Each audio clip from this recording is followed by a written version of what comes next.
for all this time setting everything up.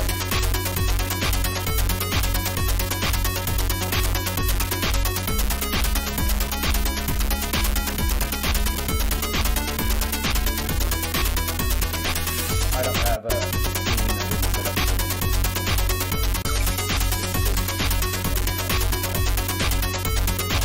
Yeah.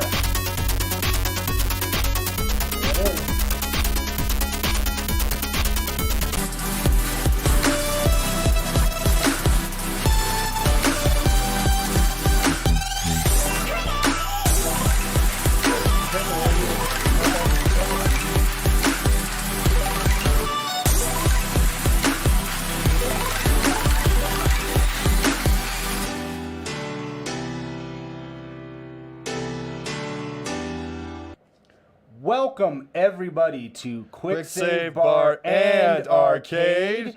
I'm Mr. Brightside, It's your boy Dead Ed. and we have a very, very special stream for you guys today. It is the last day of 2023. We are going to be doing a very long stream today. We'll be streaming all the way into 2024. So I can say that we are streaming until next year.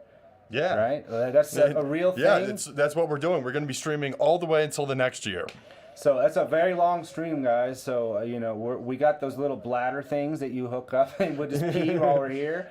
So we're going to be starting off basically with some pinball like we usually do on Saturdays.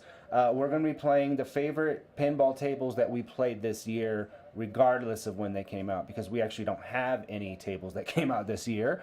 Virtual Pinball, they are nice enough not to copy newer tables, so we don't have like Godzilla or Foo Fighters. Not that we could even play Foo Fighters anyway. But we're going to be playing NBA Fast Break, so we're going to be starting that off as a table we have not played on stream, but we've played a lot off of stream. I have an insane score that I randomly got one night. So I'm not going to go into this table thinking that I'm going to beat my score, but we'll see. We're also going to be playing Street Fighter 2, which we've played a few times on stream. Yes, we have. It's a great table. We're going to be playing Darkest Dungeon. That's also been updated, so there's some additional missions, some fixes that have come in with that. We're going to be playing Who Done It, which is a Bailey's table, which we have also not played on stream.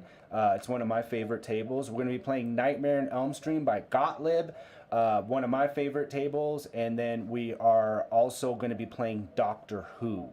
So that's going to be our lineup, and then after that, we're going to go over to the arcade. We're going to be playing our favorite arcade games that we played this year.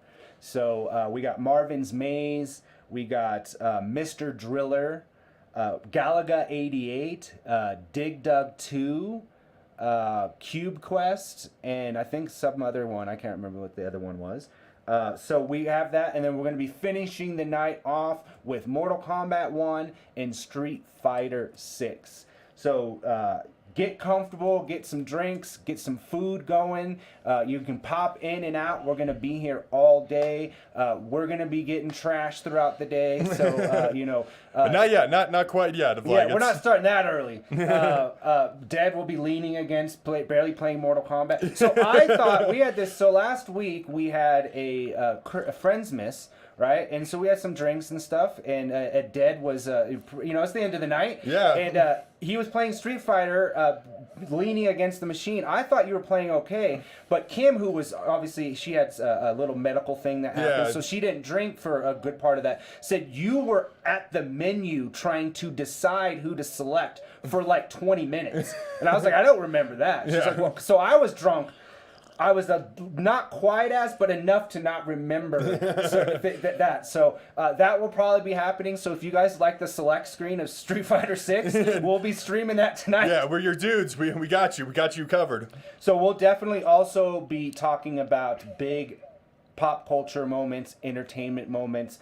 We have some really fun Be Right Back videos for you that I recorded. My favorite TV shows, games, and movies that came out in this year. We're going to be talking about the good things that happened this year, the bad things, and then we're also going to be talking about 2024. What type of things are we excited about for the next year when it comes to movies, which is not going to be that many really, to be honest, because of the strikes and stuff. Games that are going to be launching next year. What's in our backlog? What games are we going to be hoping to finish in 2024? Do we have any New Year's resolutions? We're also going to be doing a retrospective, even though we didn't stream all year. This is our first year of streaming. Yeah. So we're going to look back on some of the moments, some of the highs, some of the lows, the things that we liked and didn't like, the struggles that we had in getting all of this to work for you guys. The many struggles that we've had. So we're hoping that there might be, we tested earlier, appreciate you guys that for whatever reason watched our test stream that said do not watch. We might have some pinball issues. It is something that is software based. It's not network based. We don't know why 100%. I did do a test stream earlier this week. I streamed for a few hours of pinball. I ran all kinds of different programs and there was no issue. That's not a guarantee because we don't know what caused it. If that happens, if there's any freezing going on, any network stuff, if you're in a good environment for internet and it's dropping it down to 40p, you can't even watch us in HD, please let us know. Because all we have as a reference, guys, is a laptop that's running in Wi-Fi in this room, which sucks. So it's never going to be perfect for us in here. So let us know, guys, and then we'll just reboot everything and come right back. Because we are here to stay. We are not going to let this stupid machine and software get in the way of us. So we're going to get started right now. I have 240 points. So an interesting little thing about this table, guys, is this scores like a regular basketball table. So as you see in the middle right there, you can see the basket, and then there's a bunch of ramps that go inside of there. You can score anywhere from 1 to 3 points, just like a regular basketball game. And so 240 points is insane. There's no basketball team that's getting 240 points. Even if you had Wilt Chamberlain, Michael Jordan, LeBron James, all those people on the same team in their prime, they're not getting 240 points. So I don't know. We'll feel it out here, guys, and see. But we're going to be playing each table for quite a while. So, let us know.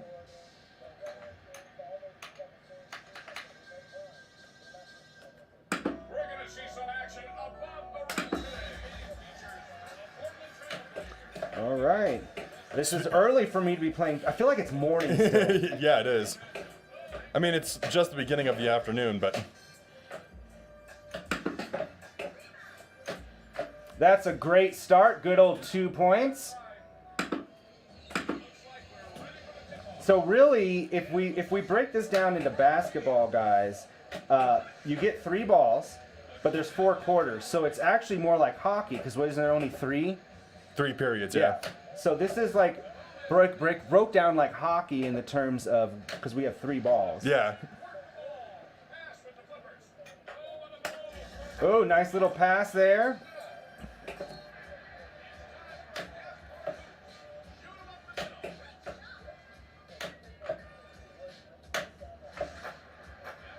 Field goal. This also has a really cool back glass where it also has a little ball in there, and you can see it probably bouncing around right now, that you can use to do free throws and stuff. Oof.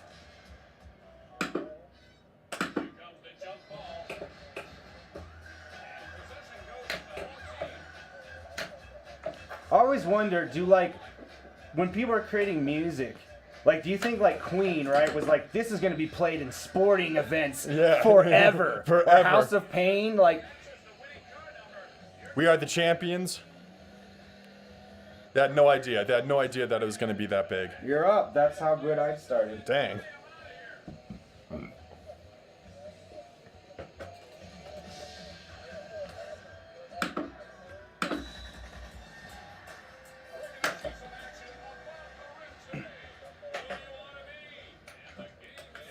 Got it.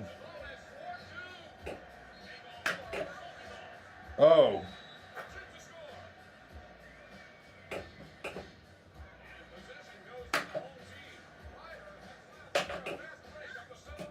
Nope, lost my first ball.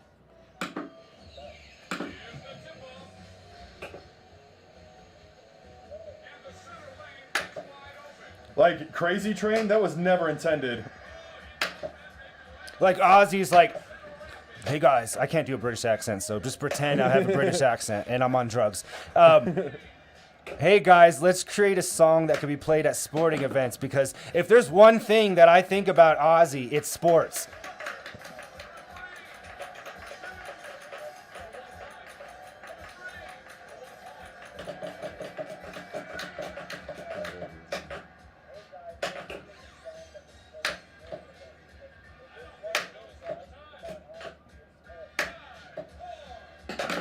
I'm trying, you bastard.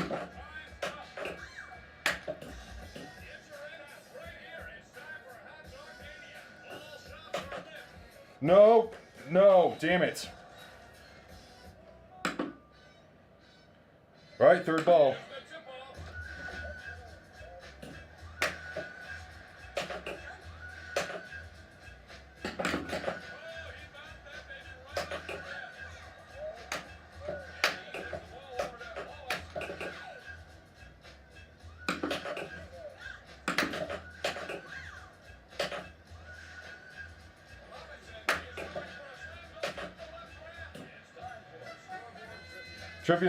Trivia.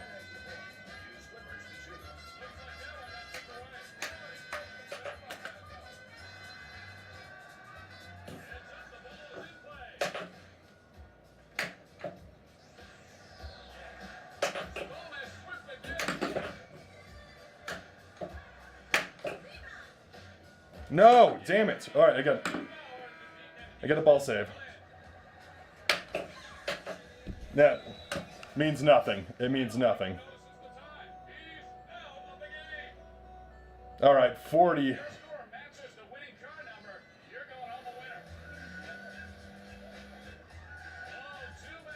Nope. No match.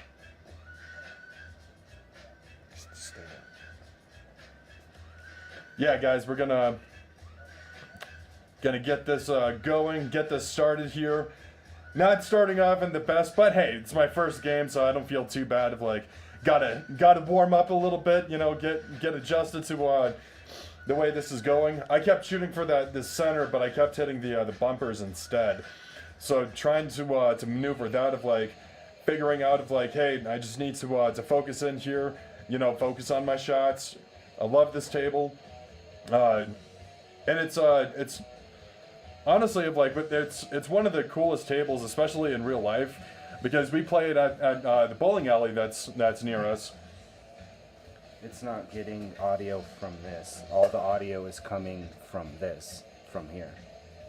Okay. You can tell, watch.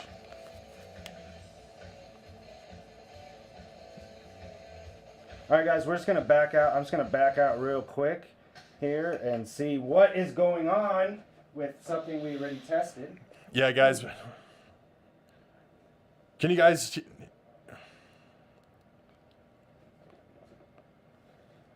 We made some adjustments onto the audio, and now we got to fix it. So what we're hoping for 2024 is that we're going to be looking at getting some of this ironed out, so we don't have to troubleshoot as much as we have to.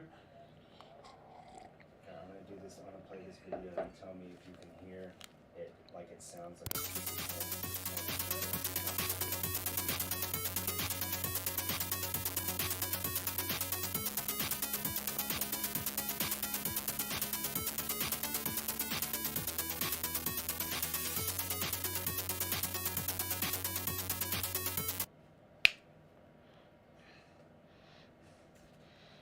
Yeah, that just took a second to, because the stream delay.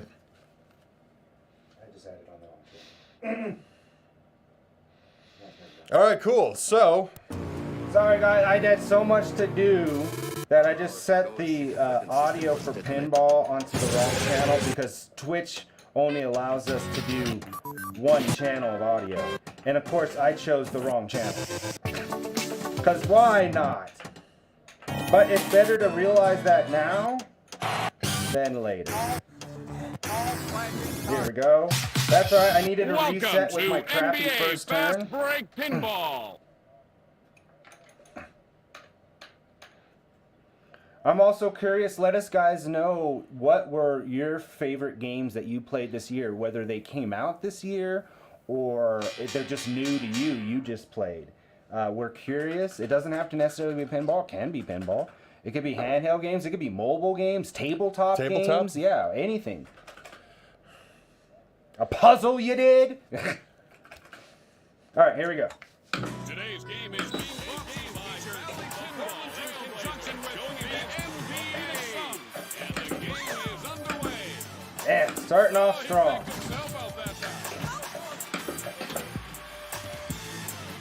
No! And now from the I'm outside, all about just getting 2 looks points like on my we're first ready for ball. tip-off. That's what I'm consistent with so far. He's got the tip-off. Oh, he bounced that baby right off the rim. It's a bonus. There we go. This is a perfect time to talk about is something that we decided to do earlier in the year that has nothing to do with streaming. This was pre-streaming. So we have another friend that hasn't been on stream yet, and me and him were playing NBA Jam. Like, we were like the team to beat. We'd play against everybody when they'd come over. And I don't know how it started, but me and Dad were talking, and I'm like, hey, when we're putting in initials, it's keeping track of our wins and losses in game. And I was like, we saw something pop up said defeat all 27 teams. So we actually thought about that before we started streaming. And we had, that was our goal. We're like, we're going to beat all of the teams in NBA Jam. And it took us a good month or two just to defeat the first team. And I'm like, this is going to be a long thing. But you know what, guys? We did it. We defeated all 27 teams. We've even gotten into NBA Jam Term Edition and had like 7 or 8 teams done in that. And the year's just now ending. But we had some tiers of teams that the computer in NBA Jam is just by far, if you guys follow us on social, you'll see some of the cheap BS. They'll get away with, like, Malone gets half-court three-pointers. I try to shoot for a three-point that's on the three-point line, and I get nothing. Nothing. Yeah, I believe it was Space Wizard. Yeah. Yeah, so me and Space Wizard had this long-running, almost undefeated for a while until somebody finally took us out. And it was definitely...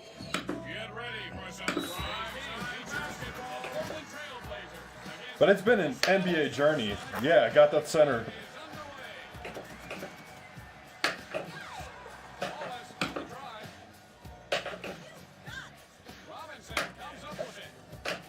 Straight down the center.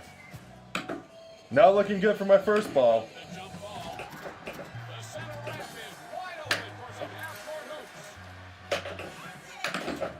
I keep chipping it.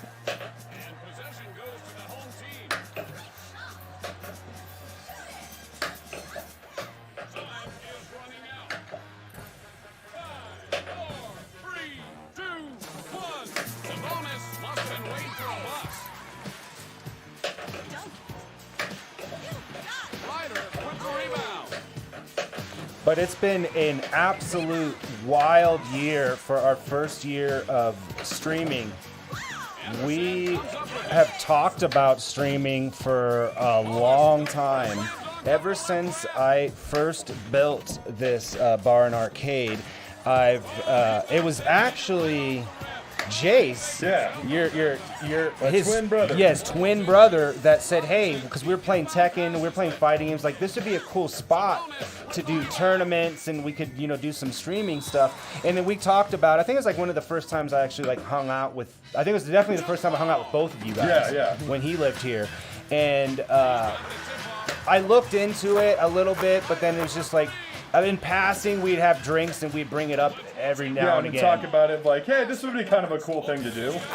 But then me, not this year, but in 2022, me and Dad both had some stuff happen to us, and I kind of wanted to get into something that would kind of take my mind off of all the drama crap that was going on in my life.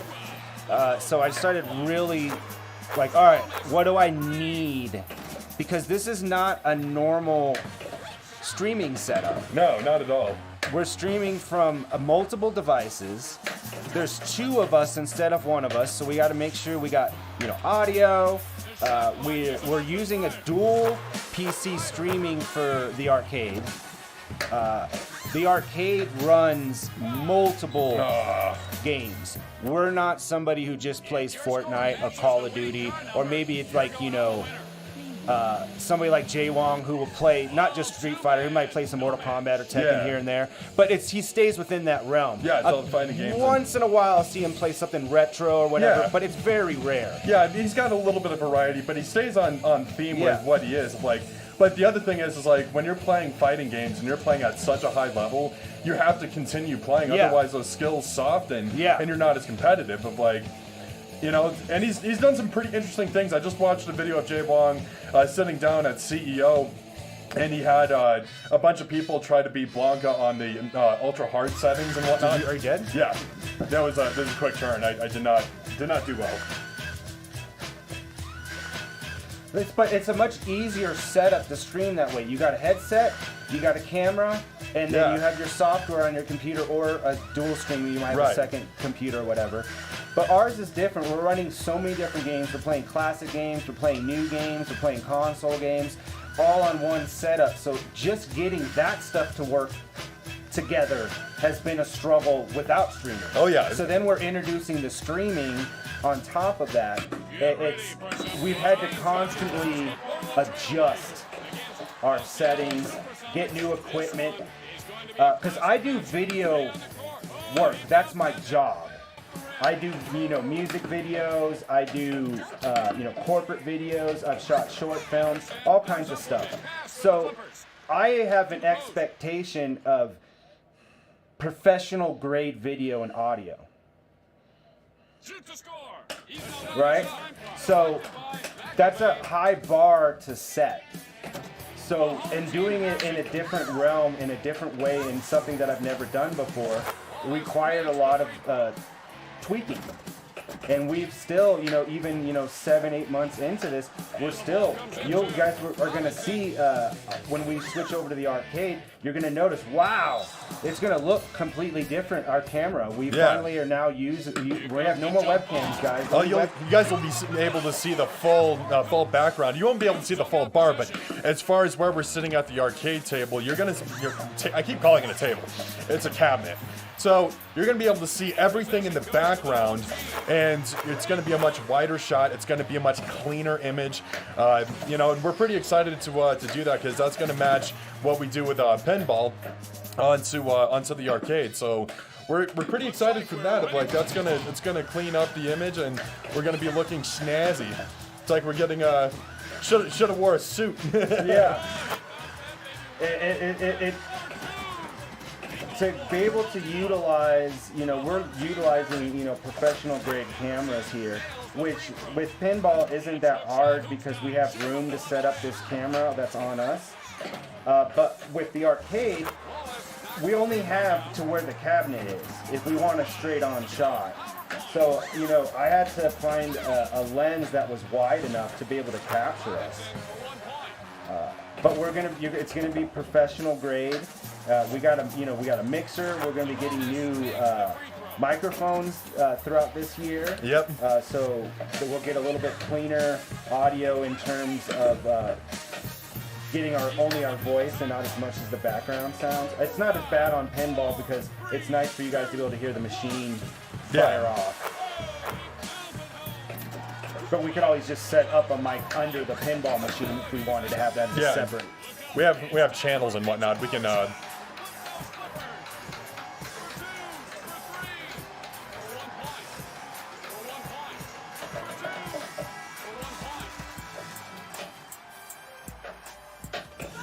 Nice.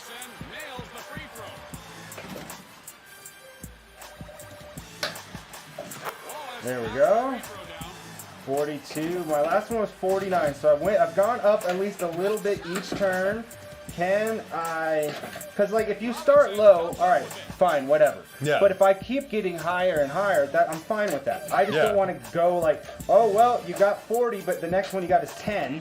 Yeah, I get crushed like that sometimes. It's like, oh well, that's just it. Skyhook. That's your favorite shot in NBA Jam. Yeah. I don't know why. It's just what comes out, man.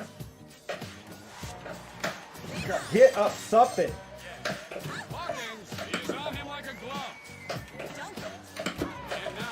God, it's a lot of effort there for 2 points, or for 3. At least it was for 3. There we go. All right, already got 1 point more. Field goal. That should be a nice 3 shoot. 3 shot. 3 shatter. 2. Field goal is 2. No, but you got 3 points out of that. No, don't give me 2, because I was at 52. Now I'm at 55. I was too worried about how the score was. Your score matches the winning car number. You just got to play the game. That song needs to play at sporting events, because that's a hype song. Yeah. Especially if they're serving Pepsi. All But right. you guys are going to hear this a lot today, but we both of us want to thank all of you. Whether you guys have been watching us and following us on Twitch or Kick or YouTube, or maybe you guys just, there's people that just watch us on social, on TikTok and stuff. We appreciate all of your guys' views and comments and interaction, because that's what's most important, is we're getting to hang out with people and share things that we enjoy. So I'm gonna be harping on that all day, because it's very important, because we're gonna be, next year will be our first full year, because we're starting from the beginning. So we only started May or something. So Damn it. Looks like we're ready for the tip-off. we'll be playing 2 Gottlieb tables today, 3 Bailey's tables, and 1 original table created for virtual pinball. So Looks like that one got tipped away. All right, just keep control of the ball. So there was some really cool pinball tables that were released this year. Not just real tables. We did get a lot of real tables out this year. I think Godzilla was this year, Foo Fighters was this year, Godfather was this year, Elton John came out this year. Still have yet to play that table. Yeah, though. I haven't played it. Somebody made a recreation of the table and found a way around the VPN by just making it Phil Collins instead of Elton John. So it's the same layout, but it's not Elton John. Supposedly, so that's what somebody has. Hey! Thank you, Hawaiian. We definitely appreciate your follow. Yeah. We were trying to break 400 by the end of the year, but that's a big ask at this point.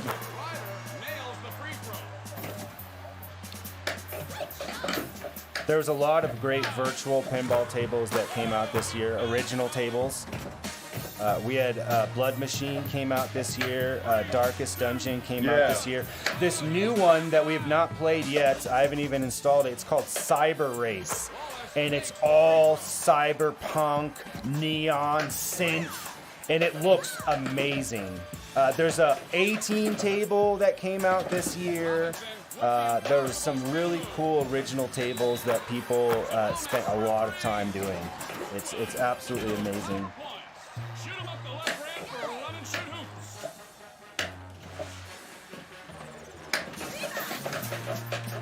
hoops. One of my really great moments this year, when we're talking about real pinball, is One Up is a bar and arcade that we frequent. Got it. It's Dad and a couple of our other friends actually don't work too far from there, and so we'll meet up during the week. And another one of our friends, Music, when he used to come over on a regular basis, we were looking to find a place that has the Star Wars Episode 1 table. This table, if you guys don't know anything about it, came out in 1999, and it uses two screens facing each other with a piece of glass to give a hologram effect. So you interact with the missions and everything in a hologram. So we found a bowling alley, which literally is in walking distance of our bar and arcade, that has all these awesome tables. It has this table. It has the Street Fighter table. It has like 15 tables in this bowling alley, and no one's ever in there. I don't care about the bowling. Yeah. Although I like to walk around and talk to people like we've been bowling. How's your night going? I'm bowling a 100. Not so good, because it's bowling league usually when we go there that night. Yeah. And so that was fun to be able to play that table. I don't know if there ever will be a recreation. I don't know if there's software, especially VPX. I don't think there's a way to recreate that hologram. But I'd love for that table to be there because it's such a unique table. The Attack and Revenge from Mars, the semi-sequel to Attack from Mars that came out, also uses the same hologram technology. Yeah. The Attack and Revenge from Mars we have is revamped. It doesn't have the hologram, obviously. That was a fun experience. We also have that tank. What was that tank one that came out? They have it at 1UP. Oh, yeah, I forget the name of it, but that was pretty cool. It's a smaller cabinet, too. Yeah. It's Hot Dog Mania. All shots are lit.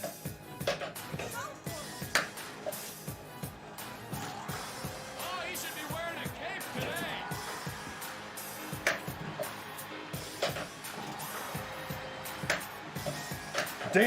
Damn it. All right, but I'm okay. I'm at 88, a free game at 100, so that's like, the bare minimum to get. Not that it matters on the arcade, we're not actually playing, put real quarters on this, but.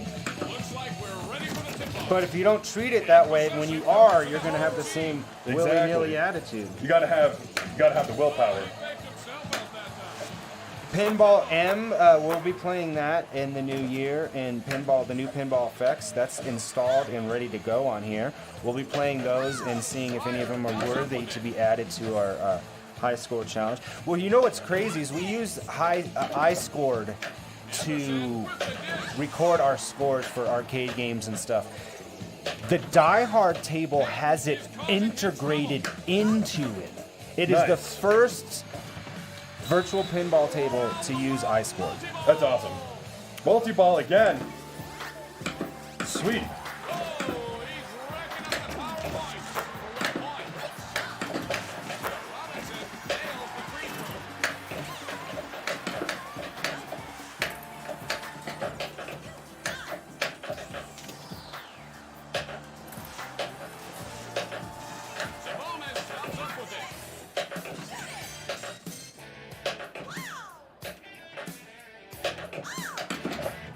Oh, so we had Elvira House of Horrors came out this year. That was another one. And the ball comes in. I got to play that at another pinball pub that we have.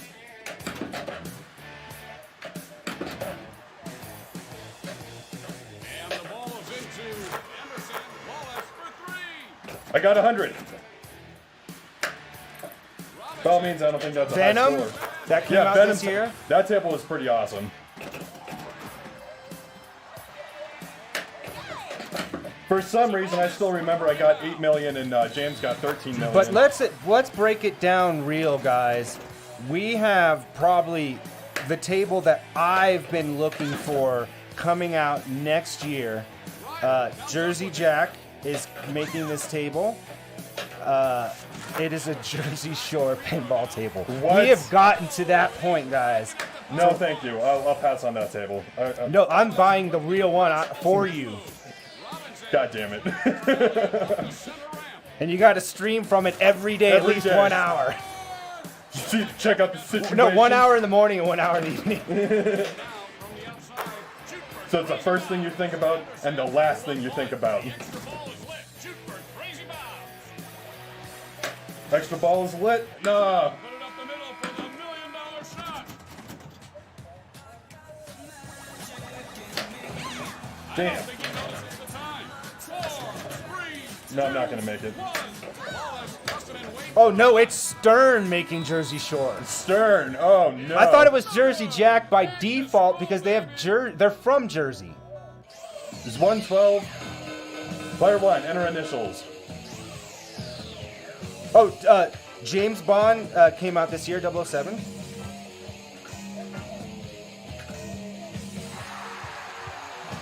Is 112 a high score for me? These Your are. score matches the It's winning right up card there. number. You're going home Yeah. the winner. You're only at 79.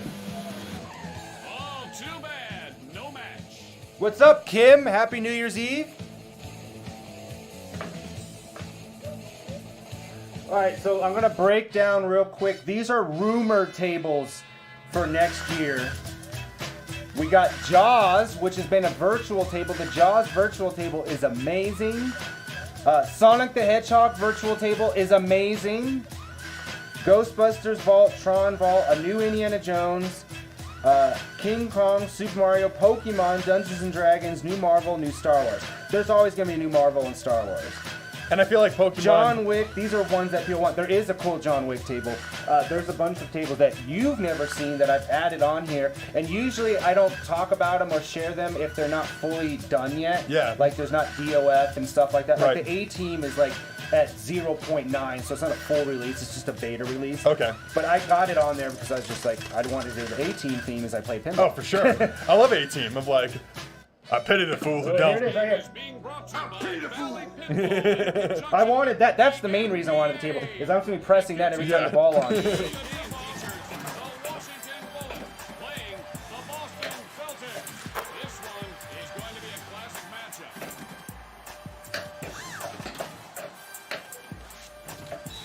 Shoot to score. Take all 4 for multi-ball. It's time for half-court hoops. Shoot 'em up the middle. And there's an opening to the basket. So yeah, guys, one of the things things I was really excited for this year that I just binge watched all the way through was One Piece. I think the live action adaptation of that was really, really well done. To be honest with you, I didn't watch the anime, so I'm not coming from a place like that. I'm just looking at it as a piece of media, as its own thing, and that being the case of like, I felt like I knew who all the characters were, which is important. I've seen a lot of anime adaptations. Looking at you, Avatar: Last Airbender, that movie was not great. If you did not watch the series, I feel like you're missing out on so much information. I don't think anybody liked the movie even if they did. It was a Yeah. bad movie, period. was like- even if you weren't a fan. I'm like, what's going on? Who are all these characters? What's going on with these nations? Of like, what is all Why of is this? M. Night Shyamalan a Ding Dong making this movie? Yeah. That's the biggest question I had. But One Piece nails it out of the park of like, you understand who all the characters are, you understand their motivations, you understand, what's going on with the story itself. They have cool action sequences. You feel like, that it's complete. It's a complete series, and it's great for that. I'm really looking forward Well, it's to a it. complete of the East Blue arc. Yeah. See, I've watched the anime after, so I've watched the first 4 arcs of One Piece because I wanted to see. After I watched it, I was like, "Well, damn, I gotta watch the anime now." Like Sure. it got me to, and it is very true. All the changes that they made sense. I'm gonna go. What NBA player also won the Heisman Trophy? Derek Harper. Your answer is wrong. But it doesn't even give you the right answer. Because they don't want you to be able to memorize the answers for next time. That's why. This is a money-making machine. This is not just for live-action anime. This year, we had another season of Alice in Borderlands, which was amazing, which is also an anime. So we had some really good live-action, which has not been the case. We also had some really, really good video game adaptions as well. Yeah. We had The Last of Us, which was an amazing TV show. It was not in my top 5, which 0071 scoffed at. But I don't like The Last of Us game. So like, even though it's a great adaptation of it, I don't like the source material enough for me to care. Do you see what I'm saying? Yeah, absolutely. Because a lot of people, there are a ton of people that think that The Last of Us is the greatest game ever made. Sure. And it's a fun. It just isn't enough for me. It just isn't my thing. But that was a good adaptation by far. It was a very good adaptation of because you had the original. The Twisted Metal was a very good adaptation. I still have yet to see that, even though I was a major fan of Twisted Metal growing up. I had all the way up to Black. That's when Twisted Metal Black is where I cut it off. There's only one more after that. Yeah. It's the PS3 one's on the wall. I have no idea how that game plays. I have no idea. And there's an opening to the basket. So I played 4 of them. Shoots to score. But Twisted Metal always had like kind of a tongue-in-cheek, kind of cynical ending to a lot of it. There was always some humor to it. So I am gonna watch it. Next year I will be getting into it. Where can you find Twisted Metal? Peacock. Peacock. Yeah, that's why I don't have it. But also, if you have Danny's Flex, it's on there too. Yeah.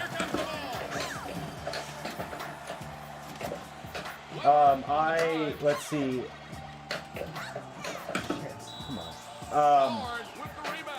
I'm trying to think there. I know there. Oh, this was also the year that I think that Disney finally got a wrangle on Star Wars. I mean, Mandalorian's been good for every season, but we had Andor, which is definitely the best Star Wars anything in a long time. We had Ahsoka, which was absolutely amazing.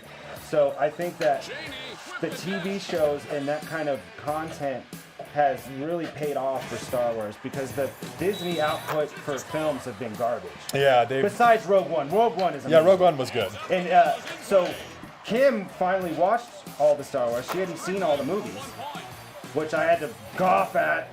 And so she watched them all, and she agreed with Rogue One. She didn't. I told her not to watch the Disney ones. It's worthless.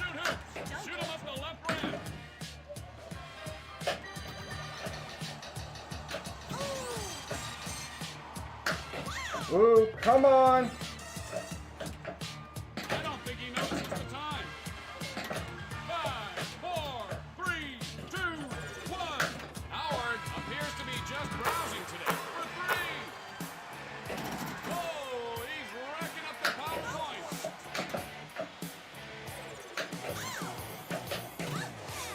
I cannot get up that ramp all of a sudden. And sooner or later, my luck is going to run out. All right, got up the ramp. Oh, he scores! He's in the paint. Back to the post. To the key. Shot or 2. Weber breaks away. Fast break up the center ramp. Howard goes for a slam dunk. There we go. I'm about to crack 100.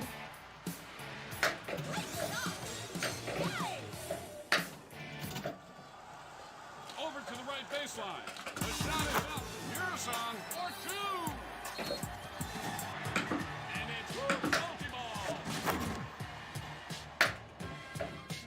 What a absolutely atrocious multi-ball there. All right, at least I got a ball save.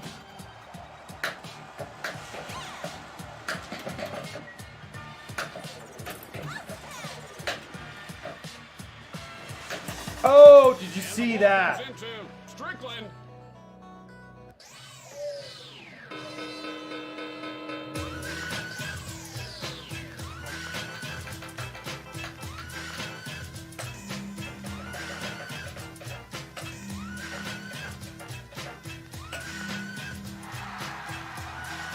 Washington Bullets. I don't want to be Your that score team. matches the winning car number. You're going So home. every time's been up. I've gotten a better score each time.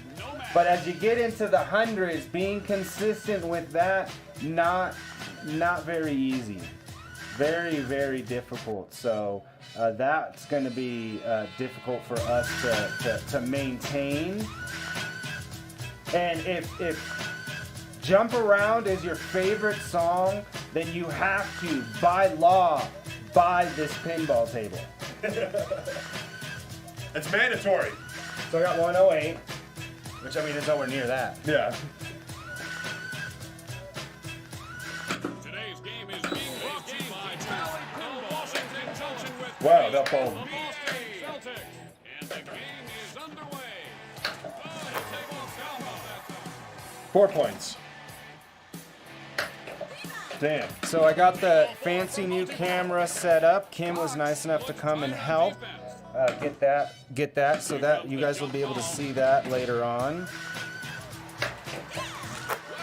nails the free throw. Look at those power points. Inside to Howard. Damn. Pinball rumors for Jersey Jack This is gonna be the Matrix, Top Gun, Harry Potter, and Fast and Furious. I'm surprised there's not a Fast and Furious table, to be honest. Yeah. That's a big franchise. It's fast with cars. It fits into a pinball theme easily. Yeah, it does. I'm really actually very surprised by it, but I've never even thought about it till now. Power points. Next American Pinball. That's not a company I've heard of. Yeah, I've never heard of those guys. Field goal. I gotta make it the magic happen this turn. So they did the Hot Wheels. I have heard of that. The Oktoberfest and Galactic Tank Force. That's what it's called. Galactic so that's Tank the Force, American pinball. Okay. Rumors. Barry Arsler game. Whitewater 2. He-Man. There's an amazing He-Man table on here.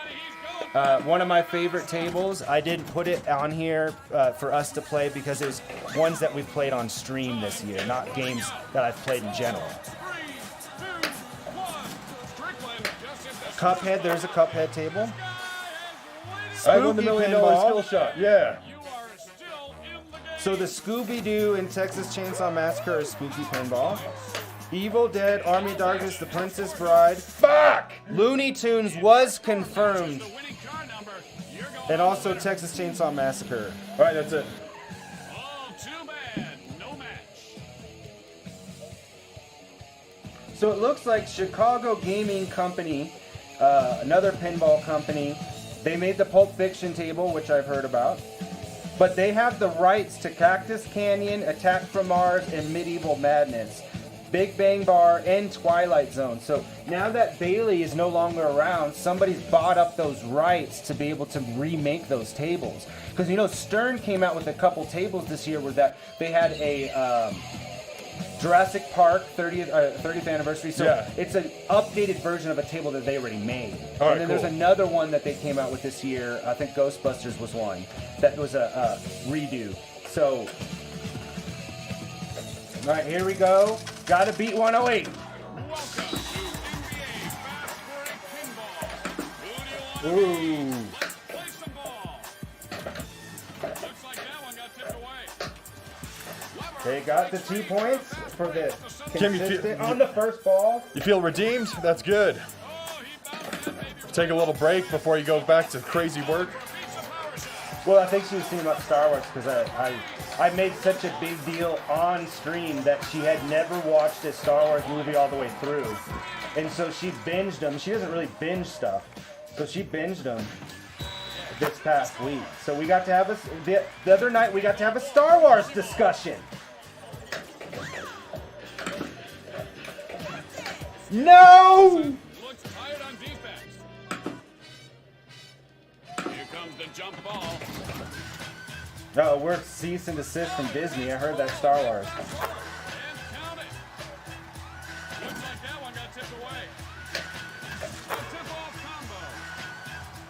And if any of you guys are watching us that also follow us on TikTok, I want to do a special thanks for you guys that helped us get to 300,000 views on one video.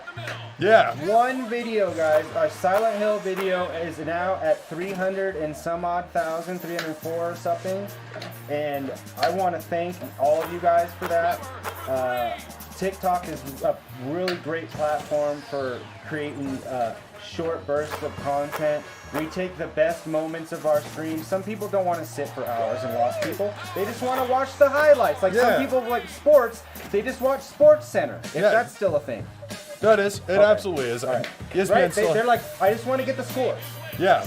Watch a couple highlights of the game and then that's it. Maybe read an article or something of like just to keep up to date with it, but not everyone's also got the time to sit through hours of sports. You know, of like I don't really have the time anymore. Of like I used to love watching hockey. I used to love watching UFC, but with the stream thing, of like this is what I'm doing now. So it's still nice to catch up with what the Avs are doing. I still love hockey. I still want to see what's going on. Of like I'll make it a point to try to get in. I already went to a game last year. I want to see if I can get into another hockey game in 2024. That's the best of like watching it live. It's a completely different experience. Yeah.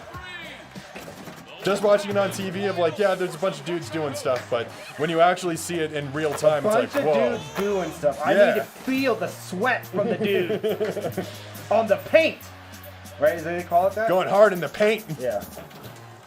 I've never, ever in my entire adult life, kid life, existence on this earth, ever watched a hockey game for more than 2 minutes.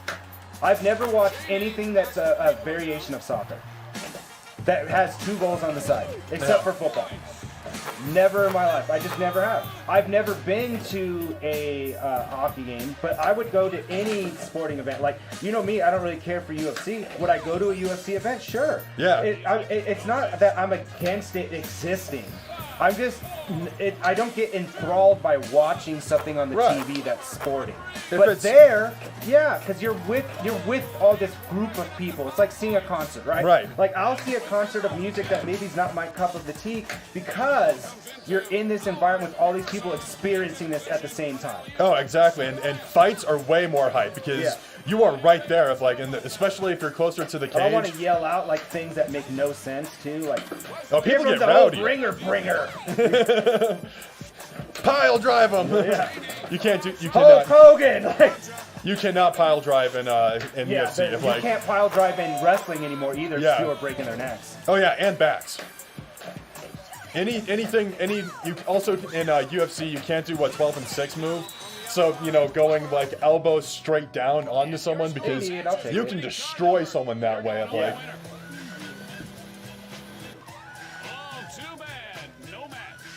Hey, at least it's consistently, hovering right around that $100 range. Hey, String Retro. Hey, what's up, man? Thank you for the raid. Woo! Welcome, guys, to Quick Save Bar and Arcade. We are doing a special 12-hour stream today. We will be going all the way into the new year. Right now, you guys are checking out our pinball portion of the stream. Where we are playing our favorite, not NBA, we're playing NBA Fast Break, but we're playing through our favorite pinball tables this year. So, welcome to the show. What are your guys' we've been kind of going back and forth as to what is our favorite, what we've seen this year. Awesome, thank you for the follow. Hey, Robo Super Jacket, pal, thank you very much. Woo!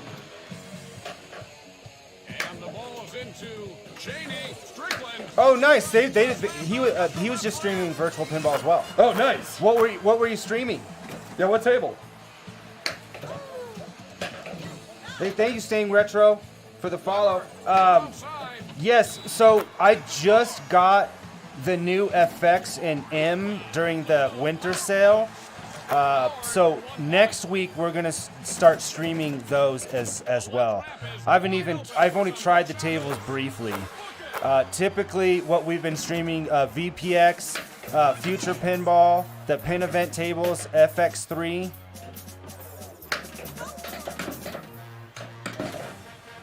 All right, so he was streaming Iron Man, Okay. Cyber Race, which is the one I was telling you about. Yeah. How is Cyber Race? I just downloaded Cyber Race. I have not played it yet, but it looks amazing. 5, 4, 3, 2, 1. I'm gonna miss it. Strickland nails the free throw. Hoo-ah. Look at those power flies.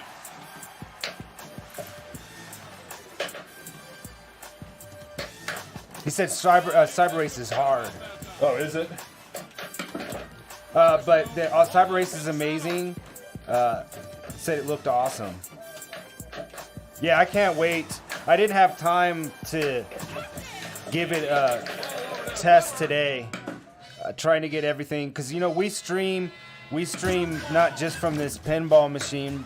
This is a bar and arcade, so we got arcade behind Dead. There's a sit-down racing arcade as well. So I had to get all that set up. Oh, nice! You're gonna be doing some VR, VR pinball. Thank you for the follow, Dr. Doobie. If your score matches the winning card, All right, you're that was going my home. abysmal turn. Oh, too bad. No match. No match. Game What's over. UE VR? Or you keep up? Yeah, I'm gonna keep it up.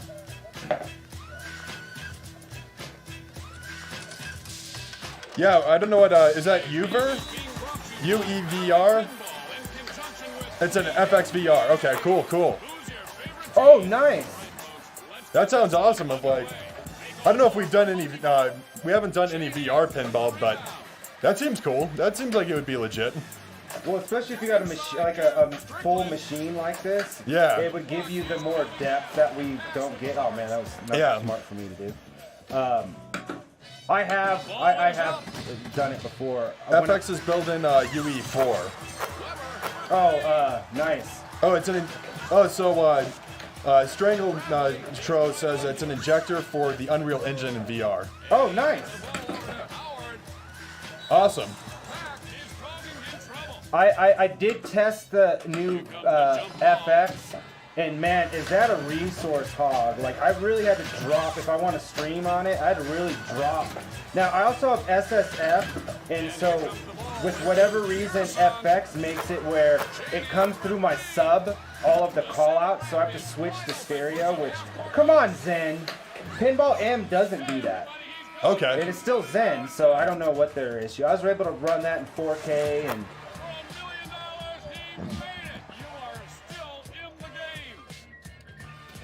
so far, my favorite original table that was released this year, VPin, was the Darkest Dungeon table. We're going to be playing that today. That's one of Dead's favorites. Yeah, we actually had one of the developers come on our stream, and we were able to talk to him about how the table's supposed to be played and the what's all available in it. It's a very deep table of it really feels like you're playing an RPG. Robo Super Jackpot says he asks, what's your GPU? 3070 Ti.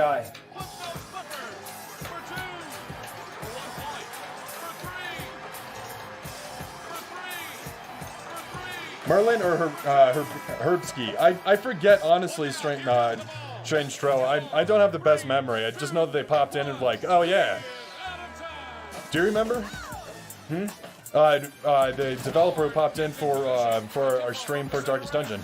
It wasn't Merlin. Because he was talking about him. Herbski. Herbski. Okay, yeah. So it was Herbski.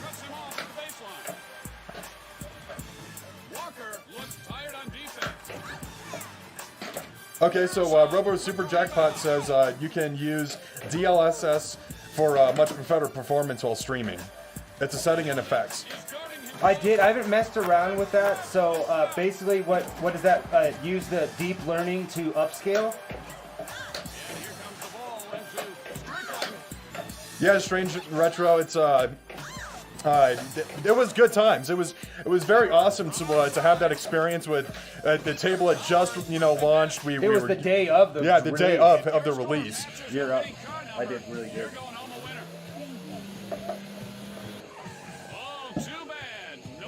All right, let's go. Let's get this. Oh, SpongeBob is a lot of fun too. I haven't had a chance to play it a lot, but I have.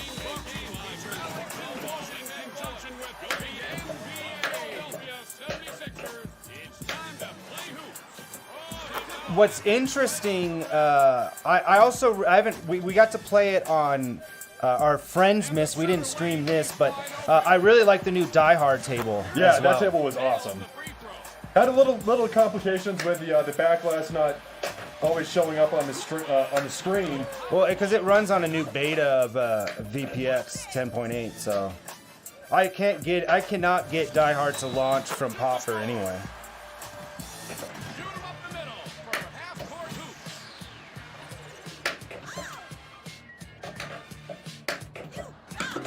Damn it! Yeah, I didn't get to really dive really deep into Die Hard. That's something I definitely want to do, on stream. Because we were playing a lot of different stuff. Because we had people over, so I didn't really sit there. It's like I'm gonna learn Die Hard, Yeah. It's just we kind of picked at it, but it is a lot of fun. I mean, those original tables, these new ones that are coming out, are so well done that they literally could be real tables. The design is just amazing to me.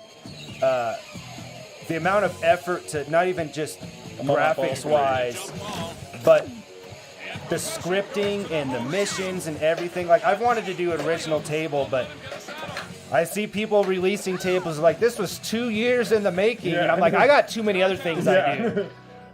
All right, that's it. That was my abysmal turn. No, I didn't see. What is the NVIDIA Reflex? I'm gonna order us food here soon too. All right, cool. I'm just fucking starving. I need to eat before I drink. Yeah, that I'm makes gonna sense. order from my favorite pizza place, What's that?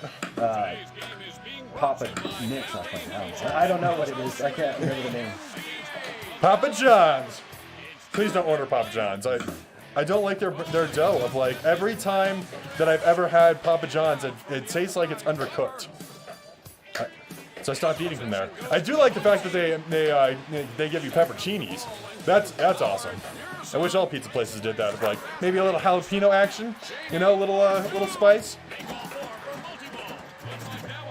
Yeah. So apparently the NVIDIA Reflex setting on FX gives you a much shorter input delay. Oh, nice. Robo, thank you for for all this advice of that's definitely some things that we're going to look into to optimize our performance on this, because we've been kind of struggling here. Well, just with the pinball, Yeah. What software do you guys use for your streams? We use Streamlabs, and we've been having just recently in the last month where Streamlabs will just not be able to stream our pinball. It'll freeze on stream. It'll force people to, lower their settings. You have to refresh the page. Yeah, I think I fixed it, but FX would just freeze my stream. Yeah. I had to drop it down to 1080 just to even be able to run it. Oh, and Dr. Doobie, that Papa John's does have that insane garlic butter sauce. Yeah, that sauce is really good. Yeah. So if it is cooked good, Yeah, if it was just cooked more, because every time I've had it, it's are just you ordering from the same one? it's generally in the same See, location. then maybe it's yeah. just that location. It's like, but if they just cooked it a little bit longer, like if I got the pizza and just shoved it in the oven myself and let it cook for like another 15 You can ask minutes. them to cook it longer. Okay. 'Cause, yeah, like a lot of times when I order, it'll ask like any Special instructions. or whatever. Like, yeah, that's what I would do. Because then it would actually be good, but I like Marcos. OBS Studio 64-bit, never any problems. Yeah, Robo Super Jackpot. I've in my research of trying to troubleshoot for some of this, I've heard a lot of people say that they went from Streamlabs over to OBS and then didn't have the same issues. But Streamlabs provides us conveniences in certain settings that we've already got set up, so we're rocking with that for now. Yeah, we have a lot of add-ons that are exclusive to Streamlabs. Plus, their multi-stream, because we're streaming to more than one place, is just runs better. I did start on OBS. And on our arcade, like we can play, Mortal Kombat 1 on max settings, and that PC is comparable to this PC. Settings-wise. So we never have any problems. It's just on here. There's some tables that are just really graphic intensive, And FX is the only one. Like FX3, no problem, 4K. Oh, he faked himself out that time. And Middleton cuts him off at the baseline. He's going baseline. Okay, cool. Yeah, so Robo Super Jackpot has also tried Streamlabs. It's nice, but sometimes trouble. Yeah, that's kind of what we're experiencing. But we're still in our first year of streaming. We're still figuring out, how we're gonna make all this work out. Man, Tom Selleck's mustache is going nuts. Well, yeah, because that's the cloud bot, and he's based on how many chats there are. And Okay. usually, it's set to low because usually, there's not as many in a row. All right, so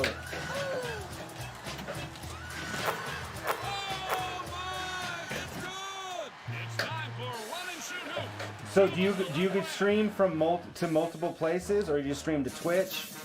Yeah, where do you stream at? You say your stream is low key. Do you just keep it on Twitch, or you on? You better hurry. I'm trying to hurry. Yeah, Strange Retro. If you want fancy, you're not your person. Yeah, we're trying our best to just Twitch. Cool. Yeah, we're on multiple platforms. We're trying to get the spread as wide and far as we can. I tilted. Tilt. Well, the ball was stuck. The ball. You had to tilt.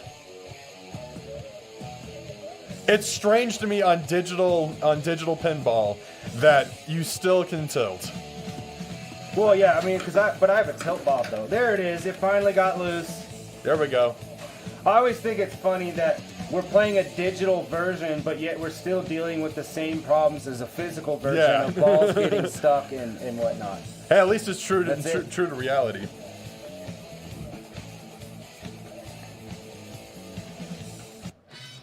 Welcome to NBA All right, let's hope for a better turn than last turn, because that was I washed out pretty quick. Philadelphia 76ers. Let's play some ball. Looks like that one got tipped away. Got it?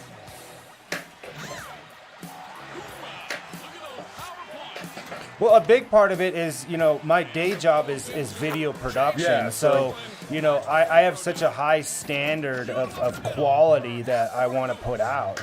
Like, I wish I have the bandwidth here to stream at 4K, but Twitch won't even allow you. I don't think they even yet allow you. And almost nobody's going to be able to have the bandwidth to watch us at 4K. But I at least can, at least on our end. 5, 4, 3, 2, 1. Don't screw me.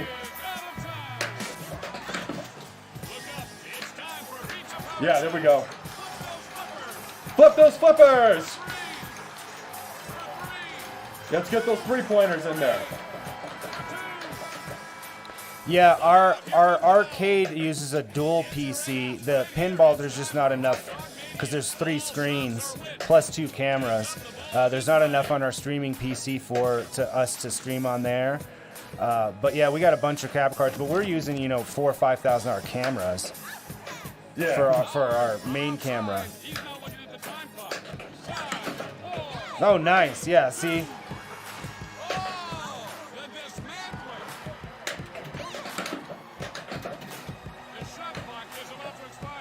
I know, I'm trying to get there, asshole.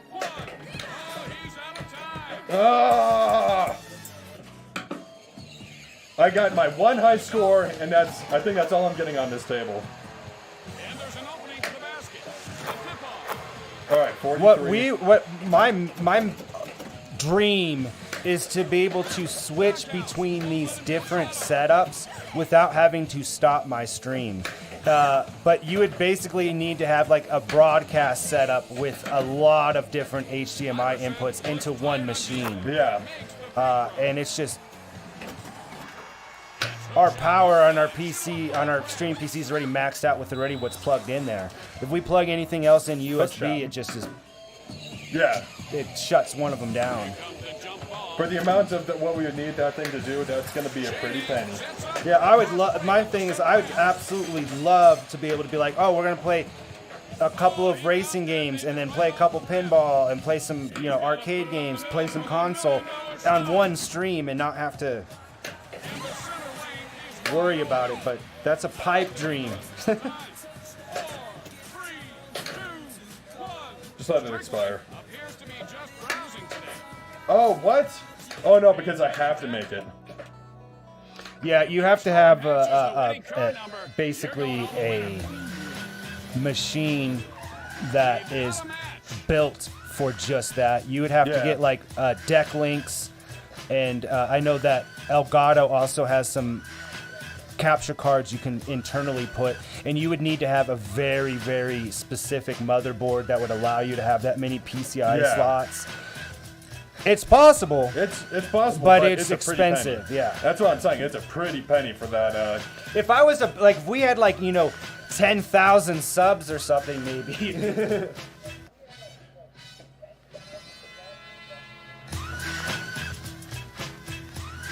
All right, we're gonna do one more of this, guys, and then we're gonna be moving on to our next table. Yeah, Strange Retro. I mean, honestly, I feel like a lot of people just have a very simple setup, which I feel like that would be a better way to go because there's less complications of things. When you have as much as what we've got going on, it gets a little nuts of like when you're trying to troubleshoot something of like, is it coming from this source? Is it coming from that source? Let's Yeah, and that's not even including the normal just upkeep of adding new tables, Yeah. adding new games to the arcade, making sure the arcade has so many things plugged into it. It's 4 players, 2 light guns, 4 spinners, a trackball, dance pad, guitar. Like there is so many things connected to that. Just getting that stuff to work, let alone stream from there. Let's watch him work the ball. by all means, we're not complaining. It's just when you have to troubleshoot, sometimes it's a little frustrating. But yeah, so Dr. Doobie asks, couldn't we get a big HDMI switcher and just use that? That's probably the only way that would work. Yeah. But I would still probably need at least one deck link plugged in. You can use an external PCI slot as well. If I had a Thunderbolt, I could do that, and I could use a switcher. But I'd still need to get that $600 Blackmagic deck link for 4 HDMI inputs, because I need to have at least 4 or 5 just for the pinball by itself, even without a switcher. Yeah, Dr. Doobie, it's not an actual bar. It's not like an actual business bar. It's just built in with the arcade over at Mr. Brightside's house. But we'd like to have a couple of drinks. We're not drinking yet, but soon. It's a little early for that. No, especially with a 12-hour stream. Yeah, we gotta pace ourselves. So yeah, I'm still drinking coffee. Behind Dead, you can't see me, he's off screen. It's a full-size bar. Yeah. So probably 60 bottles, different bottles. We have like a custom drink list. For all intents and purposes, it is a real bar. It's just in my house and it's not open to the public. Yeah. It's a personal bar. It's not a business bar. And right above me here is a drop-down TV, and behind me, I don't know, you guys can't really see, but there's a bunch of old consoles, and those are all connected on a switcher, and then you can play them on the drop-down TV, NES, SNES, PS1, all that stuff's on there as well. And then along all the walls in here are just games.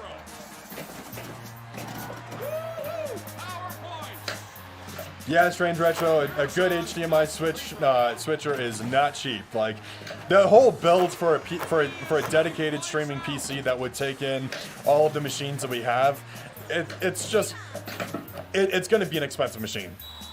It's straight up. Well, and you need to have something that can at least have accept 4K 60. Right. Because right now, this play field right here on this screen, this is an Asus monitor, and it does all the way up to 144 hertz. And I can run that in 4K. I can't stream into it. I have to drop it down to 98. Yeah. But it's just taking that 98 and giving you guys 60. But that wouldn't pass through a capture card. Right. We would have to we'd have to project, which is what we have to do on another PC. So it's like a complex thing. I always have to have things so advanced. I don't start from the bottom, and that's my problem. Right. Oh, yeah, it's good now. Yeah. And I'll try to play a little bit longer so that way you can actually order some food. Well, yeah, but a lot of them, what it is, they accept 4K 30. So it's only getting half of it. And they'll accept a 4K 60 pass-through. So if you were going to pass it to another monitor or something like that, it could do that. If you drop it down to 1080, some of them will do 1080, 120, whatever. Oh, this is 4K 60? Bell 2. Here's the tip-off. Because there's only a couple that I've seen that that will accept 4K 60. Ball 3. I'm going for the lowest score possible. And possession goes to the home team. Tip-off combo. 5 points. Shoot 'em up the middle for half-court hoops. All right, got the field goal.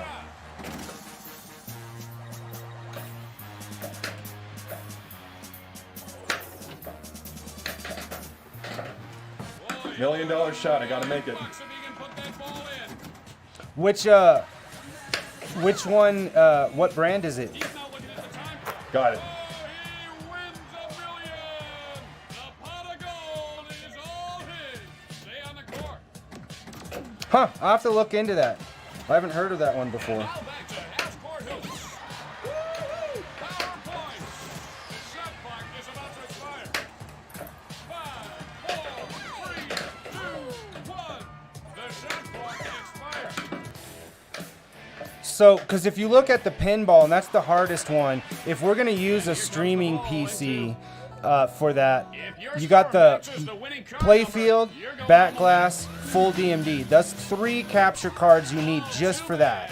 Then we have the camera that's above, which would need a capture card, and then we have the camera that's on us. So I need to have 5. And if I plug in 3 or 4 on my streaming PC, there's not enough USB bus power to power all of them. Yeah.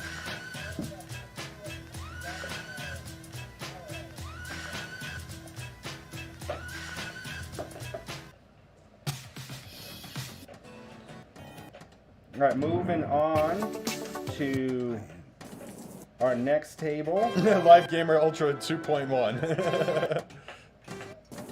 I mean, I know it's possible. I see people streaming with tons of stuff. You know, like big streams that people have like 8 cameras connected, all these different sources. I know it's possible. Let's see.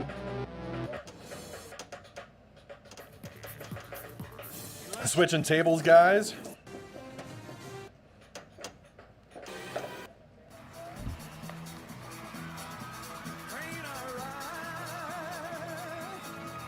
Strange Retro says it could put out my pinball stream with 1 HDMI input from the cab.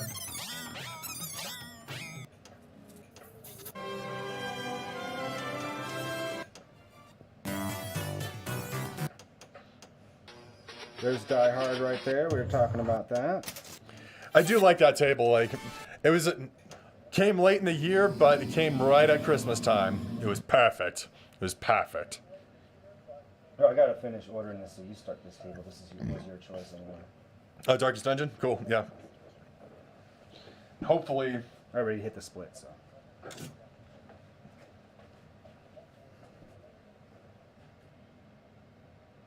Yeah, this is the newest version of it. I already hit the split. No, I'm just looking for where it's at.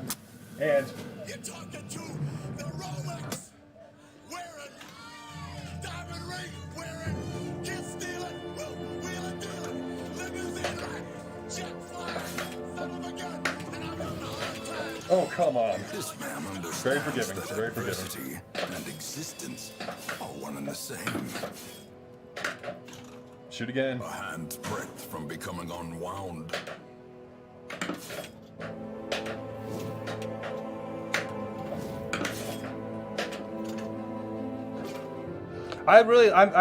Darkest Dungeon is such a fun game. I need to beat it still, but it's such an amazing game that it's really cool idea. It's kind of the FX3 tables like Skyrim and Fallout really kind of had that RPG element, and it kind of like built upon with that. In this domain of the damned. Gather your crew, if any are brave enough to join. I think this needs to be. Check the volume on this because I think this is a little bit quieter. Well, for us, I don't know if it is for that. Let's see. Oh, that's not. Yeah, not the right one.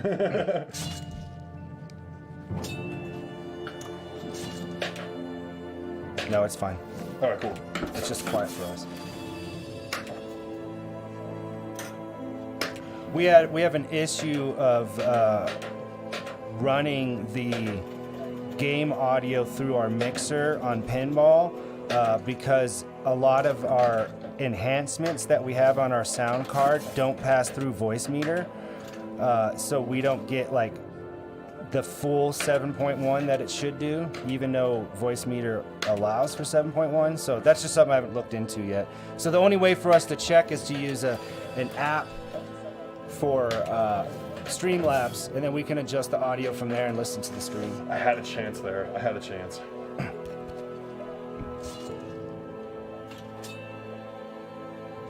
The pressure's on.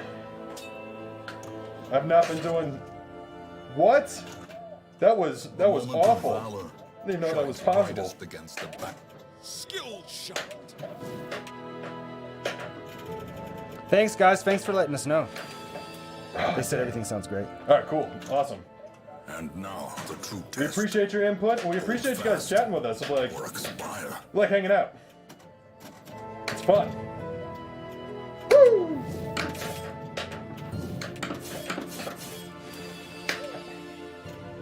Not quite.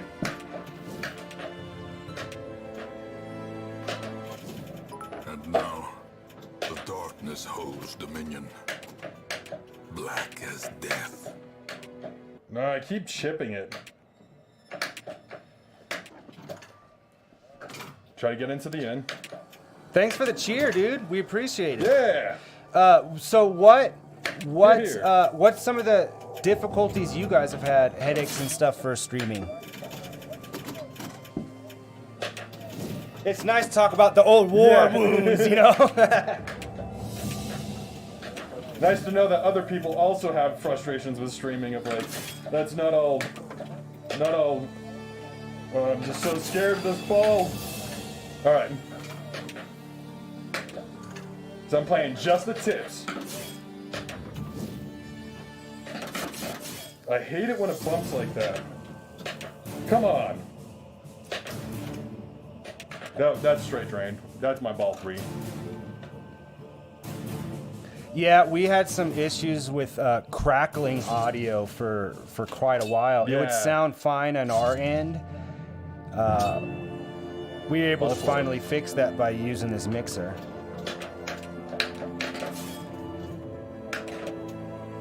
Yeah, that's what we were having on the arcade because we didn't do the pinball. It took a little bit longer to get that, logistics. We started just doing the arcade stuff. And yeah, we took a big hit on games by streaming on the same machine. So I have a cocktail arcade that's 15 feet away that we're usually not using, so I just have everything running through that for streaming. And we have another TV that's above the bar that we can use for chat and all that stuff. Damn it. Oh yeah, see that's the thing. Hardware-wise, you're going to get more consistency out of a Mac, but you're going to have less compatibility with, software.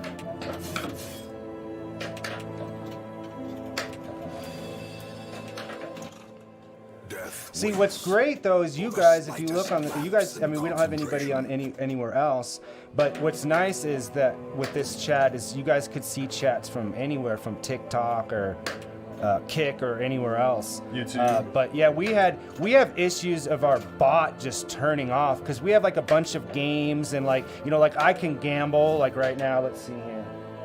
Watch it not work as I say that. I am just having the darnest luck today. Oh, boo-hoo. So like getting these like little games to work, we always would have issues, but now it works at least. All right, that's my game over. I don't think you have 1,000 yet. There you go. All right, you're up. I got Anthony's. Oh, cool. I like Anthony's. Yeah, I got a Giganto 18-inch because they're big anyway, the slices. Yeah, did you get the Sicilian bread? I don't know what I got. Oh, okay. Yeah, I was doing that at the same time. I just got whatever I normally get. I just reordered Oh, what I word. usually get. And I got some wings, half spicy, half barbecue. Nice. Let's rock it. So that'll be something we can heat up throughout the day too. Yeah, we got the sausages, we got Dorito chips, we got Well, I gotta tortilla turn chips. up the volume for me. Elusive, evasive. Strong drink, a game of chance, and companionship. With enough ale, maybe they can be inured against the horrors below. But building this virtual pinball machine, though, it takes everything, takes the cake out of any streaming issue I have. I'm still always having to lift this thing up, and a wire gets loose, or Jesus, so much. And if you play virtual pinball on a regular basis, there's updates, lots of updates to tables and to software, and we have a lot of toys. We got 10 solenoids, a shaker, 2 beacons. We got a fan, tilt bob. Foolishly seeking fortune. 7.1, so there's speakers all lined inside of here. That is just a huge pain. Yeah, Strange Retro says she's on our third mess around with on their cab. Third mess around with their cab. Yeah, it's. My thing is that I had help building the arcade and stuff, and so I had to do the pinball on my own, which was way more complicated when it comes to wiring. A shovel can dig But now I found a guy that sells a really good all-in-one, because I guess they have these new boards now. Yeah. I need to save up to get it, because right now I'm running on like 2 LED whizzes. I got one that's got the KLZ whatever, and then it's got an attachment to that, and then the strips are on their own thing. So if something goes out, I have to take this whole thing off. It's just such a pain. returning to the village.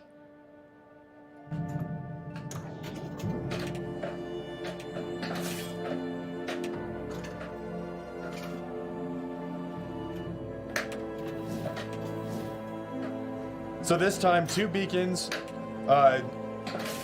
GEAE shaker, 2 slings, 2 flipper mix, a chime unit, SSF, and a knocker. Gear, mixed LEDs. Arnauz from France has a nice modular board. That's good to know. Yeah, the Cleveland Electronics or something. It's a guy here in the States. Because the KLZ whatever board is apparently not made anymore, but there's this new board that gives you way better control over nudge. Okay. Supposedly, I just was reading about it. With enough ale, And maybe they can be inured Phil from against Cleveland the does too. Cleveland does as well, yeah. yeah, Captive ball. but my fear is having to rewire this damn thing. Right? More arrive, foolishly seeking fortune and glory in this domain. Pin 1. The damned. Okay. Oh, got it. I love how forgiving this table is. Great heroes can be found even here, in the mud and rain. I am definitely need to warm up on here. A key opens a door. Is that the fact? It does open a door. Activated. That's what it does. Medicine to deny. Bandages to stem the flow. Yeah, Strange Retro. Yeah, so A vial, life's essence condensed and preserved. have you guys had a chance to play the Big Lebowski table? Oh, that was another one that came out this year. Yeah. Assistant. No, you haven't? It's actually pretty great. Of like, Yeah, have you guys got Do you guys have anywhere nearby you that has, you know, like newer like pinball tables, like pubs or anything like that? And if you didn't know, Stern actually has an app locator, so you can take a look of like local bars, bowling alleys, arcades. There's There's also a pinball map. Oh, cool. It'll tell you every pinball machine in any place in your city. That's awesome. That's how I found the episode 1 table. Oh yeah, Deadpool is one of my favorite tables. I actually played that in. I took a visit down to Florida, and we played some Deadpool. Foo Fighters table. They have some hard ramps. Those are hard ramps to get, but it's awesome. Like once you get jamming on that table, like it's so fast. Infinity Gauntlet table has that one that's so hard in the front where it has the glove. Yeah. You gotta hit. It's like just straight up. Yeah. Returning to the village. Yeah, Mondo had a bad plastic ramp. Yeah. Yeah, we got to try out the Godfather table. James Bond this year. Seeking fortune and glory. In Yeah, this Godzilla domain, and Jurassic Park. Those are both good tables, but that's a bummer that. many are brave enough to Who had the bad flipper? Was it Deadpool? Was it the Deadpool table that had the bad flipper? Because that, I mean, it wouldn't matter which table. It'd still be a bummer of like, yeah, it'd still be a bummer because you're still like playing with half the game basically. shoot the lit lanes and defeat the enemy. We like to do co-op, so we'll put in, you know, $2 so we get 3 games, but there's 2 of us. So, you know, we play, each of us play our turns, and then we both play the third person, where you only get to hit the ball so many times, and then you have to stall it and then switch with the next person. It's like a fun little weird thing that we do. I mean, I guess we could do it anywhere. It doesn't have to be a real one. Another life wasted. What's my score on this? Proposition gold.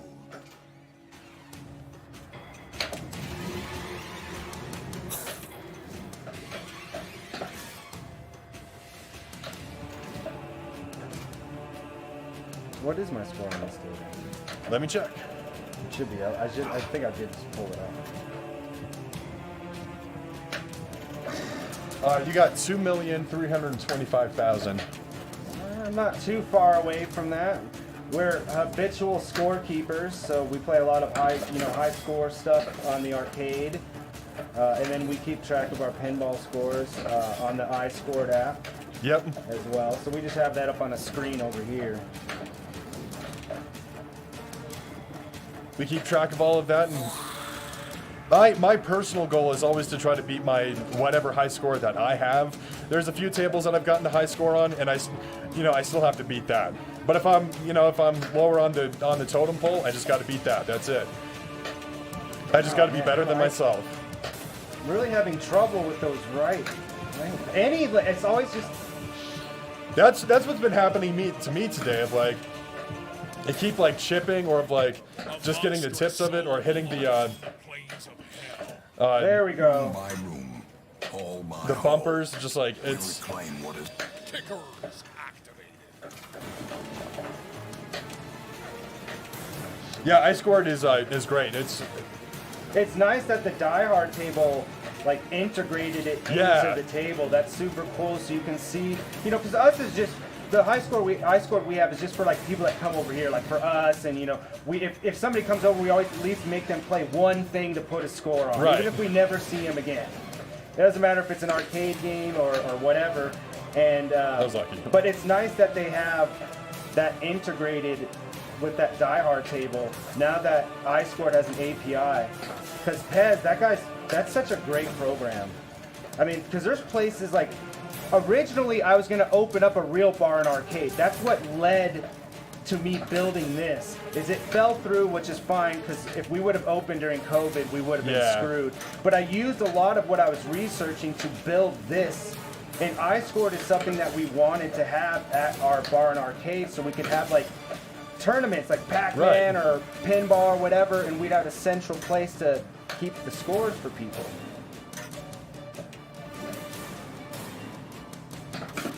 Because you can have an iScored where it requires a picture to prove, so then people can't just enter whatever and then they want. Right. Like, if there's no picture, It doesn't exist. Yeah, that's. I mean, if somebody tries to get a score outside of this place and they want me to put it in, picture. Yeah, you got to And picture it better be your initials.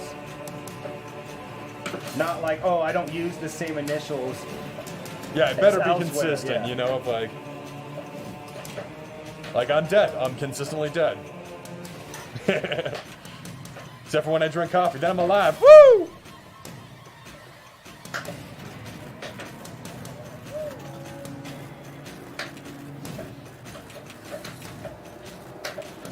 There we go, man. It took me a while to get back up to the boss.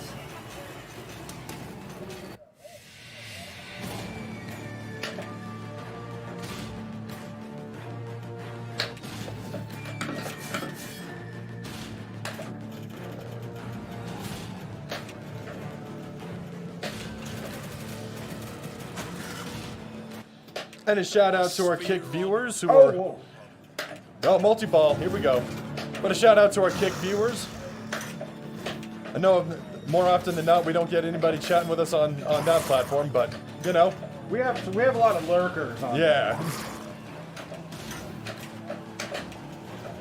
Makes me wonder if they're taking side bets of who's gonna get the high score. Maybe that's how we pull people in on Kick. Like, Yeah, because you can bet on that platform, so maybe there's like side bets going on. just bet on whoever's gonna win the high score out of this series. That was a very long ball, guys, but not a lot of. Hey, Strange Retro, thank you so much for stopping by. Yeah, we definitely. I'm gonna check out your channel as well, for sure here soon. We appreciate the raid and coming all out the- and chilling with us, talking with us. We had a great time. Yeah. So much for coming by, man.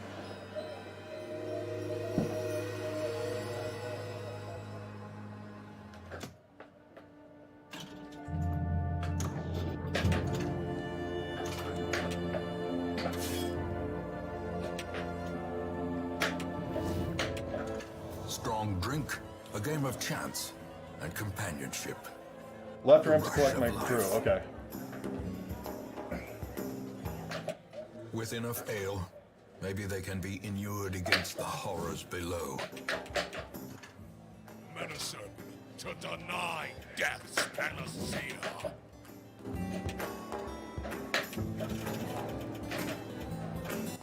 He will be laughing still at the end. A key opens a door. Yeah, I was contemplating it, but you're in your third ball, and I was like, no way. A vial, life's essence can.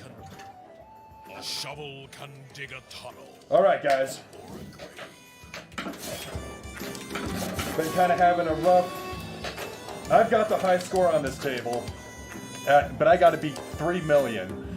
That's what I'm staring down. So I don't really count the 100,000s of like. I mean, I guess it helps. Let's see. Go to the end. Or arrive, foolishly seeking fortune and glory in this domain. So I want to collect a crew. I want to collect my items. But I need to be hitting these ramps in order to do that. I'm not going to get anywhere if I keep hitting the end. Ball unlocked. Actually, I am going to get somewhere. But I'm not ready to go out on a quest yet. I want to collect more stuff. A lawman There we go. and his faithful beast. Nope. That's gonna go by quick. I don't know. There's just times at pinball of like it's not luck of like there's definitely some skill. Let's go to the village.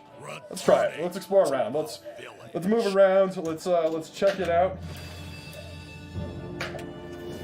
Nope.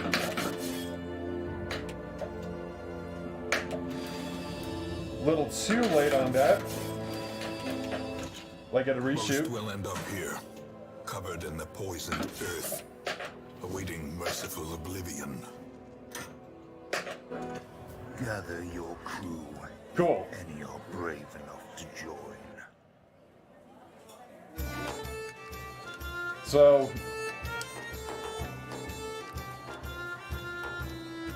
all right. We're trying to assemble the party. We're on ball 3.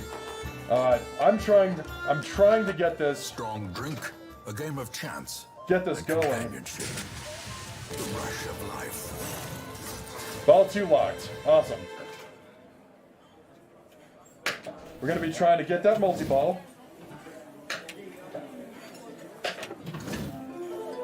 Quest? Not yet. I got 2 balls locked. Did I get my third? All right, third ball locked. I want to say that this is definitely one of the best years for pinball. We're not just talking about virtual. Yeah. Also, real pinball. There's a lot of places starting to get pinball tables back in. We're lucky enough that the Bar and Arcade by us, the owner, is a big pinball fan, so we always see new tables. Yeah. There's a big section for pinball, but not everybody's in an area where they're somewhat close by. Right. But now, restaurant or smaller bars are getting them. It's just starting to come back because it was really big 70s, 80s, 90s, and then 2000s really dipped quite a bit. There wasn't as much pinball. Where do you live, Dr. Doobie? We're in Denver, Colorado. All right, I'm in the battle. Prepare for battle. Shoot lit flames to defeat the enemy. Oh, that's surprising. He's in San Diego. Oh, okay. Yeah, Huh. I bet there's a lot out there. No, he said that there's hardly any pinball around him. Really? Have you used that pinball map website?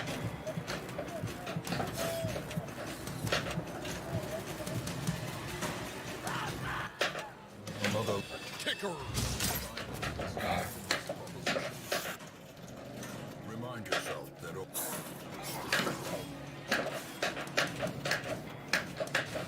Whoa, this is a crazy multi-ball. A sphere on Hot up. If only to breathe again. Ah, Slowly. Oh, okay. Yeah, that's so. We our one up is the Bar and Arcade. It probably has about 15 tables. I think like the oldest table is Adam's Family, all the way up to that Super Tank Force or whatever. Yeah. Godfather, Ghostbusters, Jurassic Park, Scooby-Doo, Foo Fighters, AC/DC. No, they don't have AC/DC. no. I think they may have had it. at Attack one from point. Mars. They got a lot of great ones. Iron Maiden, for But sure. in walking distance, there's a bowling alley with another 20 tables. So there's probably about 30, maybe almost 40 tables all within a short area. And that's not including, there's a place up here in the mountains. We haven't been there, but it's $10 all you can play. And it has probably 50 tables there. And it's just like a pinball museum type of place. That has one. There, we have a pinball whiskey pub, which we haven't gone to, but that Yeah. has you rent a room per hour, and it has 2 tables in there. a shovel can dig a Yeah, which we got to do this. 2020. There it is. That's one. That's Yeah. a New Year's New Year's resolution. resolution, The whiskey, 2024. because we both, me and Deb both like whiskey, and Yeah. we both like pinball. So the fact that we have that music of all people who doesn't even like whiskey's been there multiple times, Right? Is bizarre. It's ridiculous. We need to change that. But to what? We'll do it like on a Sunday or something. Call ahead, maybe we get a reservation or something, so that way we can ensure. But our friend Kim has like this dingy dark bar that she goes to, and they even have a pinball. I mean, it's broke now, but I mean Yeah. it was working for a long time. They have the 2009 Star Trek. Yeah, I'm surprised that Denver has. Well, I'm not surprised. There's a lot of nerds in Denver. It just seems weird for a place that it's like San Diego, which is a pretty big city. I used to Yeah. live in LA. That there wouldn't be more. I mean, I'm sure you guys have tons of like bars and stuff like that. Do you guys have arcades? Do you have like barcades and stuff like that there? Gather your crew, if any are brave enough to join. All right, cool. I'm in the battle. Oh no. How many dudes do I have? Prepare for battle. Shoot the lit lanes to defeat the enemy. All right, shoot the lit lanes.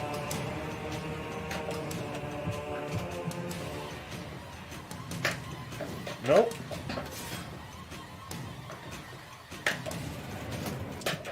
The enemy is retreating. Don't let them escape.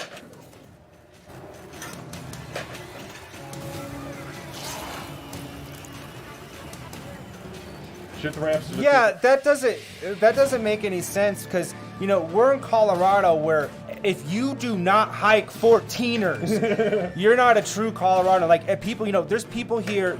We have so much winter stuff, skiing, Yeah. snowboarding. You got camping and all this outdoor stuff that we have multiple barcades. Yeah. Really. We One Up is one that has Even- 3 locations. It has 3 locations. It has one in our downtown. It has one. That's not as quite downtown. It's in our kind of tech, more close to our tech center. Yeah, the DTC. And then another one on Colfax, which is kind of like our old school kind of. That's the old town. school downtown. And then we have a couple other, we have Round One. We also have this great bar in arcade called Akihabara. It's where our local fighting game community gets together and run tournaments. I mean, Justin Wong has even been there. There was a tournament called Battles and Brews, and he came out for that one year. We have a very, very diverse, thriving gaming community in And Colorado. Akihabara has a bunch of sit-down candy cabs. It Yeah. is very much a Japanese-style arcade. All right. And the guy who owns that, he when I was looking to open up my own bar and arcade, he was very helpful of what permits you need and details and stuff like that. He's a really cool guy, so he keeps up the fighting game community here for he's got lots of fun music games and just tons of really fun arcade games there.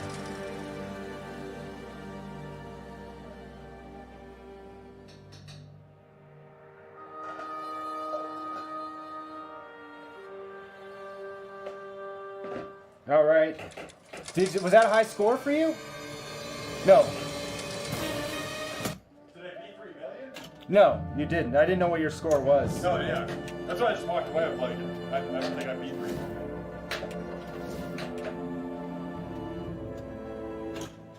This man understands that adversity and existence are one and the same.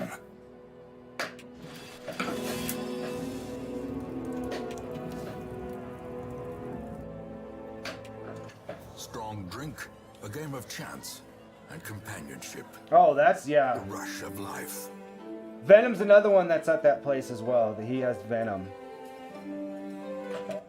With enough ale, maybe they can be inured against the... I've had a chance. I've only played it. We only when it came out, we were super excited, but we haven't been back down there in a while with the holidays and stuff to play it more. We actually won a Stern contest, which was cool. So we got some shot glasses and some pint glasses we won on X, which is super cool. Stern just keeping pinball alive. I mean, now we got Jersey Jack, American Pinball. There's more companies now, but Stern's been around forever, and they've just continued to pump out stuff. They've never really stopped. A key. We have no Valley Midway, that doesn't exist anymore. No Gottlieb. Dig a tunnel. All those are long gone.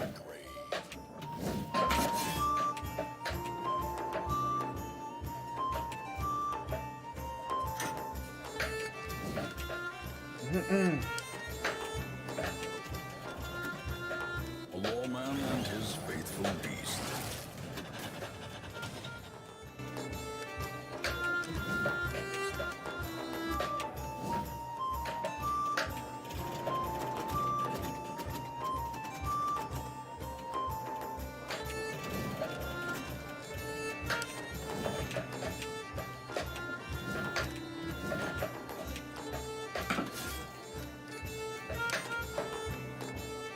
Don't you dare! I'm gonna start with the ruins.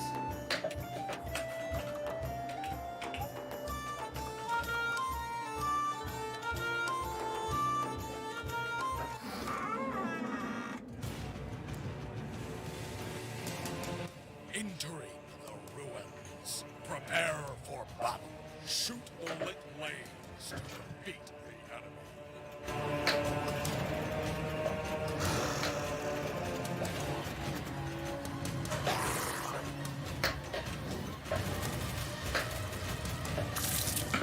Slowly, gently. This is how Alright, so far so good. up. If only to bleed again.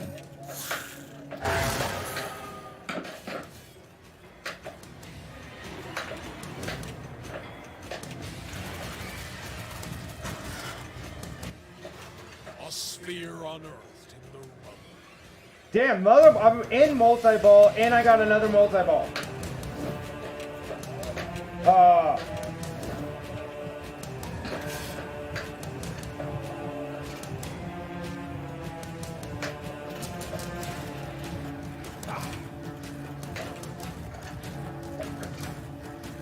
Tried to use that other flipper to get up there. Get up there! The enemy is weakened. There is no mercy. Alright, gotta get the boss.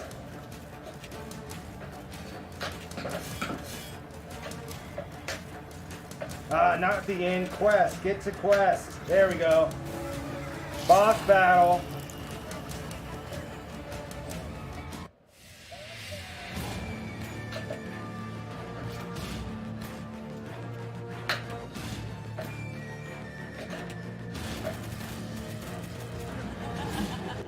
The light, the promise of safety. Ugh.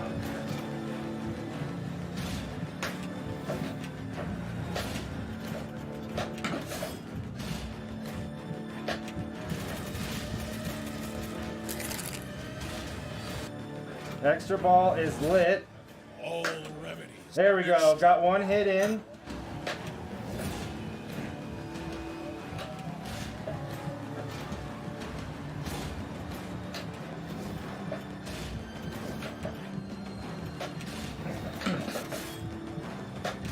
Oh, come on. I'm surprised at a ball save on being so far into the... Returning to the village.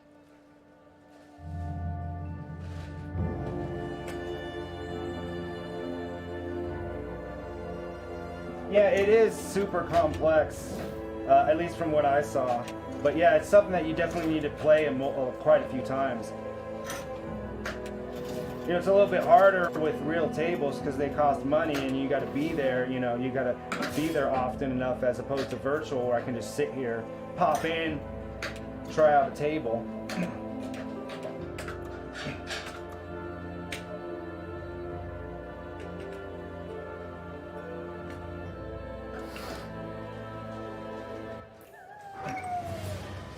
Entering the wheel. Prepare for battle. Chase the lights to defeat the enemy.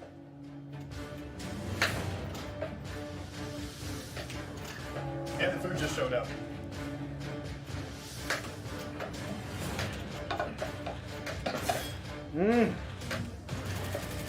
There we go. Madness prevented. The light, the promise of safety.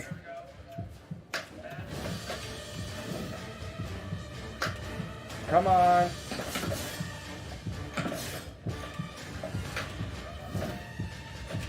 Ooh. Yeah, the spinball table's a bit complex to, I think he's talking about Another that. life wasted. well, ask in the chat. Oh, come. Ask I in am the, really having trouble getting that one lane. Come on. Great. Slowly, That's what I need. gently. This is how a life is taken. man, you're like right on top of it. There we go. There we go. We got one lane.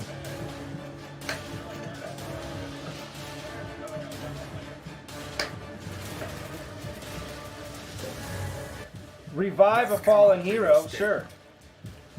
But it can be postponed.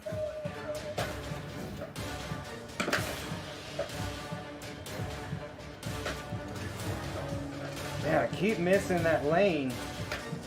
Again!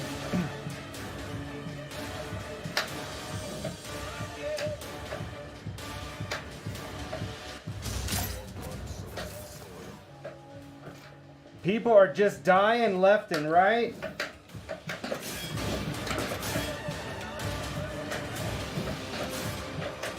Oh,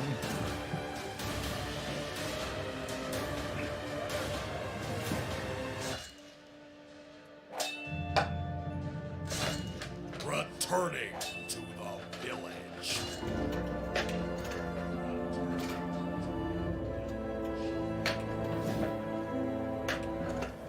More arrive, foolishly seeking port. Gather your crew, if any are brave enough to join. Bandages to stem the flow and prolong the The pain. lawman and his faithful beast. All right, got a hero. Essence.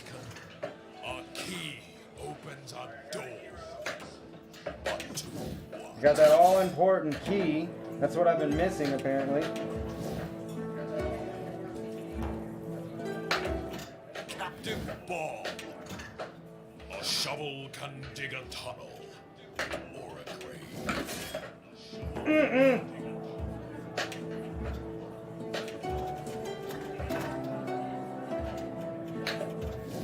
Can't get up that. I'm like half up almost every time.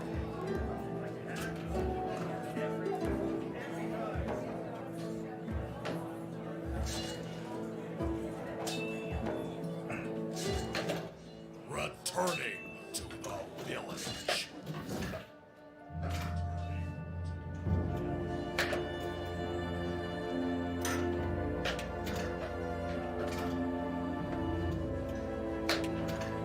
Every time it's gonna keep doing that.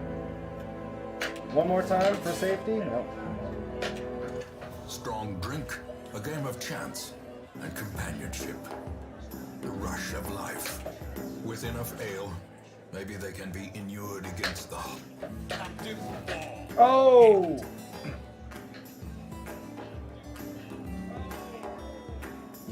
Straight ball lost on that. more arrive, foolishly seeking fortune and glory in this domain of the damned.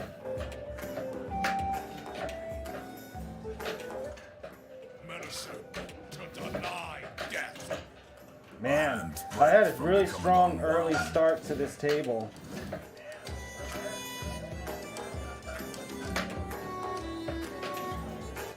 A sister of battle, pious and unrelenting.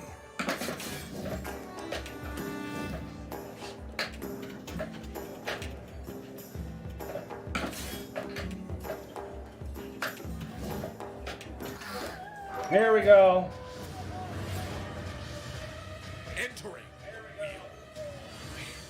Battle.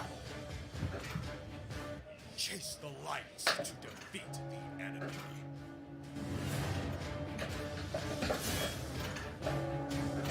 Gotta get that left ramp.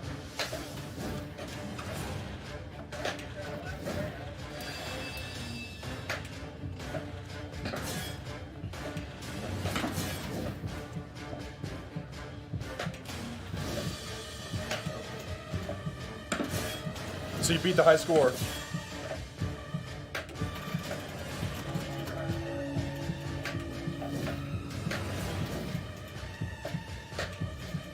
Get up there.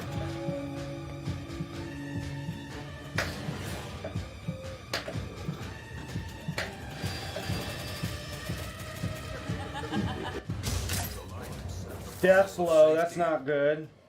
I mean, it's good if it was me doing a death blow to something else. Yeah.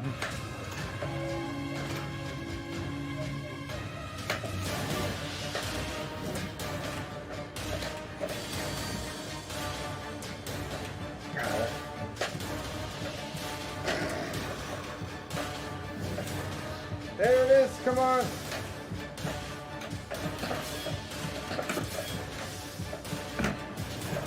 Got it. I got one more ramp. Hero killed. Nope.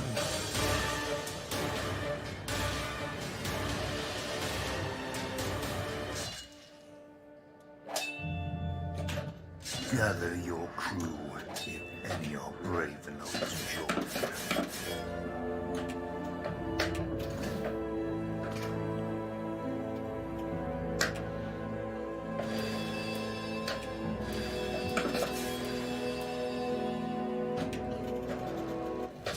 Elusive, evasive, persistent. Kickers activated.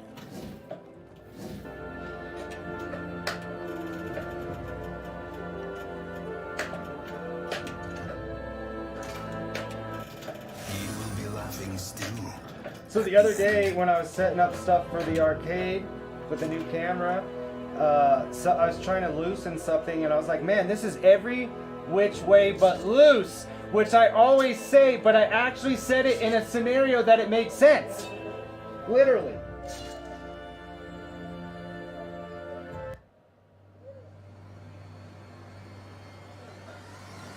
All right, you're up. Score. Nicely done.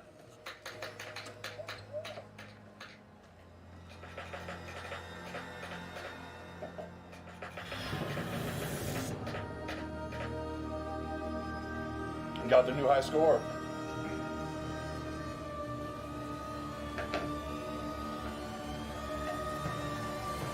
You got it?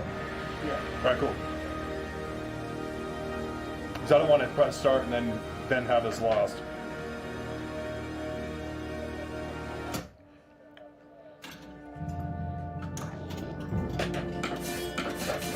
I already don't like the start of this.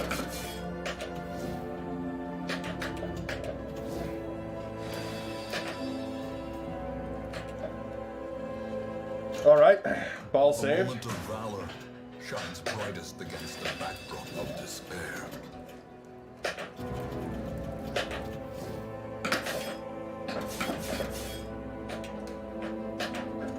Strong drink, a game of chance and companionship.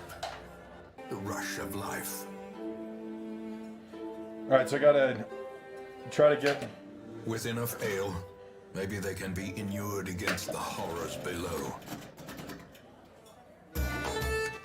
Behold, righteousness and All right, cool. victory. Got a hero. With enough ale, anything is possible. The spirit of alcohol. Except for drinking and driving. That doesn't work out.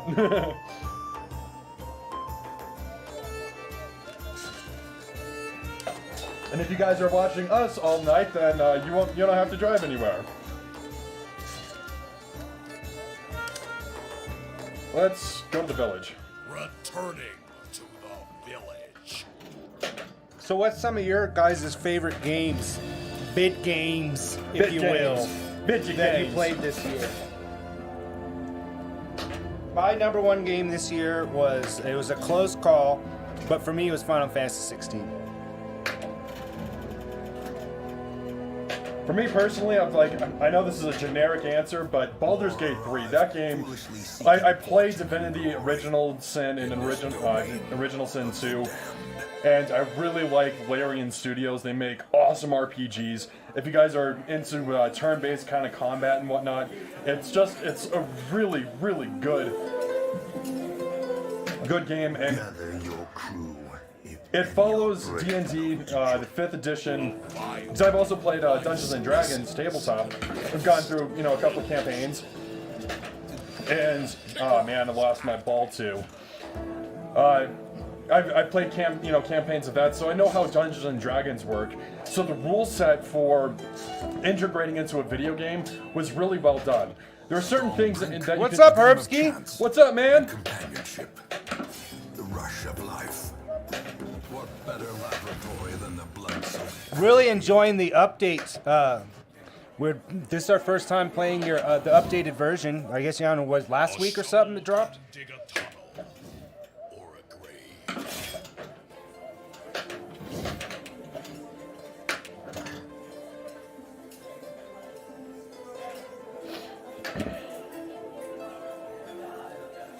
I don't think I'm ready to go into a dungeon yet.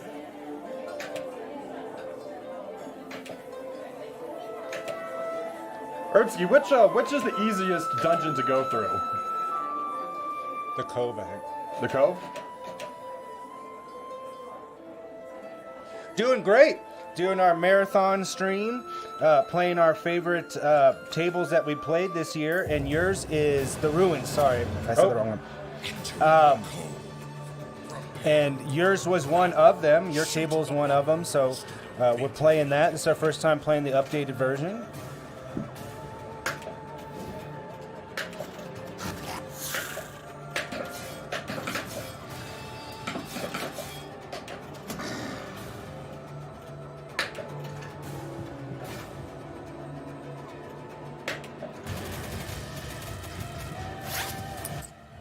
Patched up. If only to bleed again.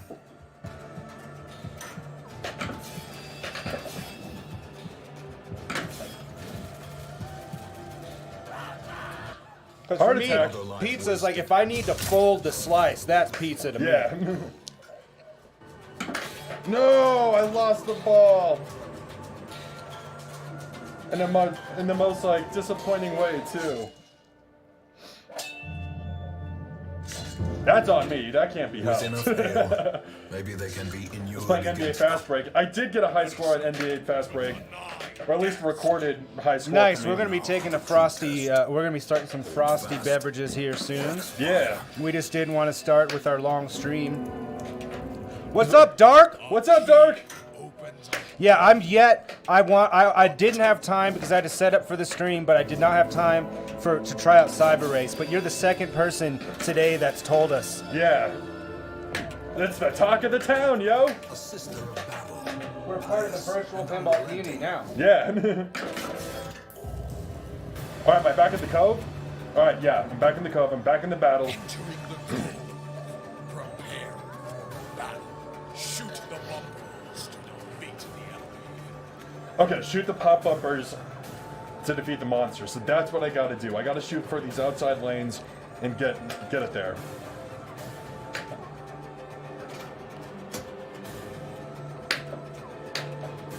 Not like that. It's not gonna go. I mean, it's been a crazy month for V-Pin Originals. We've Missed had it. Darkest Dungeons, Die Hard, Cyber Race. Missed it. Oh. Got him.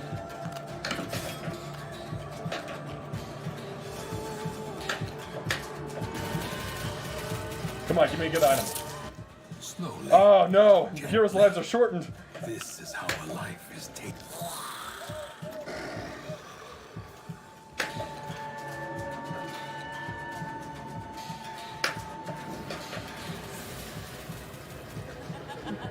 Madness. The promise of safety. Now, is this a current game you're watching, Dark, or is it like last time where you were watching an old football game? No, he's been watching current football. No, because that one time it was Yeah, like yeah, I remember. retro. It was from last year. Which is still fine. It's still fine to watch previous games and whatnot. Oh man. Didn't even get one.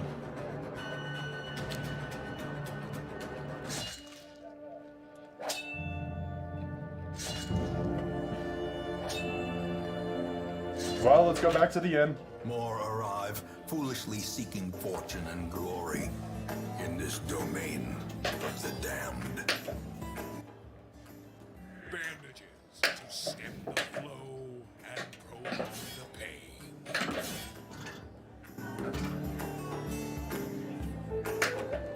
Captive ball hit.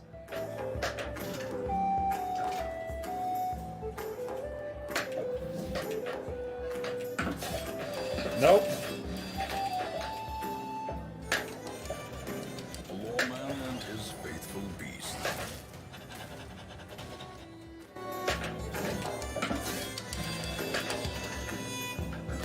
Keep shooting that quest, and I don't want to do that.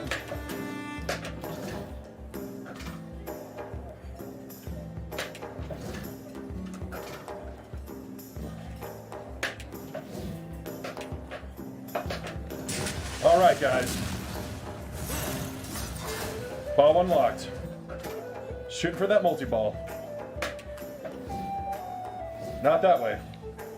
Yeah, the Cyber Race release was super. Oh, whoa, that was crazy. Cyber Race release was surprised me. I didn't hear anything about it. The other ones I had heard about, I heard rumblings about Die Hard a long time ago, and I heard something about Darkest Dungeons a couple months ago, Yeah, but I didn't hear anything about the Cyber Race. jackpot.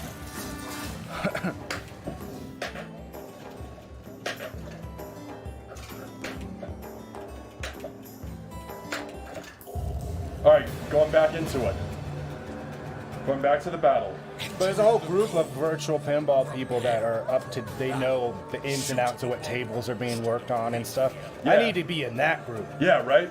We need to get into the Cool Kids Club, you Yeah. know? So that way we can see if, like, all the latest updates, you know, see what's going on in the community of, like, the not just updates, but beta testers. Because I'd be more than happy to do that on stream, for sure.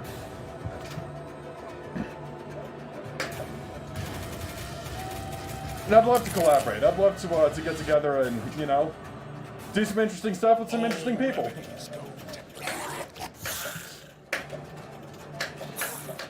A monstrous soul belongs on the plains of hell. Yes. Turn it. Come on, get control of the ball.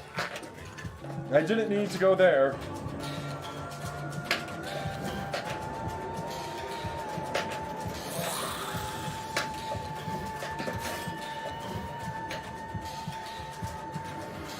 Am I on a timer? Yes, I am. Nope.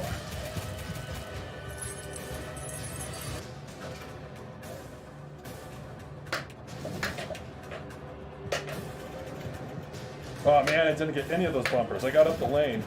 A trifling victory, but a victory nonetheless. I got victory. Shoot upper playfield targets to defeat the enemy. He says, the Cool Kids Club is a bit like Fight Club. You don't talk about it unless somebody says it's okay, which is very true. Like, yeah, you don't start announcing tables are being worked on or whatever too early. No. That happened. Remember I was telling you earlier about how Technopair had a bunch of updates, all this free stuff? Yeah. Well, somebody on their Discord basically promised a bunch of stuff that's not true. Oh. And he was like a big part of the community. Patched up. That's even worse, especially if you're not a developer and you're saying stuff that they may not be able to get to right away because it takes time to build these sorts of things. The Yeah. promise of safety. There's a couple of older tables that I would love for I'm sure, because the VPW team's always working on multiple tables. But I would really like an updated version of Frank Thomas's Big Hurt. Yeah.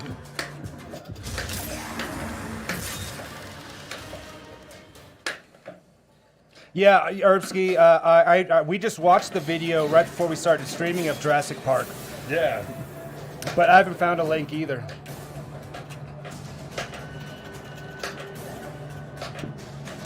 No, don't you do it.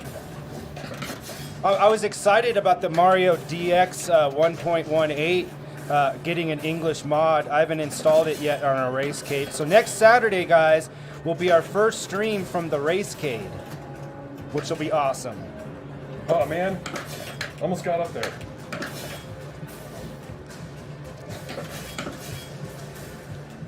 Woo! That was a little too close to comfort. Yeah, for sure. I haven't, I've seen the machine somewhere we were at, but I haven't played that one. Only the old Sega one.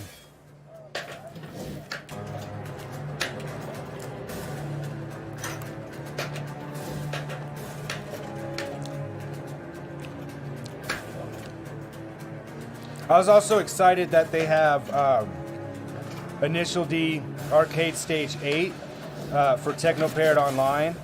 I love Initial D so much. Being able to go head to head with somebody will be awesome. I'm excited for when Mario Kart DX gets online.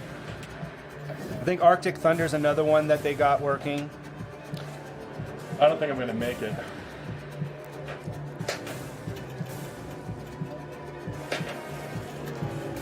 I missed it. I missed my shot.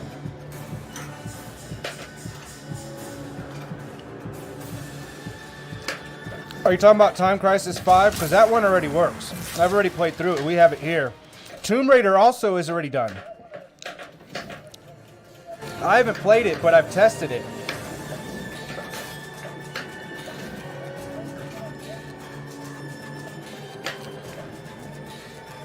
But yeah, Halo Fire Team is definitely, I don't know when that.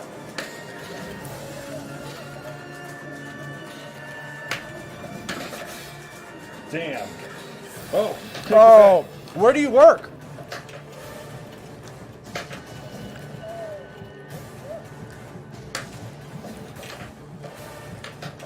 And that's out. That's out.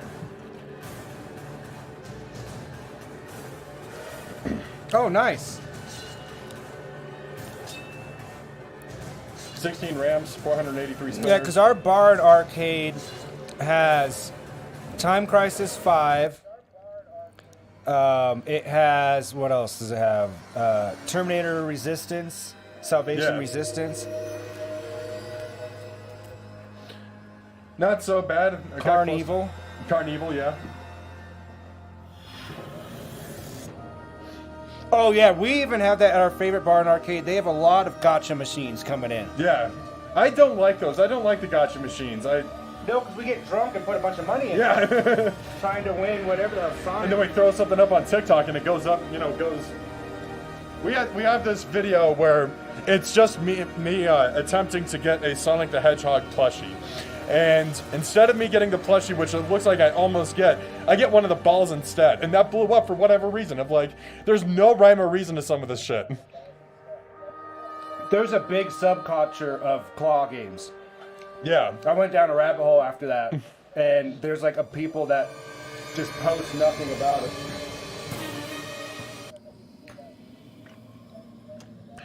We are moving on to Whodunit. Yeah, 9 claws. Yeah, that sucks. Because honestly, I'm like, it could be it's taking up space that another arcade game could be there. And I feel like if you oversaturate it, eventually you're not going to have enough games to keep some of the people engaged. Because how many people actually spend a lot of money trying to get the plushies and whatnot? A lot. I'm sure there's a few, but Kids. oh, that's true. That's true. Daddy, please give me that Sonic the Hedgehog. 10 if you could find the key. Yeah. And the cost for a claw machine and the maintenance versus how much money you get is probably much higher than if like you buy a Pac-Man machine, it breaks down. You have to have somebody that knows how to fix that Yeah, that's machine. true. And pinball machines, that's even more difficult. If pinball machines go out, Yeah, Arbeski, that's kids and guys trying to impress their girlfriends. That's who do or it. drunk dudes Or that drunk think they're dudes. cool. I'll get this. I'll get it for sure. I know what I'm doing.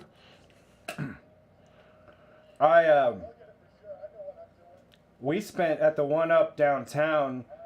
This is a long time ago. We spent a lot of money trying to get a Nintendo Switch. Like if they have that high priced of stuff, you know there's no way. It's the one with the keys. Oh yeah. We have to line up the keys. Oh, whoa, what's going on here? Oh no.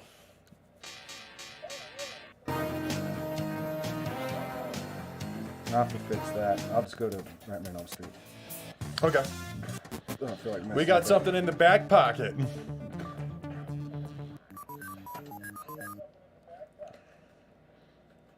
Press F12, then enter.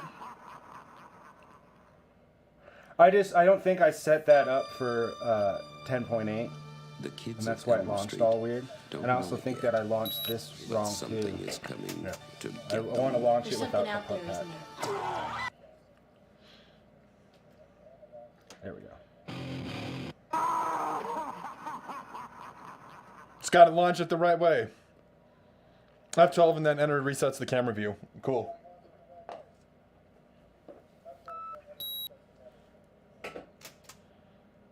There we go. There we My go. buddy. Split.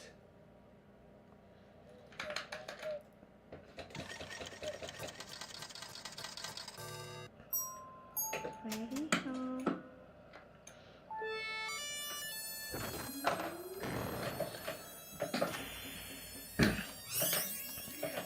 get into this. Oh, come on.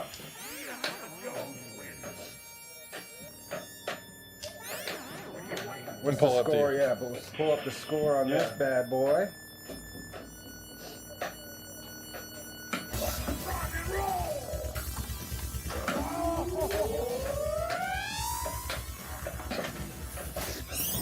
I know I got some insane score when I stream this for Halloween. Ooh.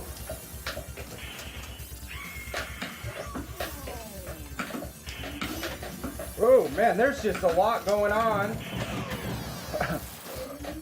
Just ate some pizza and I was letting my stomach settle and then had like multi-ball nutness. Yep. If it's the one that's on the left, then it's 609 million. Yeah, that's the one. The other one is the other table.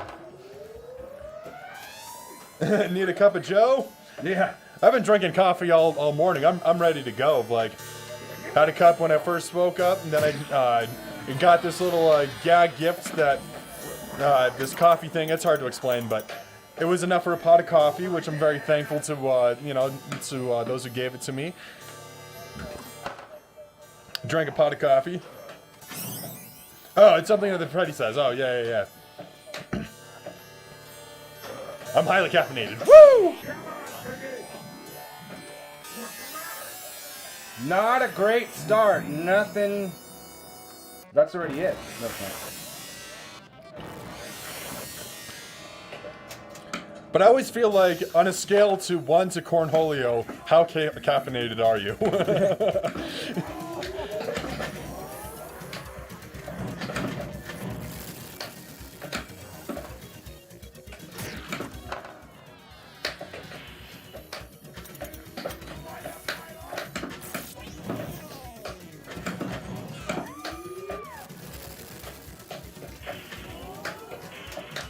This is another one of those scores that I'm like lucky if I'm ever gonna get close to that again. Right. Could happen. I watched you pretty drunk play NBA Fast Break and get over 200. I was like, no, you're putting that into high score of like, it's got to be a high score. And it was.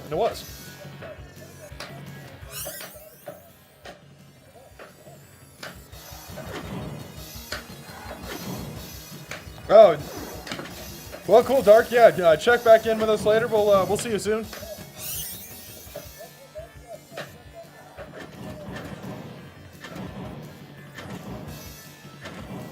He's gonna go watch the Broncos play. Ronkies. It's so strange that he's just suddenly started to watch football. Won't watch hockey, but we'll watch football. I mean, he's sitting around more often now, so he's Yeah. probably just got to find stuff to keep you busy, you know, to get invested in.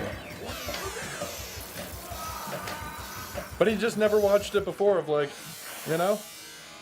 But I think because all he does is sit, because just the way his body is, his body's like all busted up and whatnot, so. You know, I think there comes a point to where you can only watch so much TV before you start. What's up, Any Nostalgic?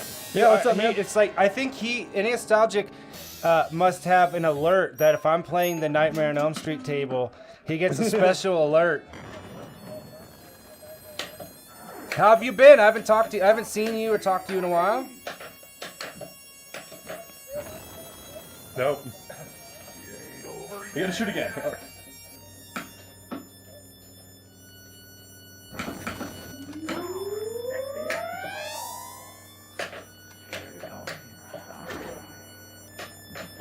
Ah, man. What's my score? So I got to beat 204 million is what I got to do.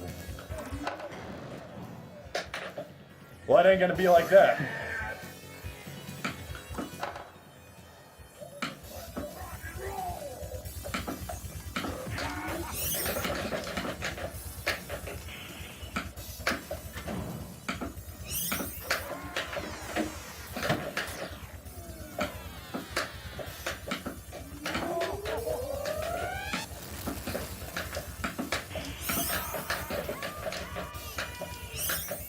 Help me! That's what I feel like. I need help. I need an adult.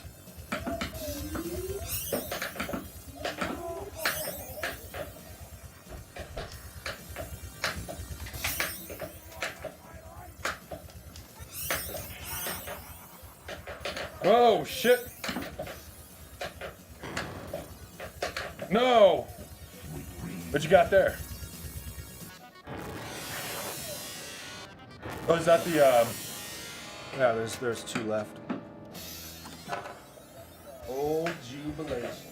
Old Gabriel, yeah. Got kind of stuck, mentally stuck for a second. I was like, This is the thing that I keep forgetting to say. We have to use these. have to use what? The coasters. Oh, yeah. Because otherwise it... It's really hard to get them. Obviously, I can, but it's a pain in the ass. Woo! That was spicy.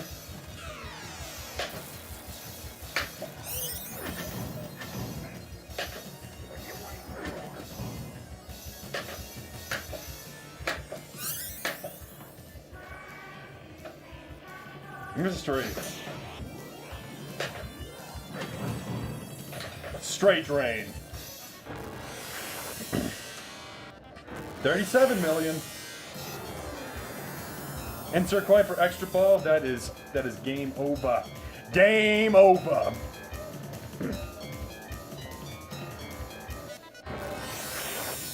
This is the Stern Cup, so it's the time to be using it.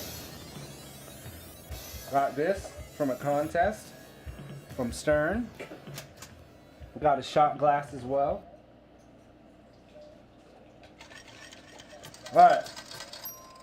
I think Any Nostalgic was on when I was playing this and I got that high score. Because it was a stream you weren't on when I first played. I mean, we have played this on stream after because I told you about it, but when I got that score. Hey, NES Nostalgic, that's all good, man. Of like, we're gonna be here for a long time, so we've already got Dark. He's gonna, poke in and out, every once in a while. So, but we appreciate you coming by, man. Yeah. Of like, you taking a phone call is no biggie to us. We do not demand your attention. We demand it. No, we demand it. We demand your attention.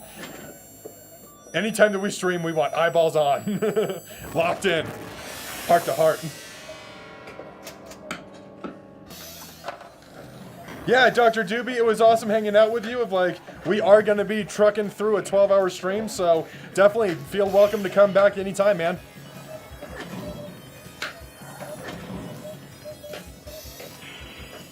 Oh, yeah. Any Nostalgic said that, don't forget about the quad save that's available in the middle, if you have a way to trigger it.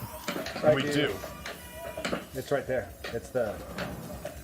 All these buttons work now. I made sure of that.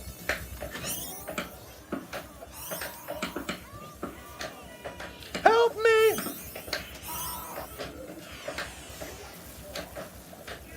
Oh, I don't know how I saved that.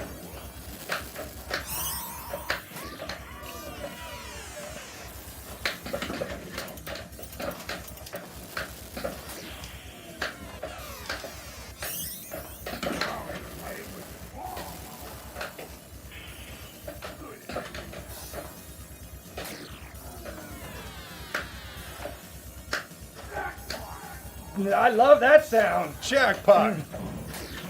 Especially when it's Robert Englund as Freddy telling me jackpot. Yeah. Does he say that in any of the movies? No, he recorded special just for this table. Like, that's really him. He recorded for this pinball for tables certain phrases that are just specific to this, which is Awesome. super cool. Because usually when they get sounded like, it's always some bad. Like, come on, it's not that hard, guys. They always choose something like, oh, you sound the least like this person. You're hired. Yeah. Damn it! And I had the claw thing. Can you do it? All right. Just put a microphone in, like, I feel like sometimes they just on the randomly, street, yeah, yeah. just go out on the street and randomly pick somebody.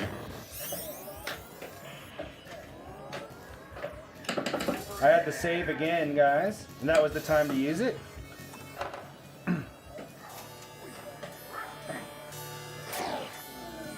All right, cool. Yeah. Ness said that we don't have to call him NES Nostalgic. Ness is fine if that's a Ness? little bit easier. Yeah. Nessie. Sure. There it is. Hey, I kind of stumble, and I've said this before. I'm pretty highly caffeinated. Like, feel myself shaking. I'm feel shaking. So how have you been? What have Yeah. you been up to? Yeah, man, what's up?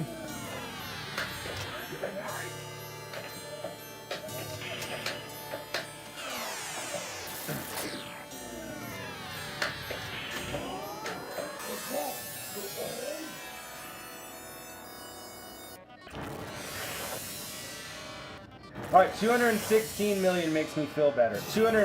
Almost 230 million. You're up. I have not heard of that band, so I am going to on Spotify right now and looking that up.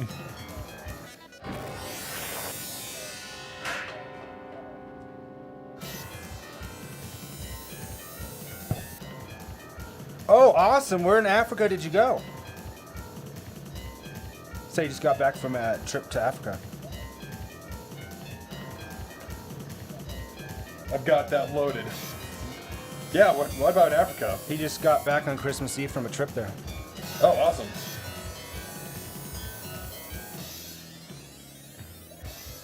Started in Victoria Falls and then Cape Town.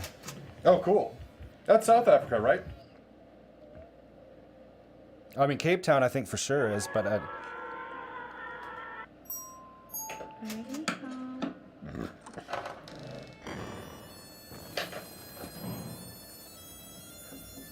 I've never been out of the country. Neither have I. Victoria Falls is in Zimbabwe, about 4-hour flight north. So did you do the safari?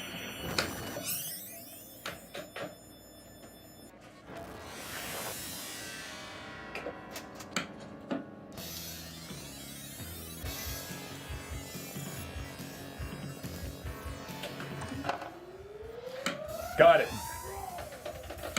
Victoria Falls is one of the 7 wonders of the world. Huge waterfall. We did one safari.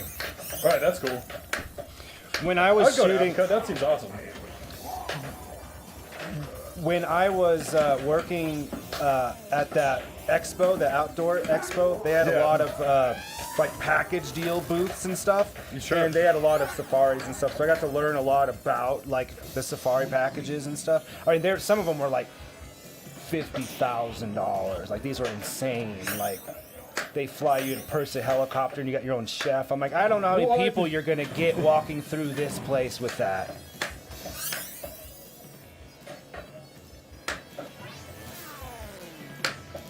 No. He said he couldn't recommend it more.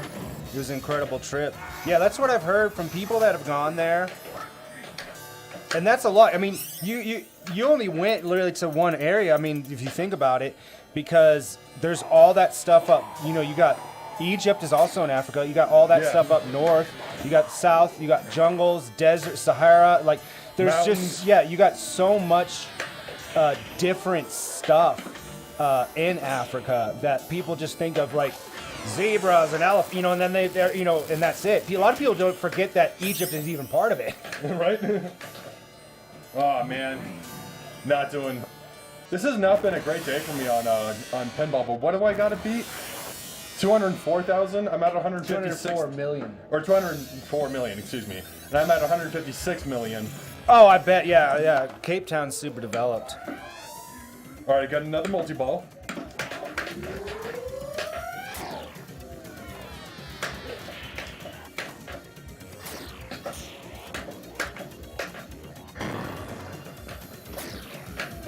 Nope.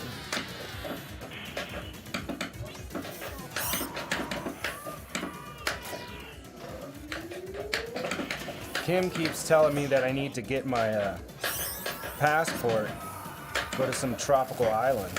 Yeah, that'd be awesome. That's all I've been wanting to do for years. I'm like, I need a reset. That's a full reset, a vacation where I'm just sitting on a beach. That's what I did when I went to Florida. It was pretty great. Oh, nice. Just Cause. That's a fun series. Yeah, we'll be here. We ain't going anywhere. I think I've played all of the Just Cause. Oh. It was Five's last one. I don't know if I played that one.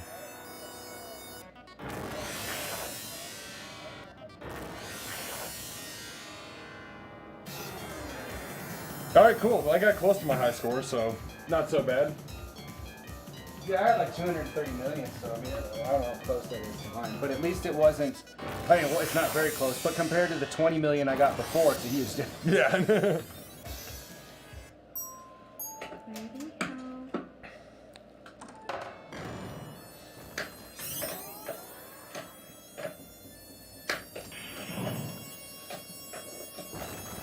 I haven't played Just Cause. It's kind of like open world, kind of like Far Cry, I would say, ish. Lots After- of cool vehicles and weapons, and it's a really fun game. Sweet. It's definitely more, I'd say definitely more arcadey. It's just like a really fun sandbox to just do a bunch of stuff in.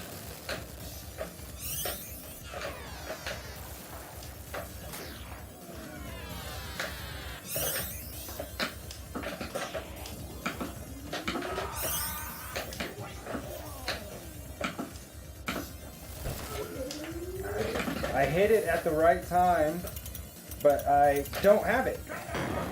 When I remember to use the claw, I don't have it. I don't need to.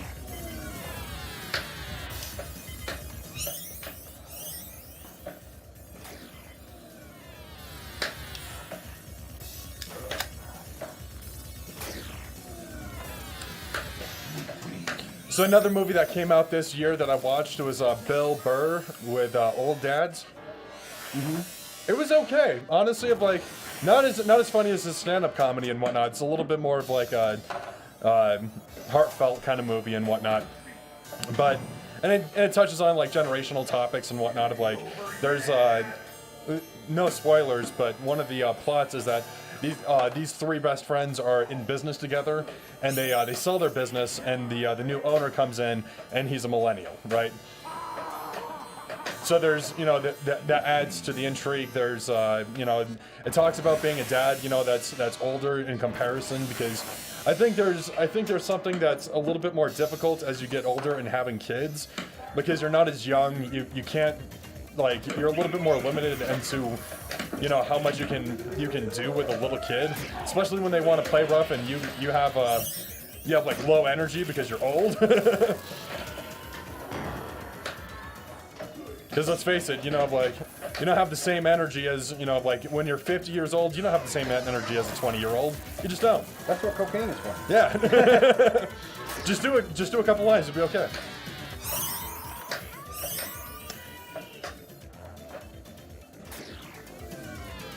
I've saved 4 souls. I didn't know that was what I was trying to do, but hey, sometimes you accidentally save a soul. Yeah. You attempt to devour them, but, you saved them. They came to Jesus. And come on. Aye. No. And I had it again! I Yeah. always do it right after.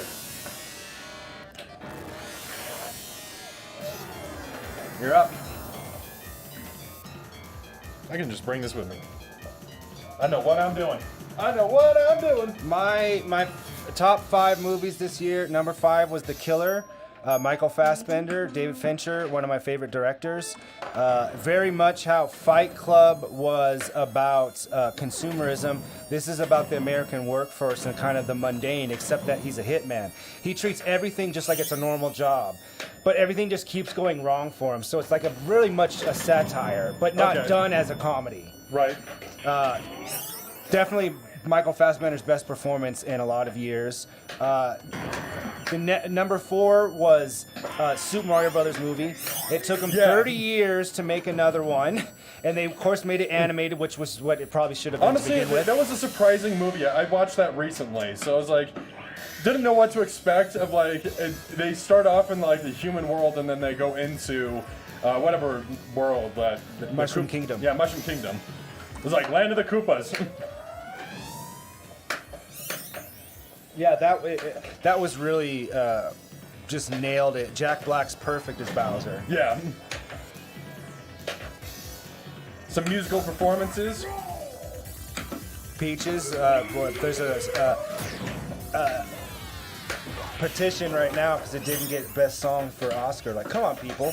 We don't need The Color Purple to win. It's gonna, those movies, those type of things always win. can we have something that's like fun?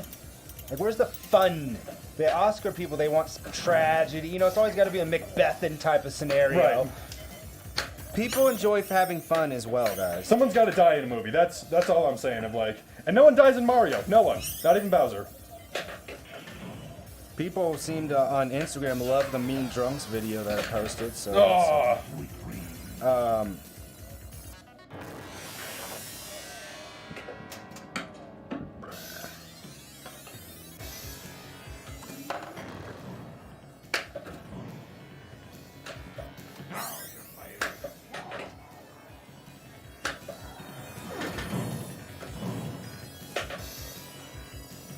Do I get it? No, I should have clawed. What button is that? my number 3 movie of the year is Oppenheimer. Christopher Nolan, my favorite director of all time. And I usually I'm not a big fan of biopics just because it's like they follow such a similar formula, especially musical biopics. It's the same formula Yeah. over and over again. But And they cut out because so it's much- Christopher Nolan, it's done like a blockbuster film because that's the type of director he does.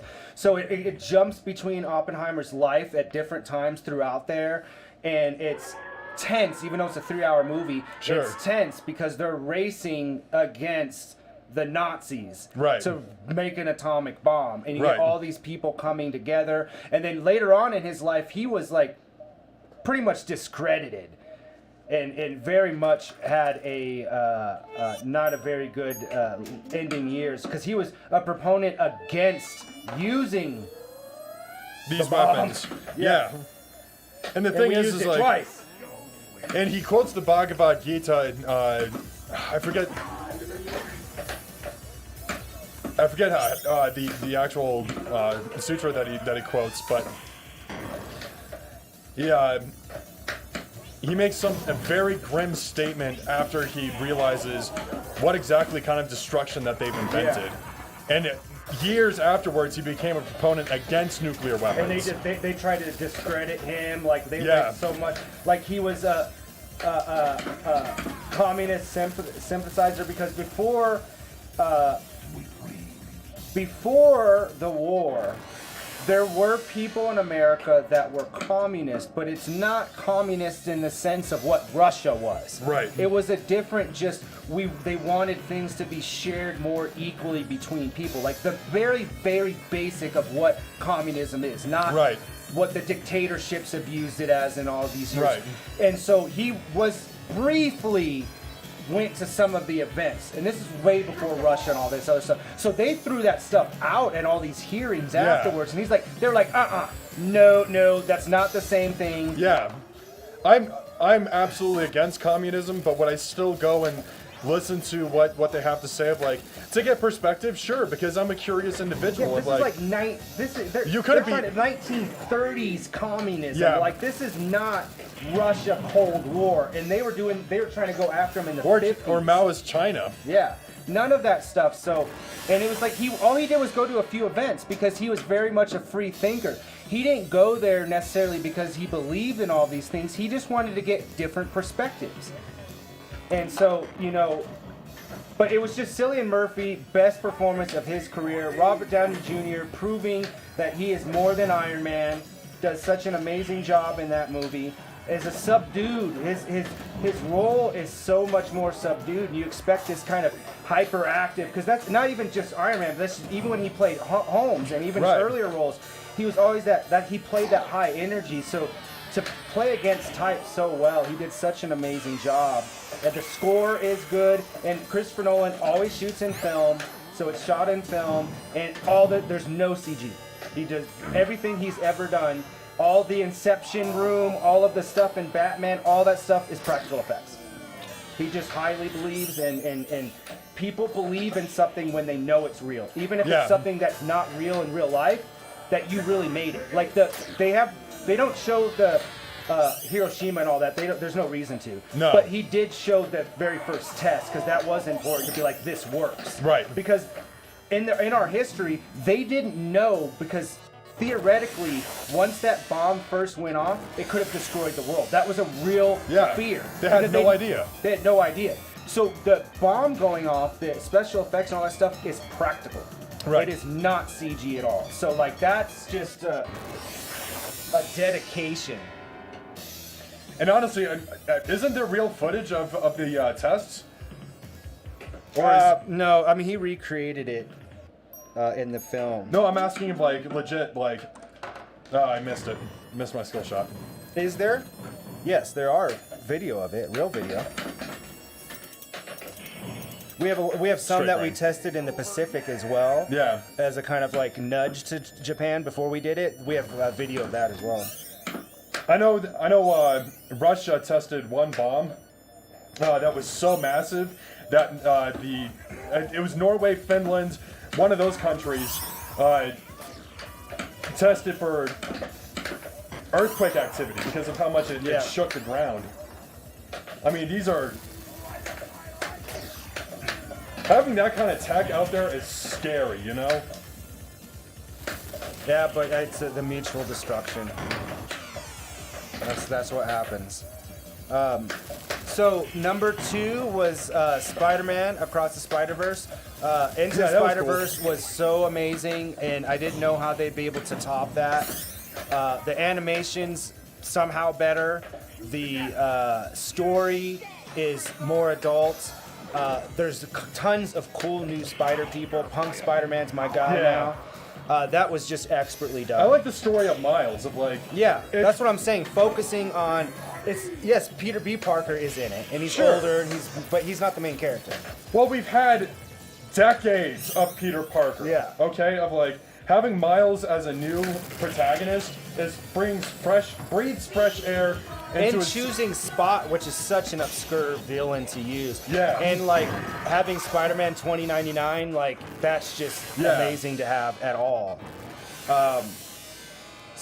But my number 1 movie of the year is John Wick Chapter 4. Keanu Reeves has proved once again that he is the action star of the 21st century. He is like wine, he gets better with age. The stunts that they do in that movie are stunts that will stand the test of time. And the accumulation of a very, if you guys have not seen John Wick, is a very deep mythology for those movies. Yeah. And it's just so expertly done. Everything coming to a head, finishing out his story. Such an amazing job. And for something that is so violent, because Gun Fu is really something that John Wick's made famous, and now Yeah. all these action stars are starting to do movies like that. And he's like the nicest guy in the world. You know, like he's not out there shoot. He doesn't even like really shoot guns. It's just like, Apparently, he did a lot of training, and he's like. oh no, he's very serious. Like he's very like, they were required when he got signed on. Everybody in the Matrix to learn martial arts. They had to do their own stunts. The Wachowskis were very, very adamant that they did not want to use stunt doubles. Yeah. You needed to be able to do this on your own.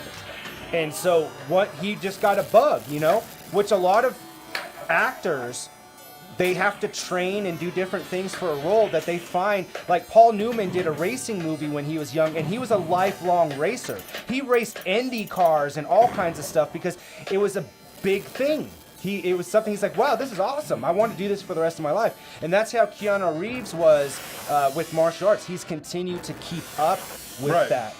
It aligns with, you know, because martial arts isn't about beating up people. Well, he's also super into like motorcycles and whatnot. Yeah. So if like you take a look at this personal interest, it's not really a surprise. And besides, like competitive shooting is pretty fun. Shooting a gun can be a lot of fun. You're not, and I'm not trying to make it seem like a toy because it's definitely a weapon. Of like, but there's a sense of accomplishment that you get for When you- hitting your targets. When if you got 90 dudes you got to get through to get out of an hotel, you better have some John Wick training. Yeah. But what I like about the movie is Donnie Yen is such, he never got to the heights that the Jet Li's and Yeah. Jackie Chan's did, but every movie he is in, he is better. The IP Man series is absolutely amazing. Oh, man, he yeah, was absolutely. so good in Rogue One. Yeah. And in John Wick, he plays a blind character, and he studied how would a blind person fight, like how would they use sound and all this stuff. Right. And like real blind people were like just describing like how it is. They're like, that's exactly how you would use sound to get through an area and to know where people are at. You use your other senses. Sure. Because they do heighten, not to Daredevil level, obviously, but No, but not at all. they are heightened. A little bit. The thing is like because you're you focusing, focus on it more. Of like you're reliant on it. Of like if you were blind and all you have is your hearing, you're gonna focus on your hearing because it's a scary place. Yeah. The world's a scary place if you can't see what's going on. Of like it's almost better to be deaf than it is to be blind. You may not be able to hear things, but you can at least see it. Yeah. You don't have any problems walking around. Where if you're blind, dude, I feel for it. Like my dad's eyes are getting pretty bad. He has glaucoma. He was talking about the scores are 156-0. Yeah. I don't know if that's a real score. I mean, I can tell you it's probably not. Yeah, Dark. What's going on with that Ravens score? Of like, that's pretty high for football.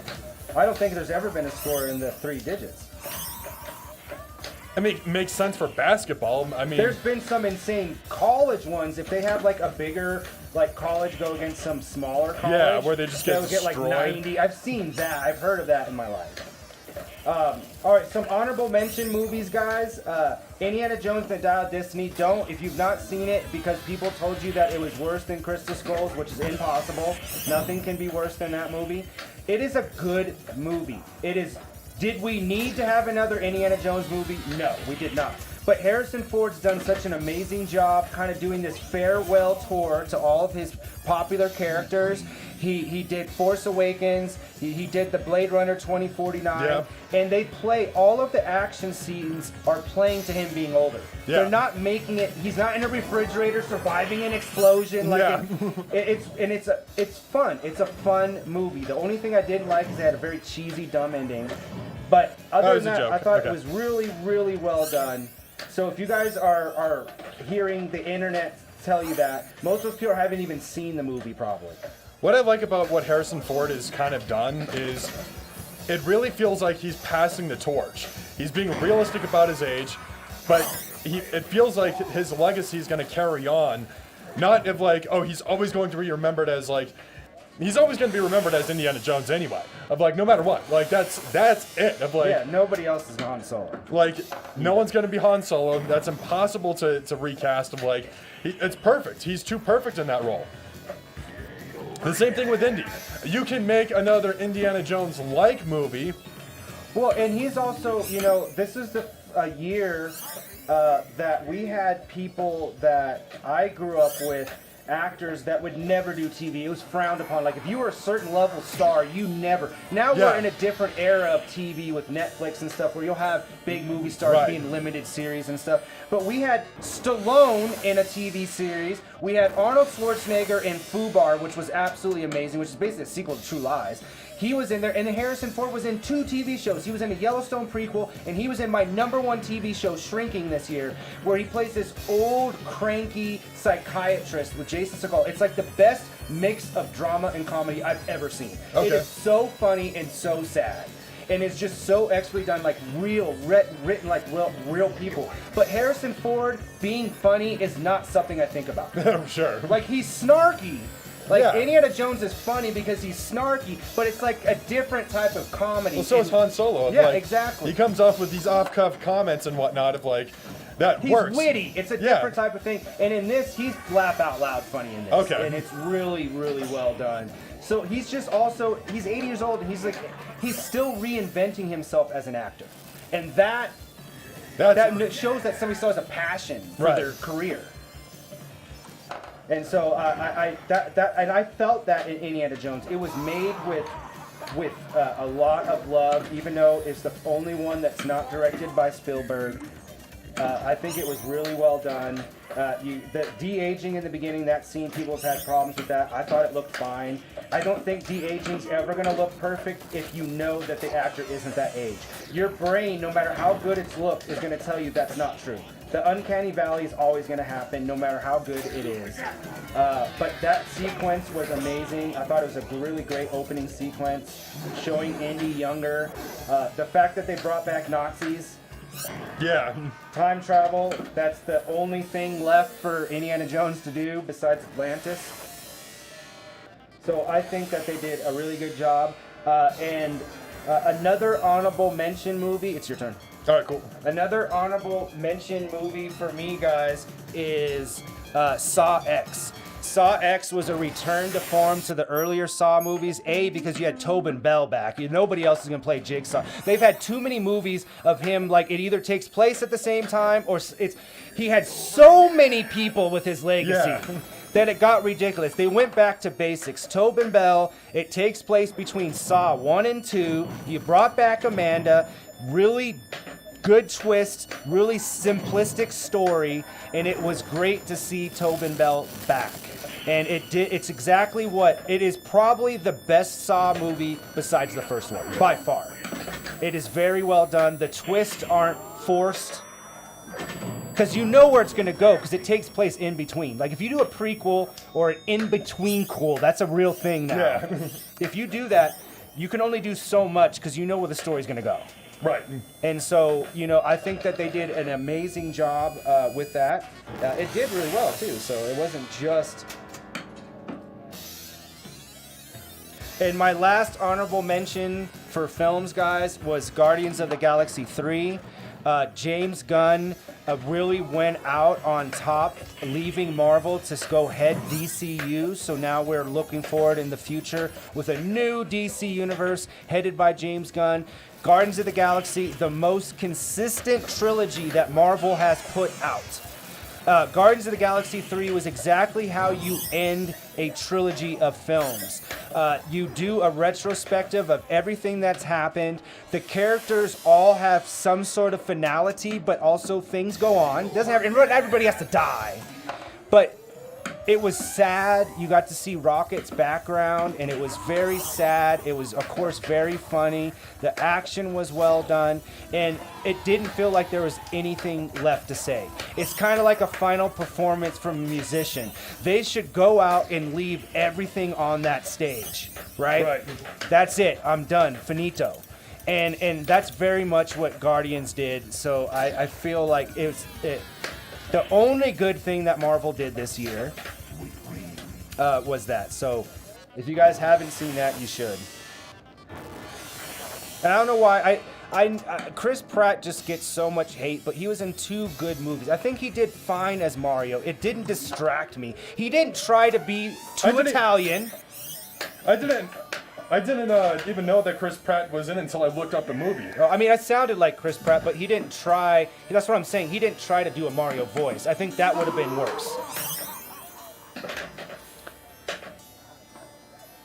So I really appreciate that. But let me know, guys, what are some of your favorite films that you watched this year? It didn't have to come out this year. I know a lot of people really enjoy Barbie. I couldn't watch it. Not because I'm against Barbie. Like, if a movie's good, I really actually don't care what it's based on. Yeah. I watch football movies and sports movies. Sure. I've watched movies based on UFC. I don't watch that either. Hey, hold on. Hot take. What's your opinion of Field of Dreams? I like Field of Dreams. All right, cool. We can be friends. I think, why is that? That's a beloved movie. I think people are hating on Kevin Costner right now. It's popular. So really? I didn't know that. I don't know much about media and celebrities and whatnot. So Kevin Costner is causing a big uproar right now because you got that Yellowstone show that's really popular, which is this about this family of ranchers, and I would say I've never seen it. This is what I've heard from multiple people though. It's more of a show that probably these people are probably right-leaning type of people, sure. Some ranchers or whatever like that. Sure. I've never heard anything about the show being political. It's just about this family and it's drama, Sure. soap opera-y, whatever, okay. Right? He left the series and they never finished. He's the main character. Okay. They brought him back because he hadn't really had a hit in a long time, and he was like executive producer. He had all these different roles, and he wanted more control and more money. And Ty Sheridan, who was the showrunner and writer, was like, "Fuck you." And so he was like stormed off like an asshole and didn't finish out the scenes so there's like they're in court right now because like no, you come finish your shit. Right. And now they're continuing the stories because now it's got spin-offs. Like Harrison Ford's in a spin-off. There's another, I think, the 1823, him and Helen Mirren. That's the same family decade. You know, they're showing like different generations of the same Duttons. So that's what they are. Okay. But apparently he's just been a total dick about it, and he just left this kind of westerny type of show, even though it's modern. But these are Yeah. ranchers, to just go do another western thing. It's not like he left to go do something else. And I guess he's been a dick about it. It's what I've been hearing. All right. So, but no, other than that, I like Kevin Costner, but he is an egomaniac. And this, even his first round of being popular, you got what, Field of Dreams, you got Dances with Wolves, Yeah. you got a couple other movies that he did during then. But then what ended up happening, Waterworld. Right. So I mean, That movie's great. If you haven't seen it, stop what you're doing, keep us on your stream, but go watch that movie. Put it on another tab. You're missing out if you haven't seen that. No, It's I'm just- totally lying. That movie's not great. It is a horrible movie. And it tries to do like a Mad Max thing without doing the crazy shit that Mad Max offers. Well, I think the problem is that it costed at the time like $200 million. Yeah. Which is unheard of in that era. It was the most expensive movie at the time, and it lost the most amount of money. I don't know if that's true now. We have big movies like, you know, Flash and a lot of DC movies that came out this year that have been flops. That's been a big thing. Indiana Jones Dial of Destiny was also a flop, and everybody's so quick to be like, ooh, superhero movies are over. People don't like franchises. Just because a couple of movies don't do well, it's Especially at the box office. I think, of yeah, like, and I think that the real thing here, guys, is that Marvel's consistency isn't because people don't like comic book movies anymore and it's oversaturated. It's that they started getting lazy with their stories. Ant-Man and Quantumania was a boring movie. Yeah, it's just not That's great. why. Indiana Jones: The Dial of Destiny, I think that it was a bad word of mouth. People wanted to hate on it because it's Disney. Right. I think it's just fun to hate on Disney. And it's like, hey, I get it. They are an evil corporation. I'm not gonna defend their corporate ways by any stretch. They've definitely monopolized a lot of my favorite things, and it sucks. I hate that Disney owns Star Wars and Marvel. Yeah, But again, that doesn't mean that they didn't make good. But they there would also- be no MCU. There'd be no Yeah. shared franchises. We got to have Andor and Ahsoka. We got the last season of Clone Wars because of Disney. Right. They never finished the cartoon. They finished Rebels. They've done good things for the fans. And there are a lot of people that love, their live action, Beauty and the Beasts and all that. Sure. I don't like those movies anyway. so I hey, don't yo, care if it's live the action. live Jungle Book, that movie's fire. But of which like, one though? Because there's two. No, there's there's one two. that Jon Favreau did, and then there's one that Andy Serkis does. You know who he is? He's Gollum, and Okay. he's Caesar in the Planet of the Apes movies. He's also a director. He directed I think it's Mogwai is that one. So that's if it's not called that. And that one's supposed to be the superior one. But most people didn't see it because he called it Mogwai instead of Jungle Book. So people didn't know what it was based on. You know what I'm saying? Unless you knew the source material. yeah. So that is, Jungle Book's one of my favorite Disney movies anyway. Of like, I like some Disney, like, I like The Little Mermaid. I like, No shame in my Black game. Hole. That's such a horrible movie. Have you ever seen it? You seen what? Black Hole. No, I haven't. It was their like answer to Star Wars in like 1980. It was just atrocious. What So, about like, we the? want to make like a Star Wars type of movie, but we don't want a good script or put any money behind it. There you go. That'll win over That'll the fans. sell, yeah. You know what's a surprisingly good movie for the 80s, and it did not age well? The Last Starfighter. I think it aged. What did age well about it?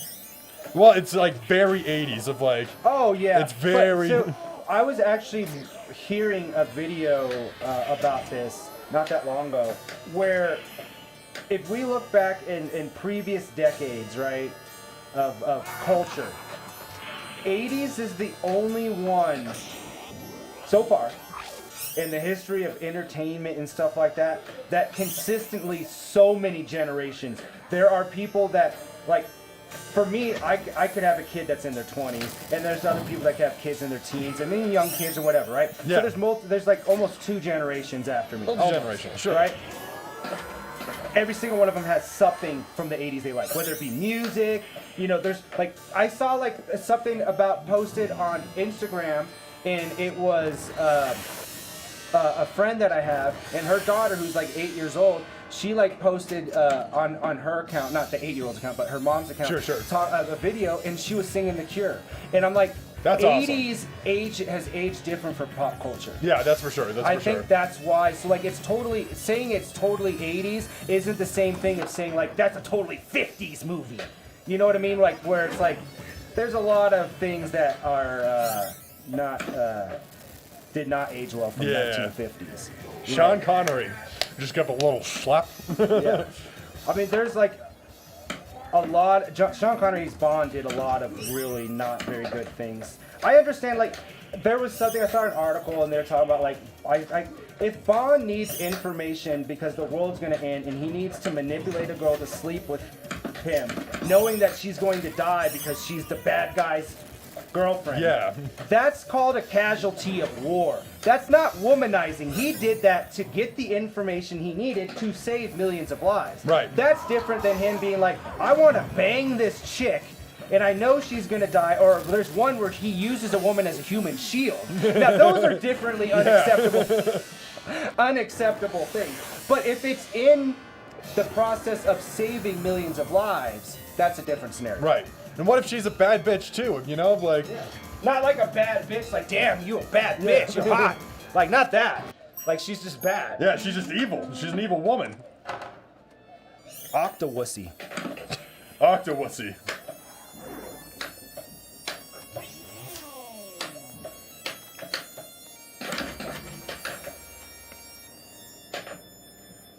Almost. Mystery, what do I get?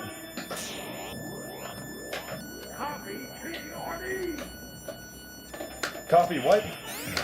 Next up, guys, after Dead's turn, we are going to be moving on. Actually, we're going to take a break. We're going to take a dual break here because this is halfway during our pinball. Oh. We're going to come back with some Street Fighter 2. Pinball. Some Doctor Who. And I'm probably going to need to choose something else besides Whodunit just because I don't want to mess with that right now. So I'll think of that. There's plenty Other to choose table. from. I think that I'm going to go with the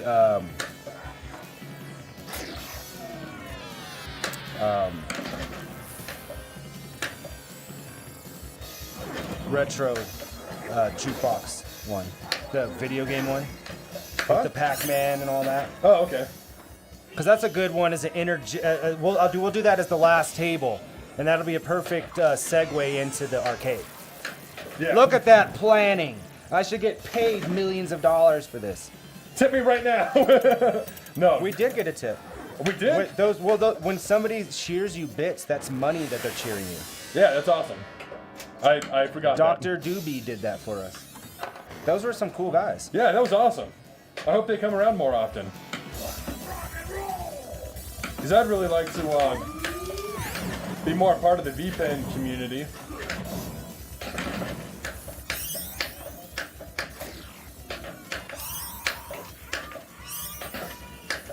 I mean, we are playing a lot of pinball, you know? Like, every Saturday we're jamming in sessions.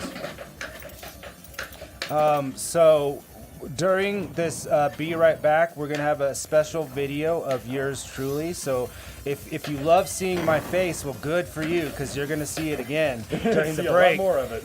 And it's going to be my top 5 games of the year.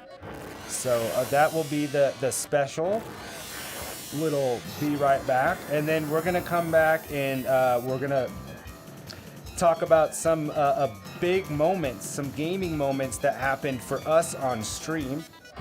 There should be a Be Right Back that says game. What, it's different than BRB? It's on the second page.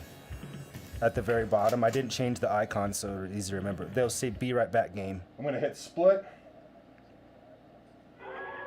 and then "Be right back" game. Game? It just says games. Yeah, that's it. Oh, just games? Yeah. All right, guys. We're gonna be right back. We'll get some more pinball going here in just a sec. Hey everybody, it's Mr. Brightside Games. with Quick Save Barcade, and I'm here with my top Yeah. 5 video games of 2023. Cool. At number 5, we have Street Fighter 6 from one of my favorite fighting game franchises. Street Fighter 5 did not have a great launch. Capcom really dropped the ball, and 5 became a great game after a lot of updates. This time, they released a full game. We have a World Tour mode, which is a lot of fun. We have multiple fighters. We have arcade mode. We have everything that you could possibly want from a launch of a game. Another great thing is Cammy and Chun-Li are completely different characters in this version, and Manon is my favorite new character. And guess what? I'm playing as E Honda as my main. I've never done that in any Street Fighter. The new drive system is absolutely game-changing, and I can't wait to see the new characters and continue to play. At number 4, we have Chained Echoes. I love role-playing games. You're gonna see a lot of role-playing games on this list, and I love old school JRPGs, and that's exactly what Chained Echoes is. It's a throwback to those old Square Enix SNES era games. It's got amazing music, a fun battle system, a great story, it's got great voice acting, it's got mechs. It's got everything I could possibly want, and it makes me feel like I'm a teenager again playing those games. If you guys haven't checked it out, it's on Game Pass right now. At number 3, we have Zelda Tears of the Kingdom. Even though I have not finished it yet, I got 100 hours in, and I've still not done a main mission. All of my friends are like, come on, you gotta finish this game, but I'm having so much fun just messing around and exploring. After Breath of the Wild, I didn't know what they could possibly do with Zelda to top that, but somehow they made the game even bigger. Running on the Switch, we got Sky Islands, we got an entire map underground with no loading. And on top of that, we have this new mechanic where we can build all of these really cool weapons and vehicles and all these different things. There's so many videos that have come out of just how much fun this game is. Nintendo once again shows you that they know how to make their properties into the absolute best games. At number 2, we have Baldur's Gate 3, which won the Game of the Year at the Game Awards this year, deservingly so. Baldur's Gate is a great series. Larian Studios shows that they can make a game based on D&D and give you all of these different options, from combat to how you interact with characters to scenarios to everything. Is just there's no wrong way to play. Every encounter is completely different. I've talked with people and they did things completely different. It's really interesting to see. They got great builds from different classes. It is a master class, and not just role-playing video games, but a master class in video games, period. And my number 1 game of this year is Final Fantasy 16. Final Fantasy is my favorite series of all time, and I didn't know what to expect from 16. I liked 15, and I thought it was okay, and they've been going more towards action for quite a few entries right now. I wish that they would have gone back more to the turn-based, but I was pleasantly surprised. When you bring the guy who made Devil May Cry into there, you're going to get great action. And it's not just the action and battle system that's great in here. We also have probably one of the strongest stories that Square's ever put in a Final Fantasy. It's basically Game of Thrones. We got cursing, we got blood, we got betrayals, we got everything. It kept me engrossed. But you know the absolute 2 best parts? One is it has the best music since Final Fantasy X, bar none, and it has the best boss battles of any game. Yes, any game, not just in Final Fantasy. We got Titan, Bahamut, and Ultima. Those epic boss battles are so amazing that I was at the edge of my seat, and every time somehow they topped it. I can't wait to play the DLC and play more of that game. Here's my honorable mentions of best games of this year. We have Mortal Kombat 1. Yeah, it's kind of a stupid name, but I think that NetherRealms really, really delivered. It is a lot different than 9, 10, or 11, which I think of their own trilogy because it's kind of retelling.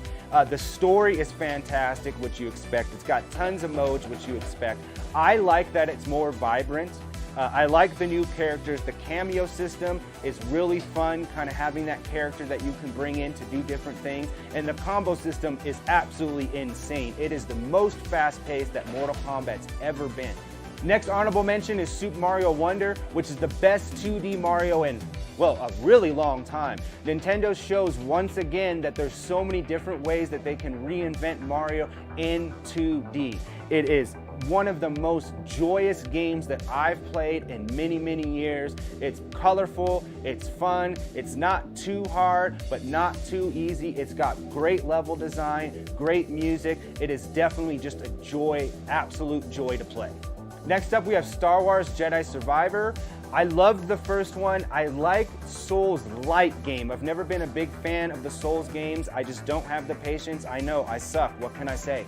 I think that this game built upon the original by making the game bigger, the story darker, some great boss battles. The fact that you start with the same skills that you had totally makes sense. It shows your character progressing over time instead of reverting you back from the beginning. I love the new skills. I liked the story. And the fact that EA made this game, guys, this is an EA game. It's the best Star Wars game that they've made and probably one of the best Star Wars games made in the last 5-6 years. Next honorable mention, we have Vampire Survivors. I know that the game didn't come out this year, but it was the first year that I played it. When I heard about this game, and it's basically like a roguelike where you fight hordes of enemies, but you don't use any buttons except for your directions. It sounds really silly, but once you play it, you are hooked. I've put hundreds of hours into this game with all of the different classes, all of the different levels, playing just one more turn every night. It is a masterclass on how to create something simple and enjoyable and addicting. Another honorable mention is Proteus. I love old school first-person shooters.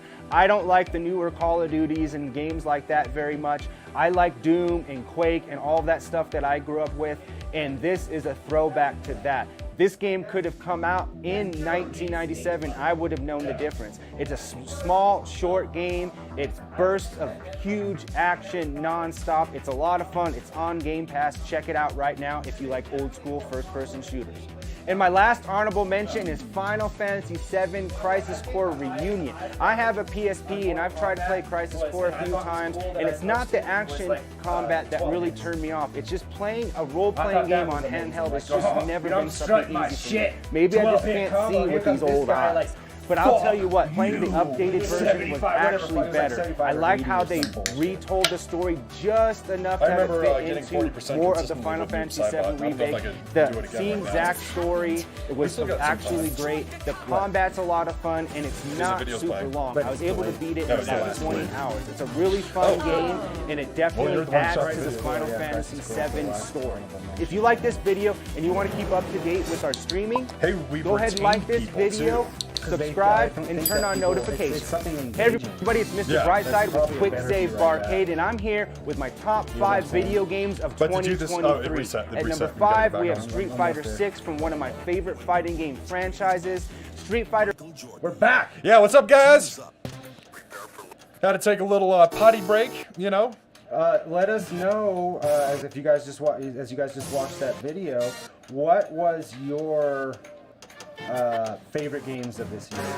Obviously, Baldur's Gate. The only reason, here's the thing, and it's definitely, it's not a knock at all. The reason why Final Fantasy 16 was my #1 game is because I was so against it when it was announced. Okay. The fact that it was going to be fully action and not turn-based at all, I was completely against.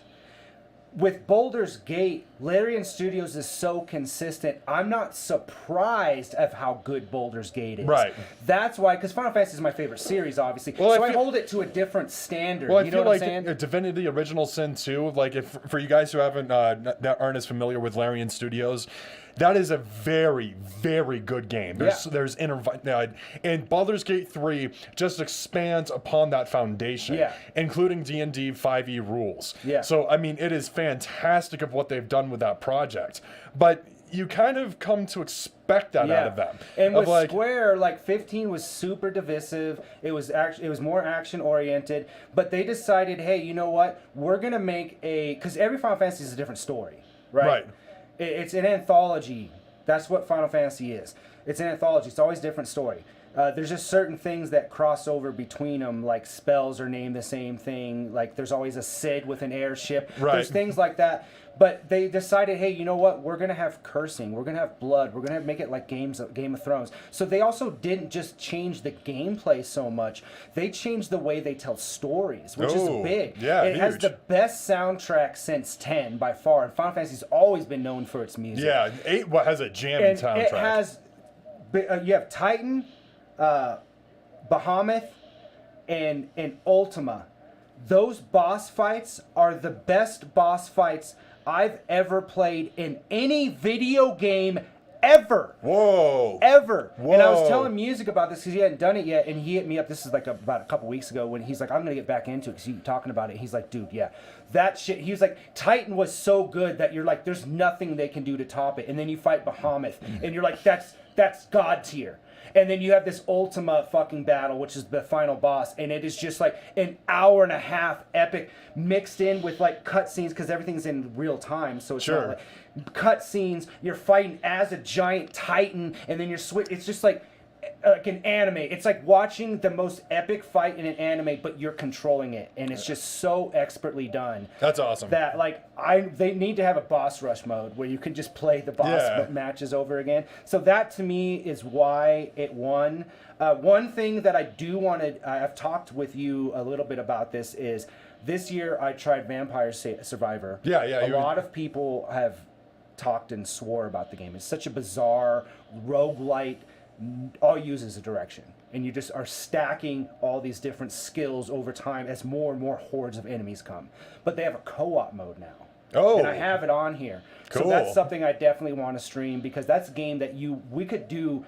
I swear to God, we could do an 8-hour stream on it of just that because you get sucked in. Like one round can last like 2 hours. Because it's just so chaotic. And you're like thinking about how you get certain items, and then you can like level up items, and certain characters have default abilities. So that's how you choose your class to base on. It's an amazing game if you guys haven't played it. We're playing Street Fighter 2. One of our favorite tables, and definitely we've played the fuck out of this year. Let me pull up the high score on this so we can get that going. You had it for a while, and then I sat here one night. This is before we were streaming. I was like, there ain't no way Dad gonna have a good score on this. I've been going Southern. If you're still online, she was like, every time I was making a joke, and it just got more. I got more Southern as the night went. What? What's in my jokes?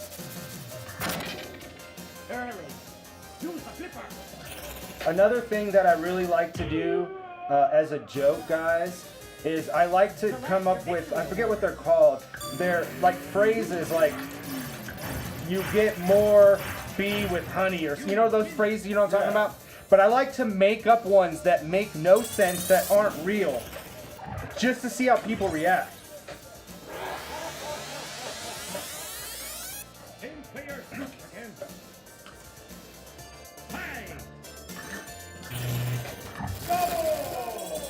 Not pulling up in the search. Gotta manually do this. So my goal has been, and I would love to do it before the 2024 hits later on today. Sure. I'd love to get to Grand Wizard mode on here. I've defeated almost every character before. I've gotten very close to it.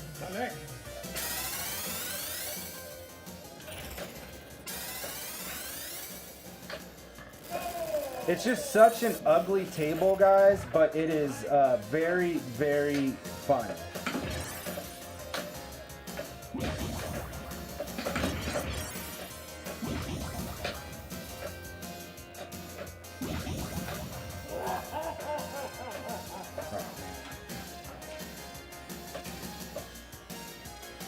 Ready, set, Shoot. Shoot. Early. Oh, the shadow. Shout out to the shadow table. I thought that was pretty cool. It's all right. It's all right. It's No, pretty a cool. fun table, yeah. Pin player shoot again. Hey. Use the flipper. Kim's still on here. She responded, Mr. Brightside is the king of I hate this word. Louise, yeah. Yeah. I was, but here's Now the a thing. southern accent. And now a southern Yeah. accent. Well, you know what they say, you milk a pig more than, it's just like, I say weird shit, and every time, like, me and Sanchez used to do this, it was a fun little thing. We would go to these mountain towns here in Colorado, guys, and we would go to these, like, dive bars and just hang out with the locals and be like, we're a band touring, because who cares, right? Yeah. You're never gonna see these people again, but I would make up these weird sayings, and people like, I know what you're talking about. No, you don't, I just made that up. Early. I don't see Blanca. Street Fighter right here, man. I'll find it. Oh, there it is. Street Fighter 2. There we go. What's the scoring on that? You got to beat 138 million. Yeah, that was like my almost Grand Wizard score. But I did not get a high score on this. Music actually has a higher score than I do on this table. So I want real quick for people who don't understand when I keep saying Grand Wizard. Basically, there is missions, and all the pinball tables have missions. Once you defeat all the missions, there's usually a final mission. So think of it as like the game-ending boss. If you defeat that mission, you beat the pinball table. Extra ball is lit.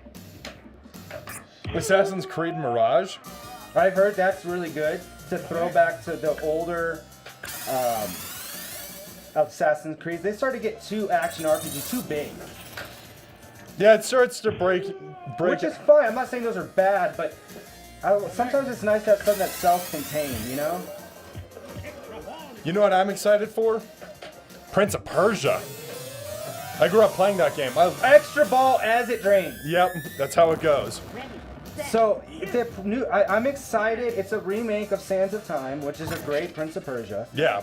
But the videos, it was supposed to come out already, but it had not very good reveal videos. So people are kind of worried about the state of it right now. Nice, okay. Well, I like puzzle games. I gotta say, one of my all-time favorite games that I've ever played, both single player and co-op, is Portal 2. 4 opponents. Yeah. Portal It's a 2. great, did you ever play a co-op? Yeah. Yeah, it's a I lot played of fun. single and co-op, ran through both of those, and I feel like it's a different experience with co-op. Of like, absolutely, that pin saved you.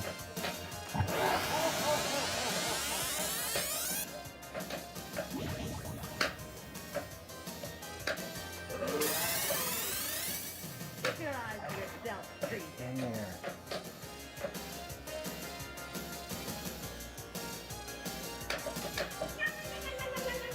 What was that? 105 though, hey! I'm just saying, that's not too far off from what my high score is. 105 million, guys.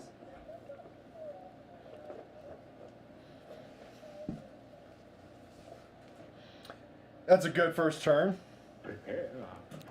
You know what they say. You catch more cats with corn than you do with steak. See, but if you say it with enough conviction, You just people gotta have believe it. confidence. You just gotta have confidence. You gotta believe your own bullshit before you want damn it. anybody else to believe your bullshit. You have to believe it. Yeah. Use the bracelet target. Use the flipper. All right, 6 million.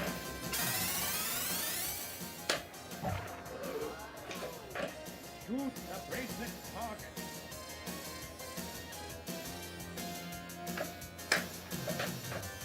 Now, one thing that we do want guys, or not, well, we obviously want it, but what would be a really great end year gift to Quick Save Bar and Arcade is we would love to have our very first Select your victory. paid sub. Yeah. We would absolutely love for someone to sub to us. We obviously appreciate the Prime subs, don't get us wrong. But we would love somebody who's willing to spend that $5 for 1 month of content. Is there somebody that's willing to do that for the end of 2023? We don't know. We got 8 hours left of this stream, so we got plenty of time for you guys. You are? Set. Shoot. Kim said she is a paid sub. I thought yours was Prime. Ready. Set. Shoot. Well, never mind. Kim is already that. Christmas came early. Christmas was already here. I'm talking about 2024. Oh no, she said she switched to the paid one because then she doesn't have to redo it every month. Oh, that's Well, thank you, Kim. You win a choice of, because we did talk about our first paid sub. They should get some loot. Yeah. Some Quick Save Bar and Arcade loot.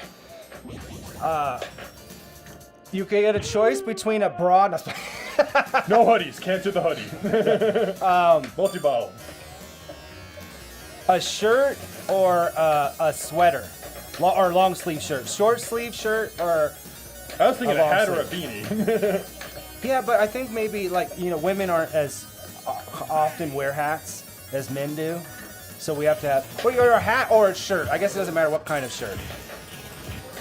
You get a choice between a hat and a shirt. And I'm joking. Obviously, I mean, of course, if you want the bra, we're not gonna. that's up to you. We'll make it work.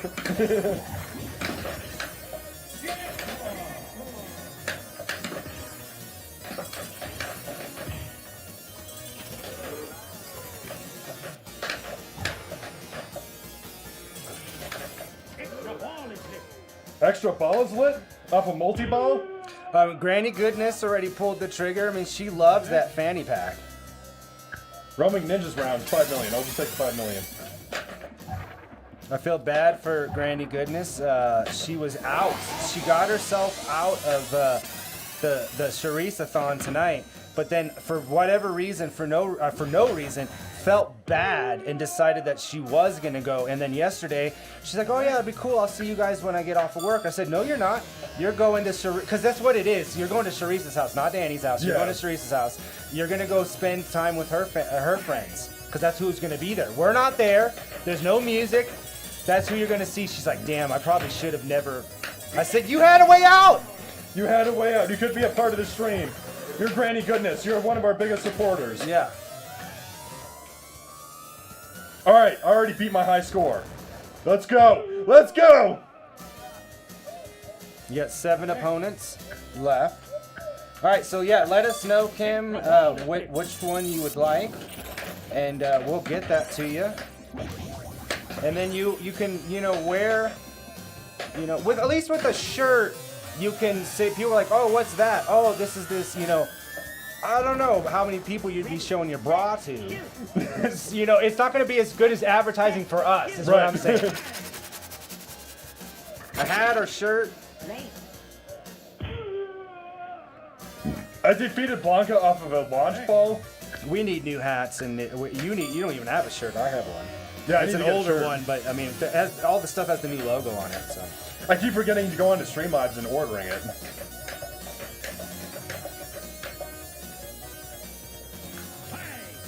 we'll also be doing more contests next year as well. I can see the ball being stuck there.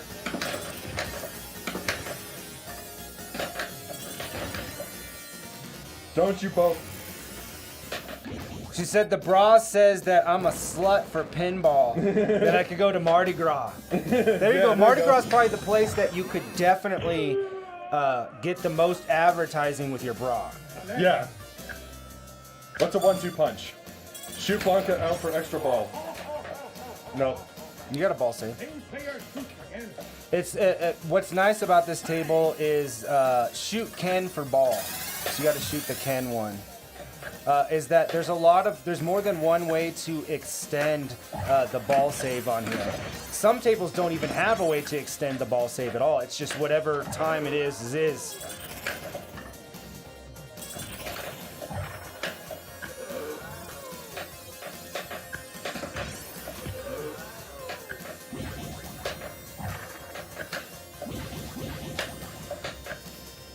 No, I should have let it bounce. Where's my phone? It's right on the laptop. Set. Shoot. I'm not done yet. I just got through my extra ball, but this is a new high score for me, Ready, so set. Shoot. I want to be ready. Ready, Ready, set, set, shoot. Nope. Ready, set, shoot. Late, early. Use the flipper.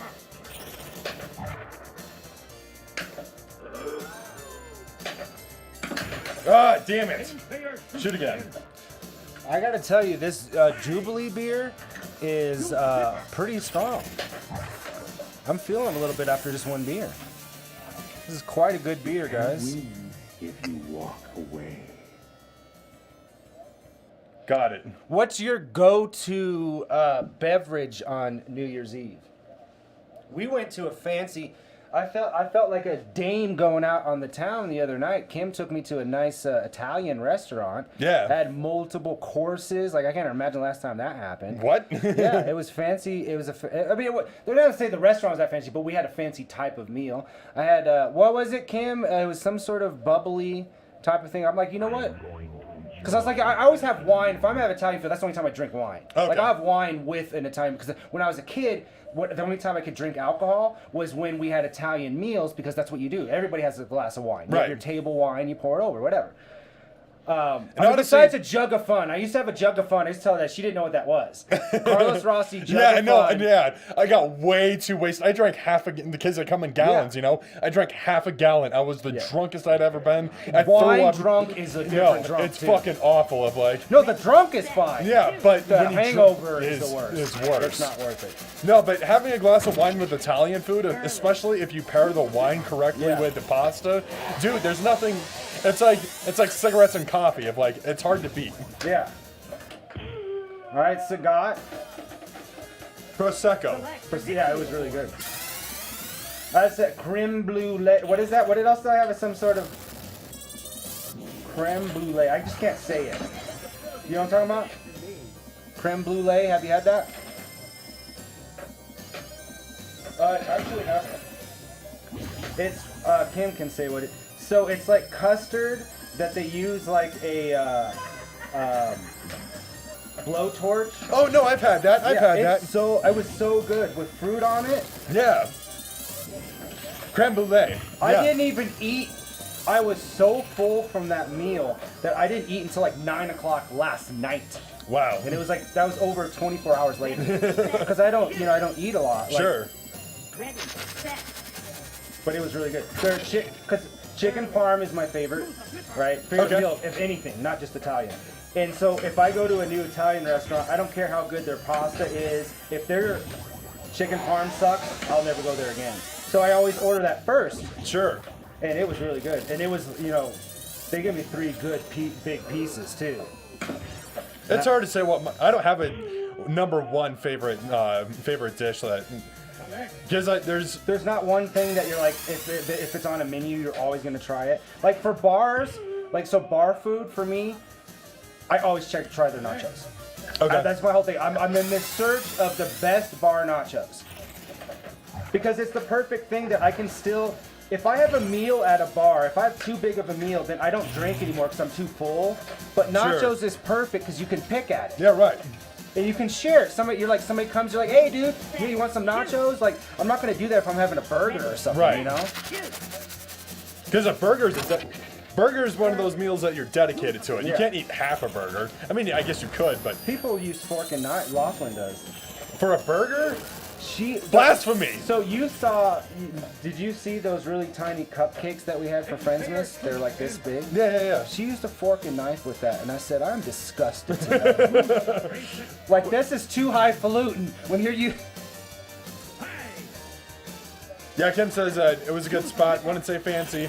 Was in shopping center with that sketchy car. So there was a out in the car that parking was lot. parked sideways, guys. Sideways between multiple spots with loud music playing, tinted windows, and their blinkers on. Their emergency. So we went in, and we were there for walks. We were chit-chatting. We had, Sure. we had wine. We had bruschetta. We had, we had multiple courses. And we left. So we were there for like an hour and a half. Sure. Still sitting there. What? But there was an African shop, and I was telling them, like, people from other countries will go visit friends at work. They do things as friends when they're older that we only do when we're like teenagers. Right. Like, I'm not gonna go with Danny to the mall to go buy shoes, but somebody from like South America or Africa, they do that type of stuff. It's just Well, I normal actually know for them. quite a few people, but most of them don't drink. They just socialize in a different way. You know. Well, I'm just When- saying, like, I think that there was like an African mart there, and I think that it was just some guy who's like, I'm gonna stop by and see my friend at the mart, and just never left. Or he was dead. We didn't want to check. Hey, and Kim, I'm not attacking you for only eating half a burger. I'm not upset with that. I'm just saying, of like, Don't get our only paid sub upset. For the ultimate challenge. our only fan, not our only fans. That's coming 2024. I'm Yeah, joking, but I'm you joking. have other reasons, I think, Kim. Some people, don't eat a lot at a time, period. Sure. There's, Shoot again. for instance, Katie was very much, she was a small, petite girl. Sure. She almost always had leftovers, no matter what kind of meal it was, because she was just, that's how she was. So, like, some people just, I have a bigger stomach because I eat a lot at a time. I just don't eat often. Okay. I just don't eat very often. Double. Trying to get up to that hole. Come on, baby. Yeah. Defeated E Honda. Select your victory award. All right, Come chaps. I want to $5 go. million. I want you guys to choose. I'm going to be making a Got it. a drink, a mixed drink, but it's going to be chat's choice. The choices are Catherine, which is an Atlas game. If you guys haven't played it, you guys definitely should. We need to play more of the versus mode because that's something that me and music Oh do. yeah, I played that. Let's go with multi-ball. We have the princess is in another castle.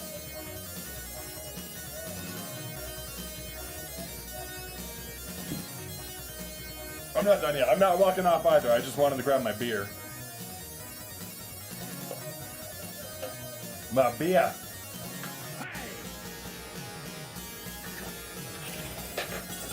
Or Puckman. Not Pac-Man, Puckman. The original Japanese. So that's your guys' choices. We have Puckman, Catherine, or the princess is in another castle. Ready, set, So cast your votes. shoot. Ready, set, shoot.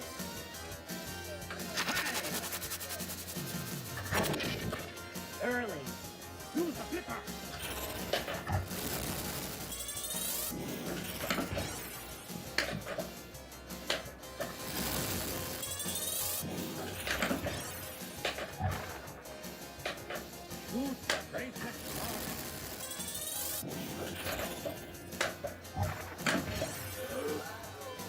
All right, we got one vote for Puckman. One vote for Puckman.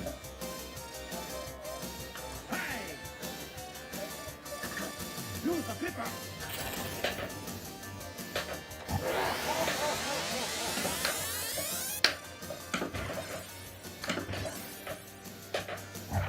Girl. Damn.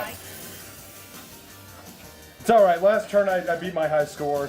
This turn can be okay.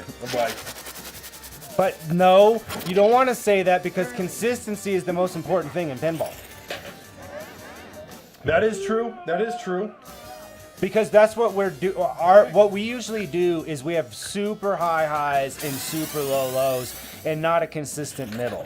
And that's why our skill level is very slow to climb. For the last month, I've been pretty consistent. I changed the way that I play.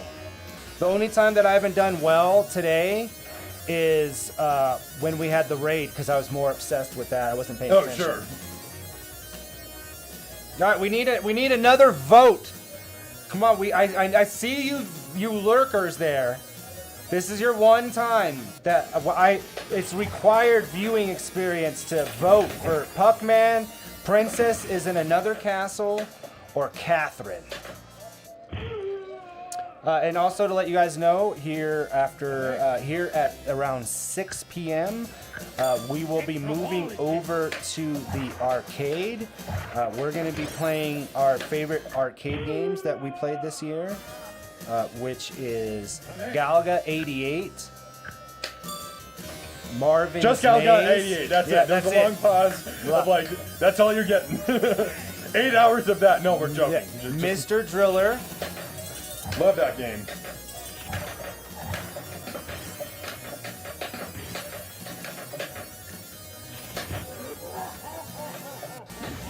Dig Dug 2.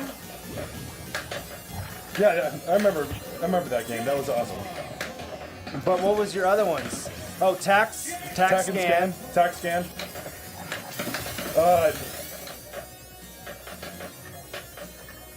Cube Quest. And Cube Quest. Hey, I remembered it this time. The reason why I say that, Chad, is because I'm always saying, you know that laser disc, vertical game? And I'm remembering this shit while I'm playing Pinball. Impressive.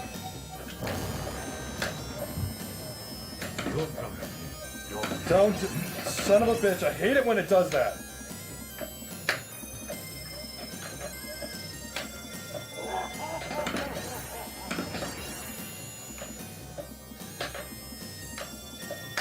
No. Try to get it, but I beat my high score. Because I said I gave you shit about consistency. That's why. Maybe that's what you need. Maybe you need a coach. He just needs a coach to be whipping him into shape. Yeah, but my first 2 balls on that were atrocious.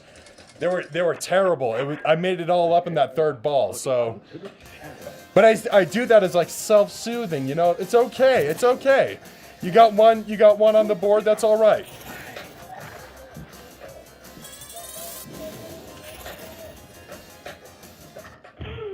That was a weird way to take out Sagat, but I did it. Select your victory award.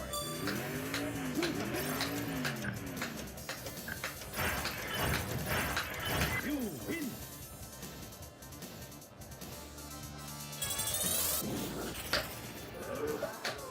Nice first ball there. Oh, sorry. Hey. Use the flipper.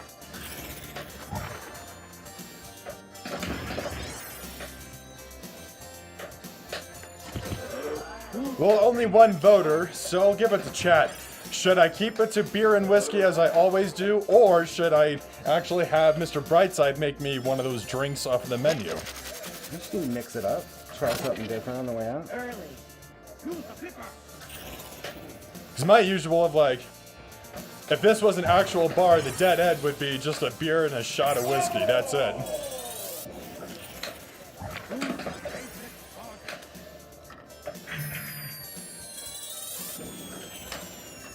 Or an old fashioned. I'd probably name that Solid Snake. Yeah. There is an old fashioned that's no, it's not. It's a whiskey sour. You drink those too. There is a whiskey sour on there. It's a Duke Nukem. Duke sour. Nukem? Duke Nukem sour.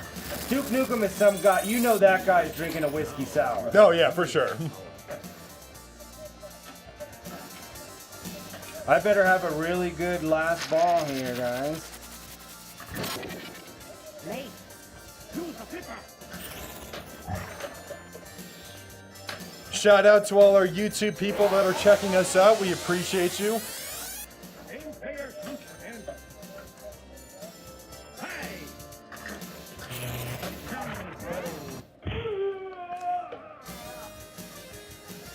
Select.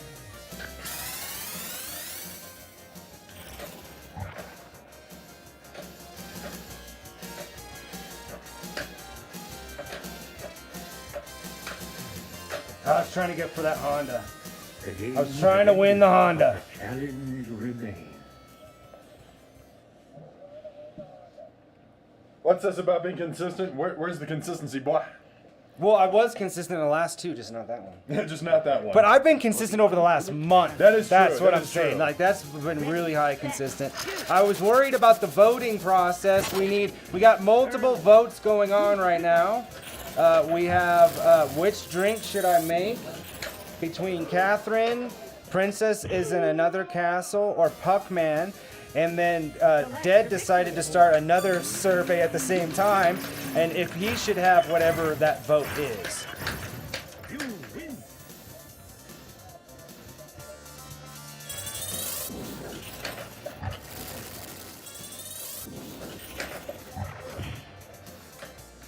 Nope. Shoot again. Very forgiving. High. Use the flipper. Yeah! I defeated Ryu.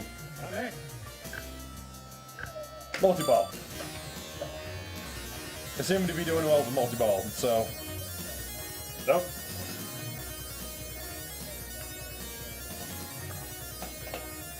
Jackpot is 5 million. Every strobing shot collects jackpot. Cool, so I've got to get it into the holes. That's what you have to do for most of the pinball. Oh, I set that up for a joke. But I didn't deliver. I didn't deliver on it. Only 2 million there. Can I get... Is it over? Nope. Nope. Just batted it away. It's alright. It's alright. Shoot. Ready. Ready. Set. Shoot. Early. So close. Use the flipper.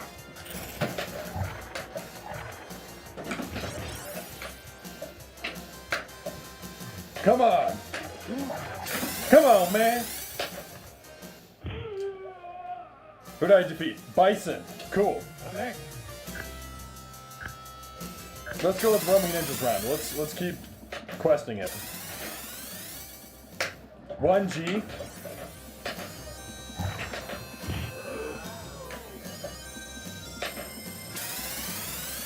Got you.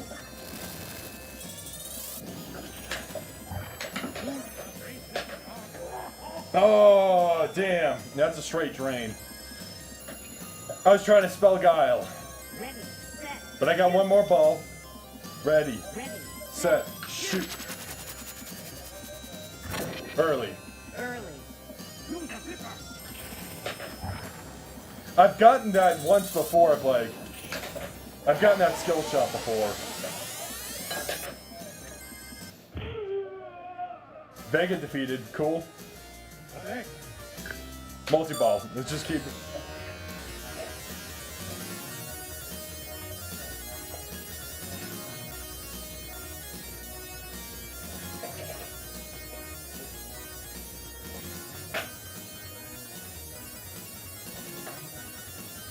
All right. Let's go for this.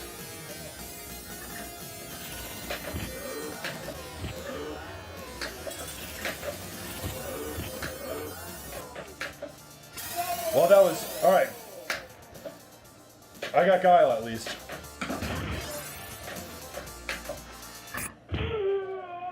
All right, I haven't gotten Guile, but I got the U. Select. Hurry up. Extra ball is lit. 2 million. 2 million. All right. I almost got Guile spelt. No, I got extra ball. Sweet, I did get it. Sweet.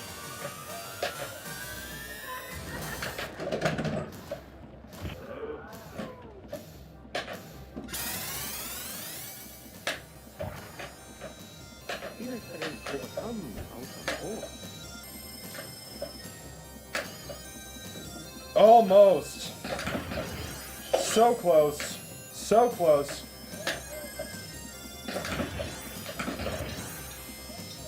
I don't like it.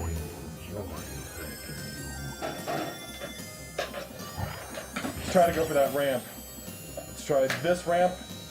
Missed just barely.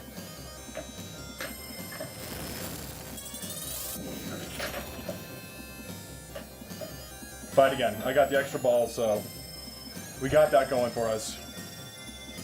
Ready, set, shoot. Ready, set, shoot. Ready, set, shoot. Got it! I got it! Defeated Blanca. Multi-ball. I'm gonna go with multi-ball.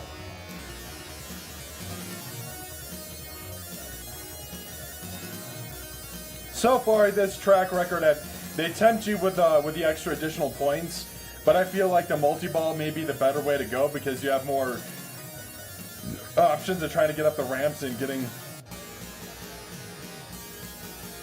more going. Not me. That's crazy. Bob Barker died this year. I thought he's been dead for a long time. You know that? That's like a my newest Mandela effect. Like I thought Bob Barker died like 10 years ago, but he died this year in 2023.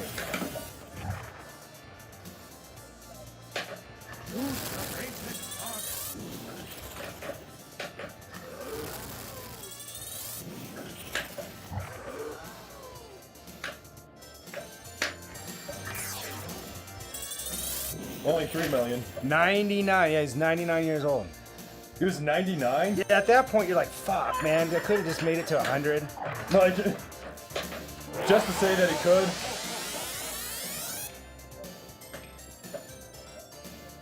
Ready, Set, shoot. Ready. Tony set, Bennett. Shoot. He died this year as well. He was even older. He was 101. Tony Bennett died this year? Yeah.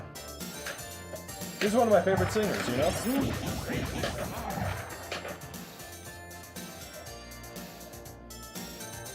Both at 99, getting that 100.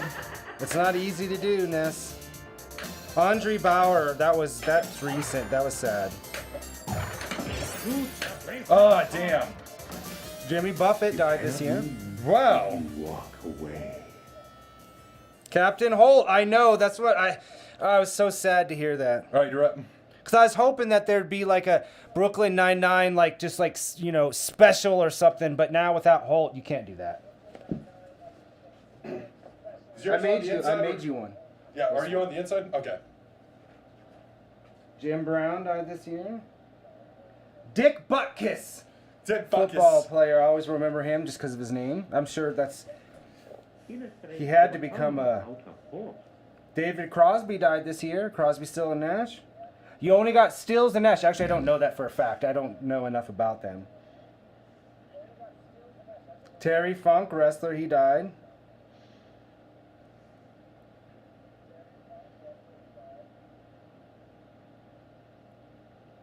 Oh, so Ness says we were literally about a half an hour before boarding our flight to Africa, and when we got the news, my wife and I are really big 9/9 fans. It's such an amazing show. Scott Hall also this year. Oh yeah, Razor Ramon. That was sad too. He had such trouble though. Like it's sometimes when people die, it's like you're sad that they're gone, but they kind of struggled so much in their life that you're kind of like, at least now they don't have to continue to struggle. Right. Prepare for the I'm gonna pop out.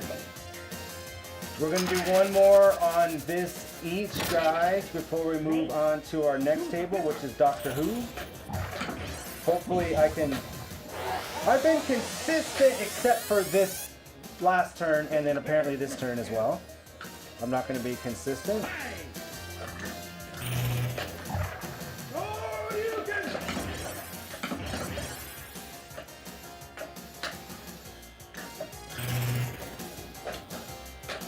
Man. Ready, set, shoot. Early. Oh.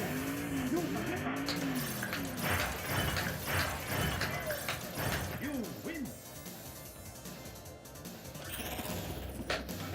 10-player shoot again. Hi. Use the flipper.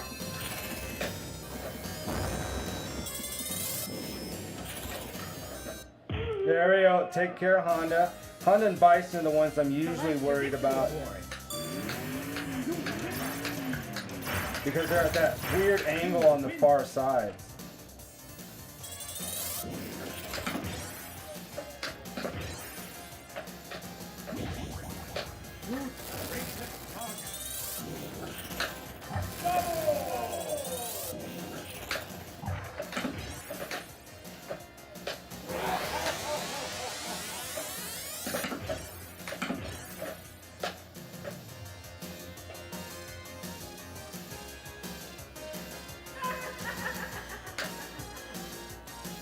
Keep your eyes to yourself, creep. Oh, that was a really lucky save.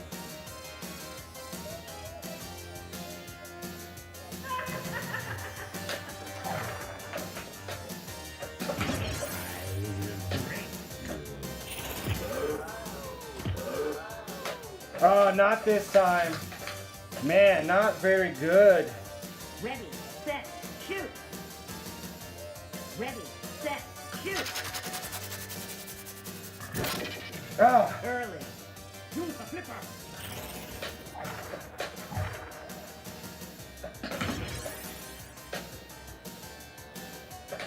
Use the bracelet. A 10-player shoot again. Hi. Use the flipper.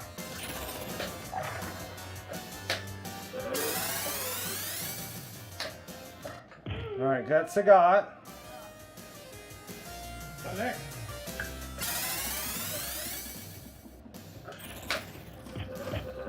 Shoot the bracelet. I'll hit the ball with it. You cannot win. My last turn is 75. Hey, that was enough time for me to go to the bathroom. I drank all that coffee. Prepare for the ultimate challenge.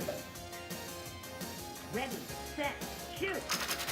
Let's get it, guys. Let's get it. Let's get it going. Use the flipper. Yeah!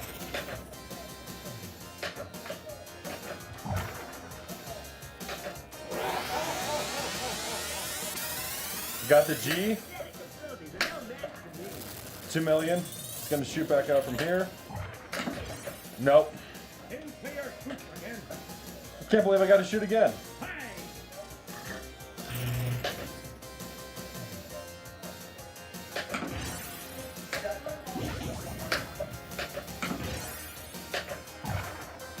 No. I should have tried for that one. I should have tried. But I was figuring that it was gonna actually bounce off of the pin, and then I would have the ball back up, but it didn't work out that way. I don't care if it's early. I just want to play. Bam! Hey, yeah, Happy New Year. Happy New Year! Ness, you have a great New Year's Eve, however you're celebrating, and we'll be talking to you in the new year. Yeah, man. Thanks for stopping by. We appreciate it. It's been fun hanging out with you, man.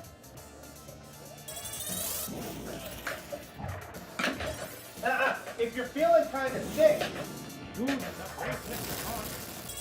I'm not sure if he's talking to the cat or not.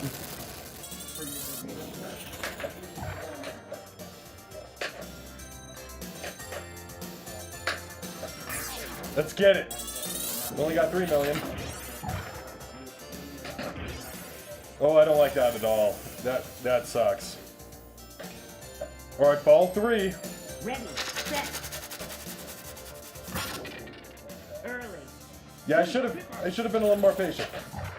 I feel like I got it once, and that was enough. It was just to say that I did it, but that's not enough. See, I'm banking on the pin to bounce it back up. All right, we got the U. Oh, we got 2 million there. See? But you can't count on it all the time. You cannot win if you walk away. You gotta look for those opportunities. It's just like a fighting game. Might have to continue on here. Let's, these been quick rounds, so we're just gonna keep this moving along. I'll be right. Ready, set, shoot. Ready, Just set, had to grab shoot. a little thirst quencher Ready, set, shoot. Ready, set, shoot. and shoot the ball. Let's go. Early. Use the flipper.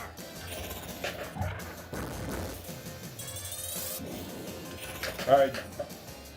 I did that to myself. Fire switch again. The way that ball bounced, I basically made sure that it was going in the drain. Straight down. All right, 5 million. We got the G.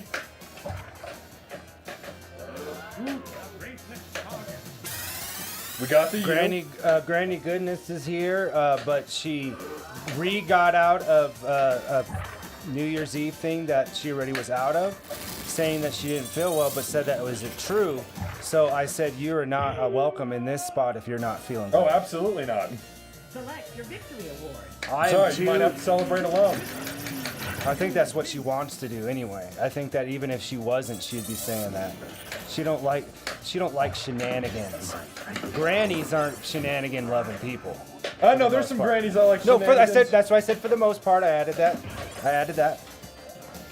There are definitely some shenanigan loving grannies. Shenanigans. We should name that as the Bennigan's reboot. Remember Bennigan's, the Yeah. restaurant? Shenanigans is the sequel. We're gonna say that about Perkins. I saw Perkins not that long ago, and I thought they weren't around anymore. They're the Bob Barker of restaurants. I thought they died 10 years ago. Classic American. Oh my God, that multi-ball was toast. It just. That's why I started choosing to just take the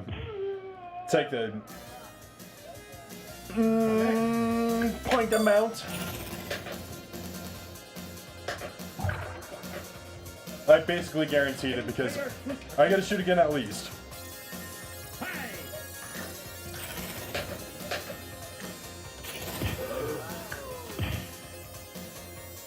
Nope. I should have flipped. I should have tried my flippers. I'm relying too much on that pin being there. Set, shoot. Early. Use the flipper. We got 2 million.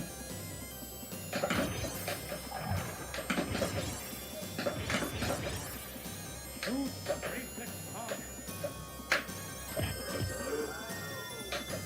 See, that's when the pin is useful because. All right, there we go. It defeated Sagat. Select. Let's try again, multi-ball. Let's keep it moving. Let's keep it moving.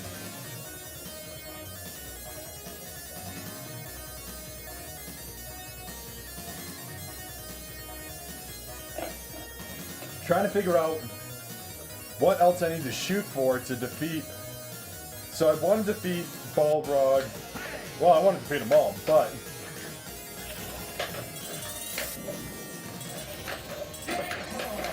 Jackpot! That's why we used the multi-ball. There we go. I defeated Zangief. Select. Danny Lane, the founder of the Moody Blues, died this year too. Extra ball is lit. Did you know that? Oh, what now? Danny Lane, the founder of the Moody Blues. Did not know he died either. Movie of what? Founder of the Moody Blues. The The band. Norman Lear, I did hear about that. He's even older. He's born in 1922. Oh, That's pretty old. 101.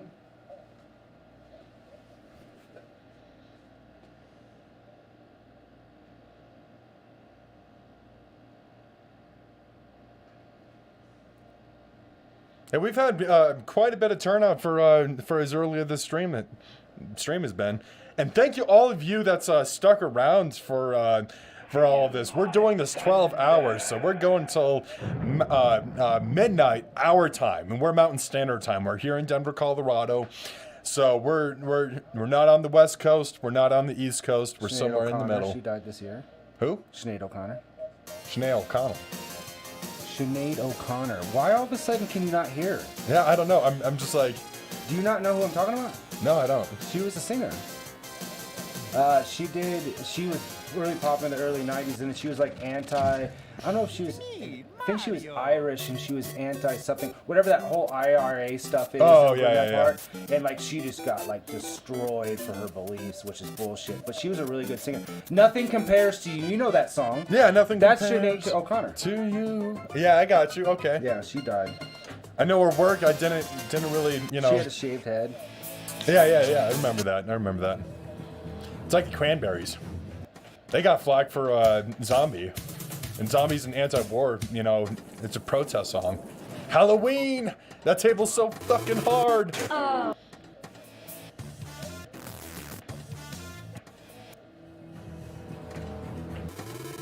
We got 2 more tables for you guys.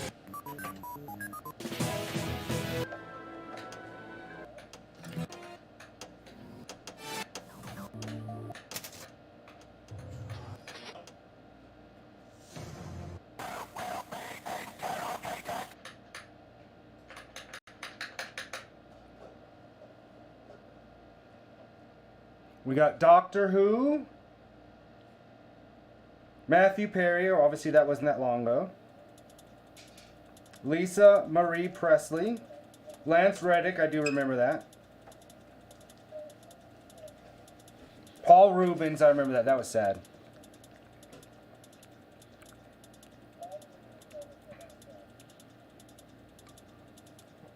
Well, sausages are getting more delicious. William Rotunda died, that's another wrestler. I just don't have the holidays without Little Smokies. Bathed in barbecue sauce. Why is this?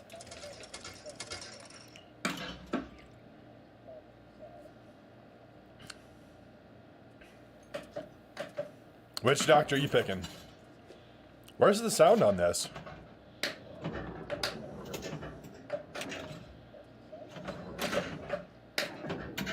Something's weird. You think? What's going on? No sound effects, no music. It's like the audio files aren't pulling up or something.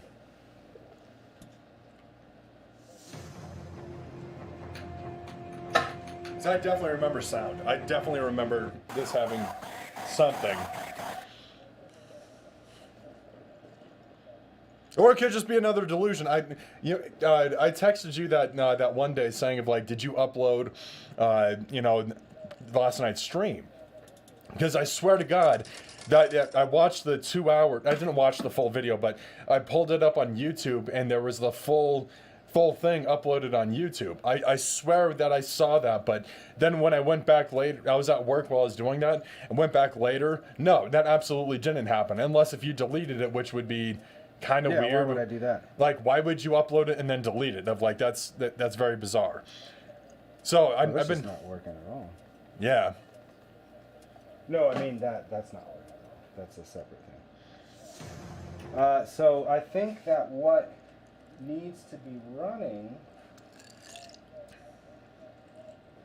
is this, and it is running. Just look, it has Doctor Who modern right there. So let's just restart. Sorry guys, just take a second. Yeah. It happens sometimes, changing from table to table, making sure that everything operates the way it should. But we'll get you some more game action here going pretty soon. We just have to troubleshoot every once in a while. It's a lot. It's a lot that we got going on, and we get it figured out, and then things change, and then we got to figure it out again. What I'm really excited for, though, is Deadpool 3. Now, Hugh Jackman staying in Wolverine shape for as long as I'm sure that he's had to. Especially the strike, yeah. Yeah, with the strike and everything of like, I'm not just talking about longevity. I'm talking about like, you get that ripped and then it's easy. It's kind of easy to maintain your physique and whatnot, and for you to get that ripped again, but that's still a difficult task to do. I mean, even if you look at Mark Wahlberg, there's movies where he looks, he is a stud. He looks ripped. And then there's movies, where, like Ted and whatnot, where it looks like he's been a little bit more relaxed. He's not hitting it as hard as he... I don't know, dude. He's like fucking 364. Dude, he goes on Christmas. Yeah. He doesn't wear the same clothing if he doesn't need to look buff. But that motherfucker, dude, I've seen him, like, people come up and he lifts his fucking shirt, six-pack since the 90s. That guy is the most religious that I've ever seen. Like, religious about working out. Wakes up at 3 o'clock in the morning, Sure. watches what he eats. Being ripped because you take off your shirt or wearing a baggy shirt to be the kind of everyday guy in Ted doesn't mean he's not buff. No, he's not that's taking not what I'm his shit saying. off. That's not what I'm saying, but his physique. Right? Of like, he's never gotten fat. He's never gotten overweight, but there's a level to where like you sharpen your physique, and then you can take it, you can throttle some of that I back. think that's for a six-pack, because six-pack is something that naturally That's doesn't more of happen dieting. unless... That's more of dieting, no, dude, but of still, like- even still, like, you have to purposely try to get a six-pack. You don't naturally have that. No. People are naturally big. I've seen people have big-ass fucking biceps and triceps naturally. Sure. I've never heard of anybody naturally having a six-pack. Well, it's- you have to it's purposely nutrition, do dude. it. It's Yeah, nutrition. but exercise, and that's what I'm saying. And But nutrition. he's never not had a six-pack. So if he's willing to do that, he is ripped all of the time. Because if you're doing the hardest thing, you're doing everything below that. Right. Everything below that. That's the one thing I'll argue about, because I follow him on Instagram, and that motherfucker every single day.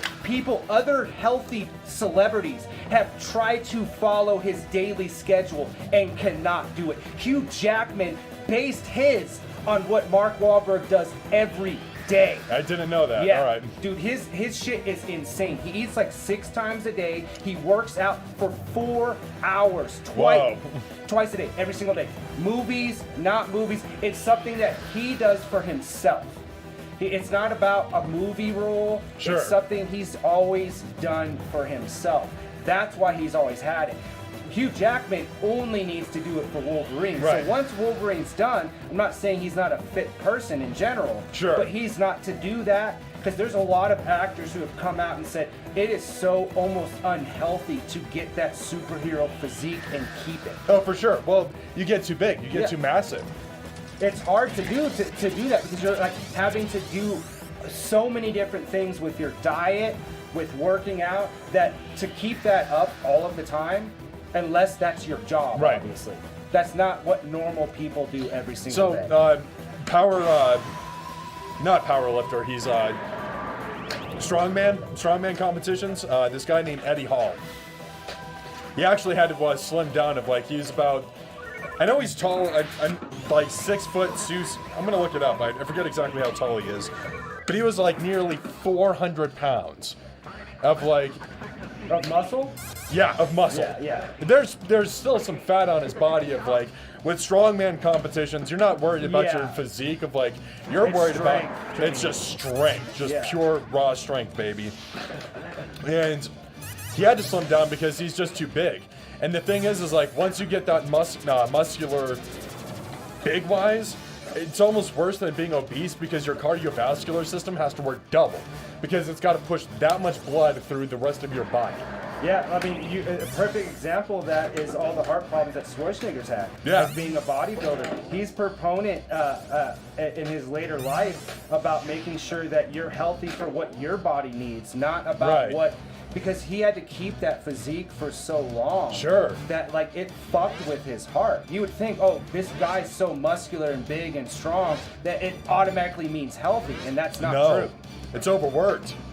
of like, Like, your body's not meant to fucking lift weights 8 hours a fucking day. no, not at all. That's Like, what I'm like, unless you're somebody like, there's certain people like The Rock, because he's Samoan, he has Right. more natural to be big. There are certain Genetics, people, yeah. that have genetics where they're gonna be big whether they are muscular or not. Sure. But like, if you look at like Schwarzenegger's brother, like I watched the documentary and stuff, like his brother was not a big dude. Sure. Like, he had to work so hard to get that big. Right. He wasn't naturally, nobody in his family, so it wasn't genetics at all. It was all work. All work and steroids. Yeah, steroids and work, guys. But you gotta work at your steroids. Yeah, you can't just take steroids. You gotta fucking work your ass off. When you gotta remember to take your steroids too. Yeah. Get that back acne? Twice. I just watched that twice. I feel bad for you. Yeah, that's, oh shit. I thought that was the worst. I thought that was it, but it wasn't. Cue the theme music.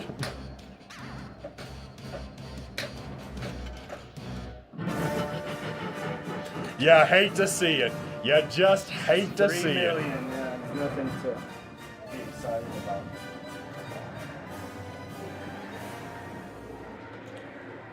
All right. I always start this off with doctor number 1 because there's like, we gotta look it up again of like, cause there's 7 different doctors here. Almost said 10. I did say 10. I corrected myself. So recently, here it is. Recently, Mark Wahlberg in the last year has slightly relaxed his daily routine and now sleeps until 3:30 a.m. He used to get up at 2:30. 2:30 in the morning. How much does he sleep though?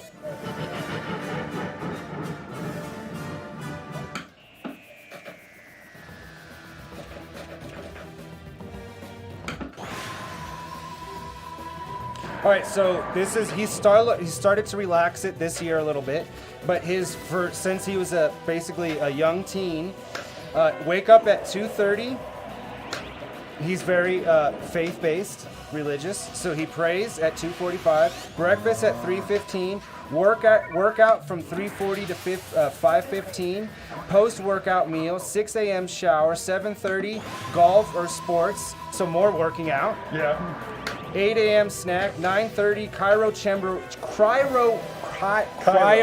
chamber recovery, 10:30 snack, 11 a.m. family time, meetings, work calls, lunch, meetings, work call, pick up kids from school, snack, second workout, 4 to 6 p.m., then shower again, dinner, family time, bed, 7:30.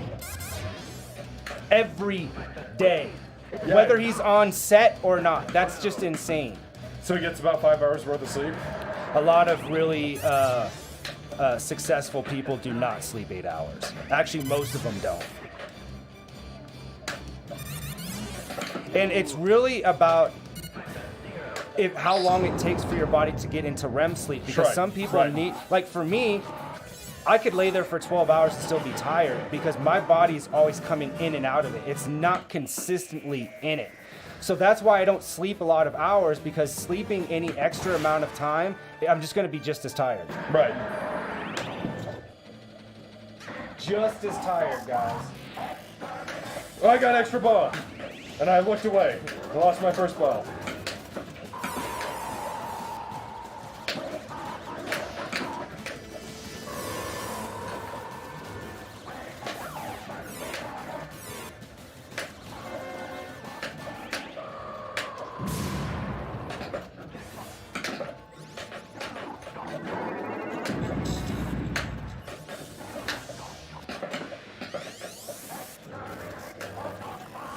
Exterminate.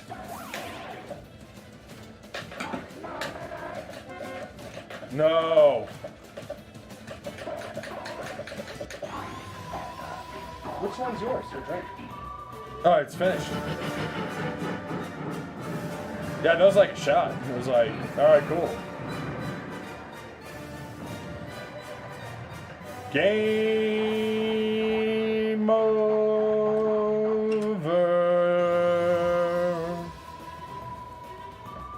So that's a total of 4 hours of workout every single day, split between 2 What's crazy to workouts. me is like with less than 8 hours of sleep.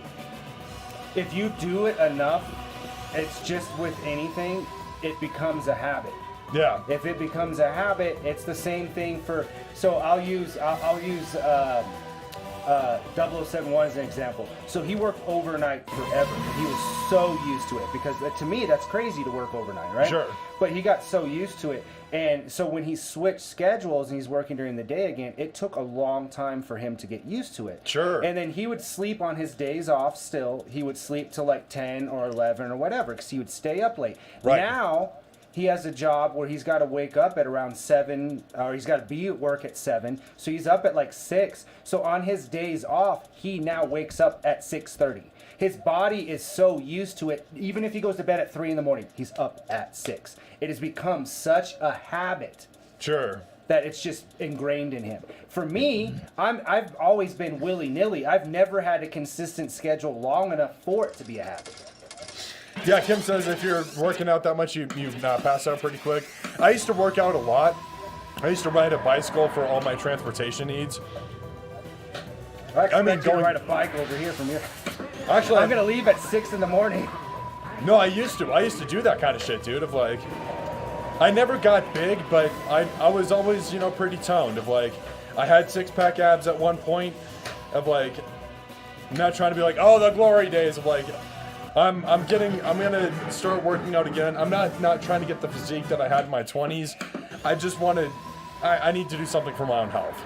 Yeah, I need to. I feel like I'm gonna die every day. Well, I'm sleeping way too much, and like, no matter how much I sleep, I feel like I can't sleep enough. And there's a problem with that. Obviously, for me, I know that exercise does help with that. But Oh, for sure. I have had periods in the last 5 or 6 years where I've been in good health, exercising regularly, eating well, and still slept a lot. So mine is all mental issues. Well, I'm bipolar, so like, I'm bipolar too, so I deal with lots of depression. It's like Depression Plus. That's the new streaming service that Dead's gonna be bringing you in 2024. Depression Plus. It's just nothing but sad times. It only costs your tears to subscribe.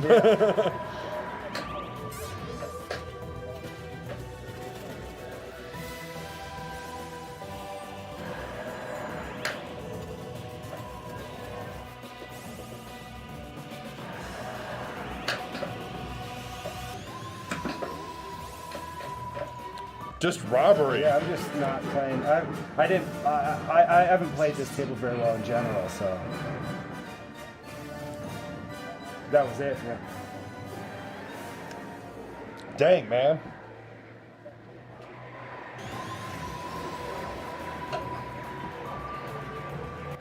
Yeah, but for me, I just need to work out just enough for, like, what's the minimum, doctor, that you think I should work out? Whatever that is, that's Yeah. all I need to do. Where I'm like, I feel good, like I'm not out of breath for no reason. Like just the basics. 30 minutes of cardio, so like being on a bike, a vigorous walk. Like, you don't have to go fucking running and whatnot, but a vigorous walk, like... You need to walk like Granny Goodness when she's getting a ticket. That's the type. That's how strong I want to walk. But some activity, But I need to work. See, here's my thing. I do much better if I'm working out with somebody because then it's guaranteed. Like, if it's easy when it's just me to talk myself out of doing it. Well, fuck it, I'll do it tomorrow. But when I've worked out with like Granny Goodness or Katie or something like that, you can't back out because it's somebody else. You're like, well, shit, I gotta go do it. Right. Because the other person's counting on you. See, like, I need that type of situation. Because if not, I'll just talk myself out of it.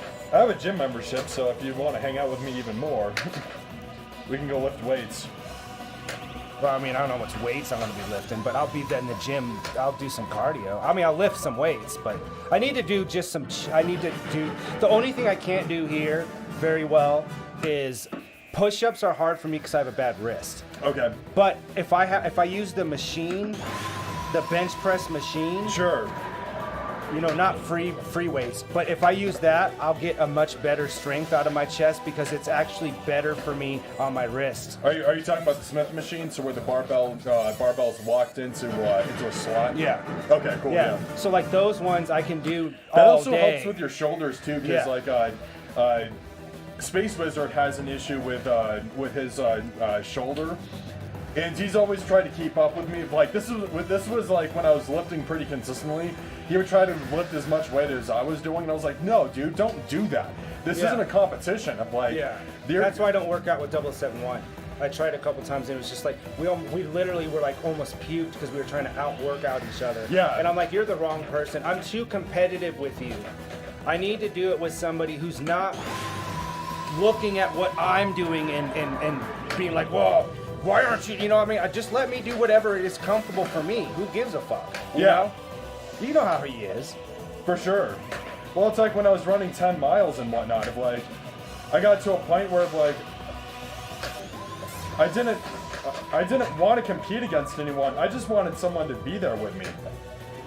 Because you do it so much that it's like, when you do it alone so much, it's nice to have a little accompaniment.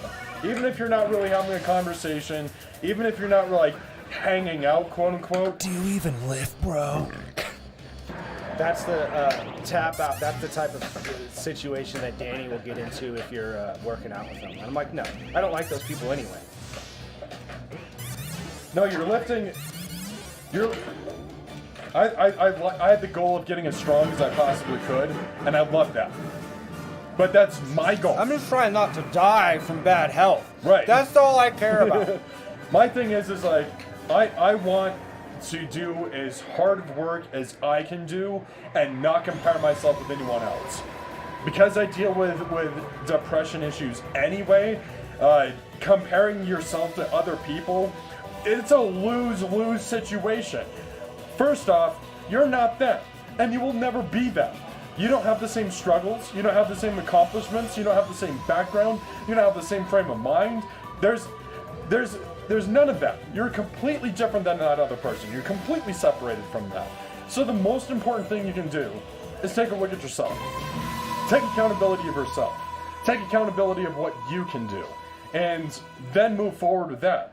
Like, looking at things, with the competitive eyes, that's useful if you're in sports. That's useful if you're actually going to compete. But if you're not going to compete and you're doing this for your own health, or if you're... It's just the same as the way I look at pinball. I'm not competing against Mr. Brightside. My whole thing is not to win every single table that there's ever been, and I get all the high scores, and I get all the victory. I don't care about that. I want to have fun. I want to have as much fun as I can. And one of the things that's fun for me is getting my score and then beating my score and being better than at this table than I was before. That's what I care about. And that's what I want to do. That's at least my framework. Thank you for coming to my TED Talk.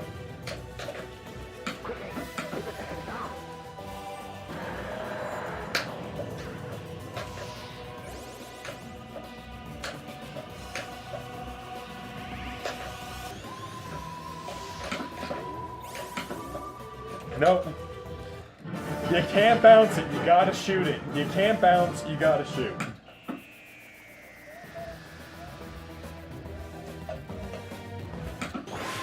Let's go with this, Doctor. Let's go with the multi-ball. You gotta shoot again. That's gonna straight drain on me. I did so good the last time I played this table. I'm not doing so hot this year. This year? Did I just say that? Yeah, let's go ahead and say this. This year's been a lot of growth.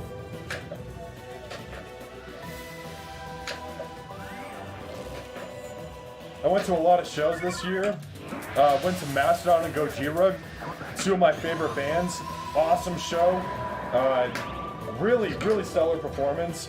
I went to Animals as Leaders, and they played with Dream Theater and Devin Townsend. That was shred-tastic. Just absolutely shred-tastic. let's see here. I'm kind of a weird guy. I basically love all kinds of music. And I even went to Bare Naked Ladies with Semisonic. They're the guy, if you guys don't know who Semisonic is, and if you've ever been to a bar when it's closing time, yeah, that's that band. Closing time. Alright, pretty rad.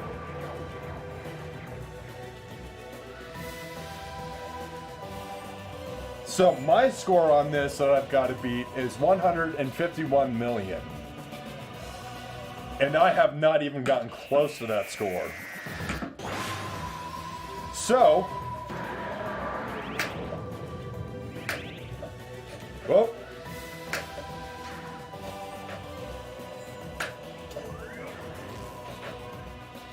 I'm chipping it. There we go. We got a nice little pass. Nice enough and around the ramp. I keep hitting that center, and that's not going to get me points. There we go. One ball locked. Now I got Doctor locked. I got to get Ace locked.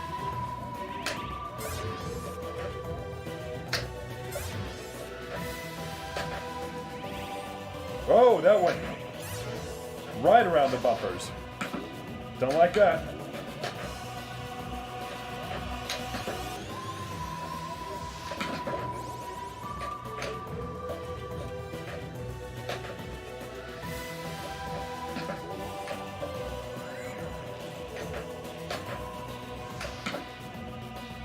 Oh.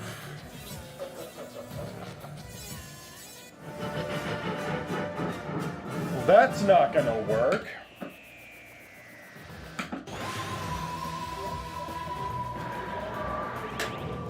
One of the things I miss though is running, guys. I don't have bad knees. I don't have a bad back or anything like that, and I used to do a lot of cardio when I was a kid because I was a skateboarder. I did longboarding specifically, so like being here in Colorado, it's pretty easy to find hills to go fucking ridiculously fast. I know, on. this is dead talk. No, it was, sorry, Granny Goodness couldn't get her Fire Stick to work. Did you try unplugging it and plugging it back in? No, and that's all I went in there and just did. That's always step one in any issue. That's how you actually solve most problems. It actually is the solution to most problems. That's what's crazy.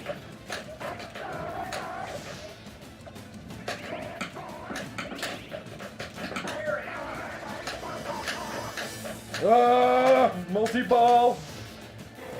I lost two of them. And I lost the. So if I didn't live here, she would have just not. She would have been just staring at a wall and never got it fixed. If she would have called. No, she would have stared at a wall. If she didn't want, she watches a lot more TV than I do even. I'd read a book. But wouldn't you also try to get the thing fixed at some point? Yeah, like if I maybe tried- that night I could see being like. If I tried everything, then yeah. If I'm too drunk. But what if you just don't try anything? You just give up immediately. Oh no, that's. Yeah, no, that's not. That's what I have to deal with, folks.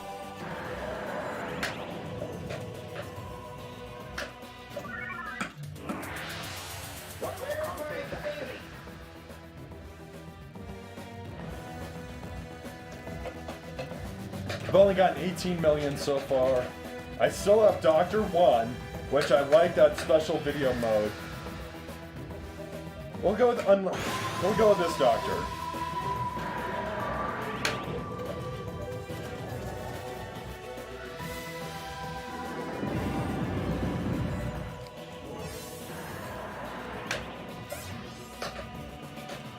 Nope.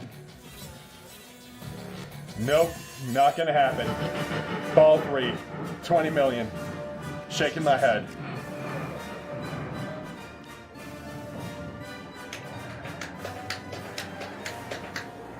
You're up.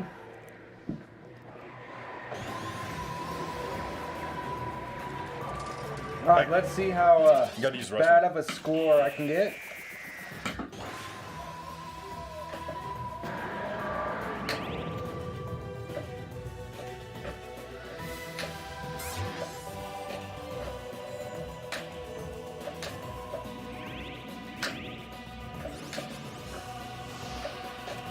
Nope. 280,000 on my first ball, guys. 336, sorry.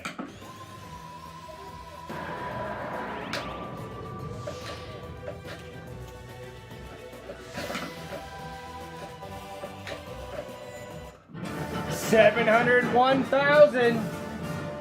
2 balls in.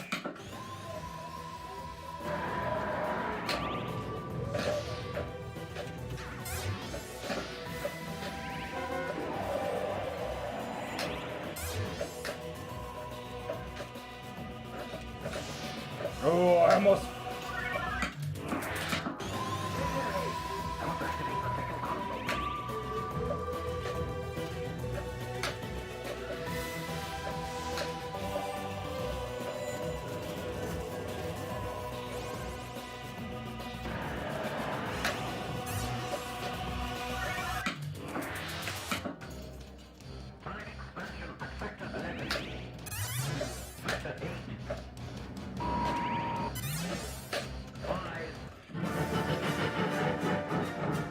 Not very good.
Dead talk. But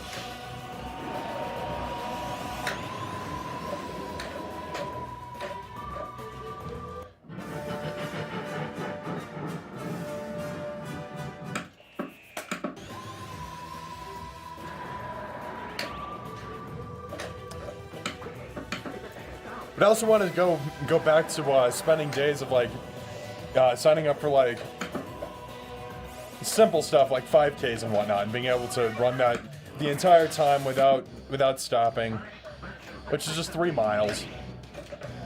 The one exercise for sure that I am not interested in is running unless it's from the police.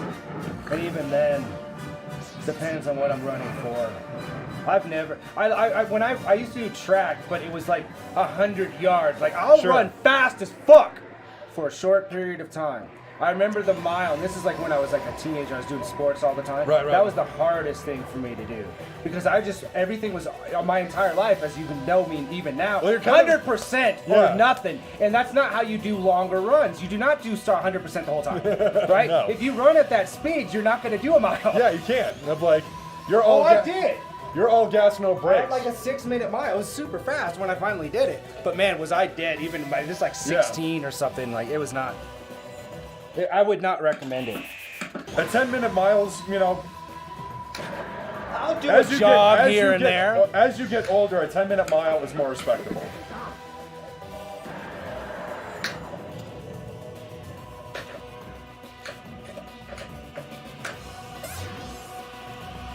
Nothing I can do. You hate to see it. You just hate to see it.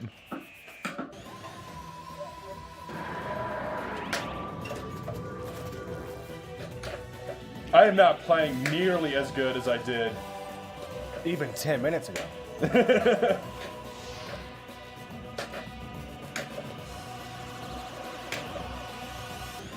I don't know what kind of timey-wimey stuff I was pulling. The last time I played this table, but you know what? This has been. No, yeah, Kim said she also dislikes running. If few years ago. She ran some 5Ks, got in shape really quick, but hated every moment of it. A lot of people do not like running. That is a very common Sure, it's hard. thing. Running's hard. It's not easy. Anytime that I've gotten in shape in my life, it was always without running. You don't have to run. No, I know, but like, again, 0071, like, oh, you gotta go do these 5. Dude, I'm not training to do a tough mutter. That's not Right. my point. That's what you're doing, which makes sense. You're doing an endurance training because you're doing it for a specific purpose. Right. I will not get any satisfaction and pats on my own back for doing any of that shit. I have zero fucking interest that I went through some obstacle course. It is nothing of interest to me. So why would I train to do that? If you have no He wants motivation to people, do it, yeah, then- because he wanted people to do it with him, and he did. He had Isaac do it with him. See, I was like, here's somebody who's interested in doing it. You're trying to get me interested in something that does not interest me. right. It's never gonna interest me. It never has. It's like if I all of a sudden said like, no, Wouldn't you like the sense of accomplishment? No, because I'd feel like, why didn't I accomplish something that I actually care about? right? Who looks back at the things that they accomplished that they don't like? Even if it was good. Well, I'm so glad I did that thing I didn't like. Nobody says that. No. No. Of like, yeah, but you did it, so you Yeah. can say that you did it. And of like, there's certain things that I can. Here's one that I never care to accomplish: eating competition. I'm sure you could do it. I have no interest in that at all. Zero. Yeah, but I I have mean, no that's interest- something that can make you, like, people get really sick. Yeah. That's not necessarily the same thing as a tough mutter. You can get yourself sick. Well, I off mean, that people too. overtrain, sure, but I mean, not as much as I feel like in eating competition. But there's people that I have no desire to jump out of a fucking airplane. I don't care to. It's not going to be something I know I'm not going to like it because I don't like the feeling of falling, and that's all it is. When you jump out of Yeah. an airplane, that is all it is, and I do not like that feeling. I have but nightmares there's- of that. There are people that are just so surprised when you tell them, like, that's not, wouldn't you feel accomplished? No. It's not like something like I tell Granny Goodness, like, you should learn how to swim just in case. These are like basic skills Sure. you should just have. Maybe you don't like swimming, but if you don't know how to swim, you don't know if you like it or not. But I have fallen before. I Yeah. already know I don't like it. I've never liked it. So there's a simulator for skydiving. Yeah, the one where you like said with the Yeah, hair. yeah. I've done that. I loved that. That was That's not the- awesome. because you can get like it's a different mindset. You know what I'm saying? I'm Yeah. sure. Like when I was doing it, I wasn't thinking, "Oh shit, I'm falling out of an airplane."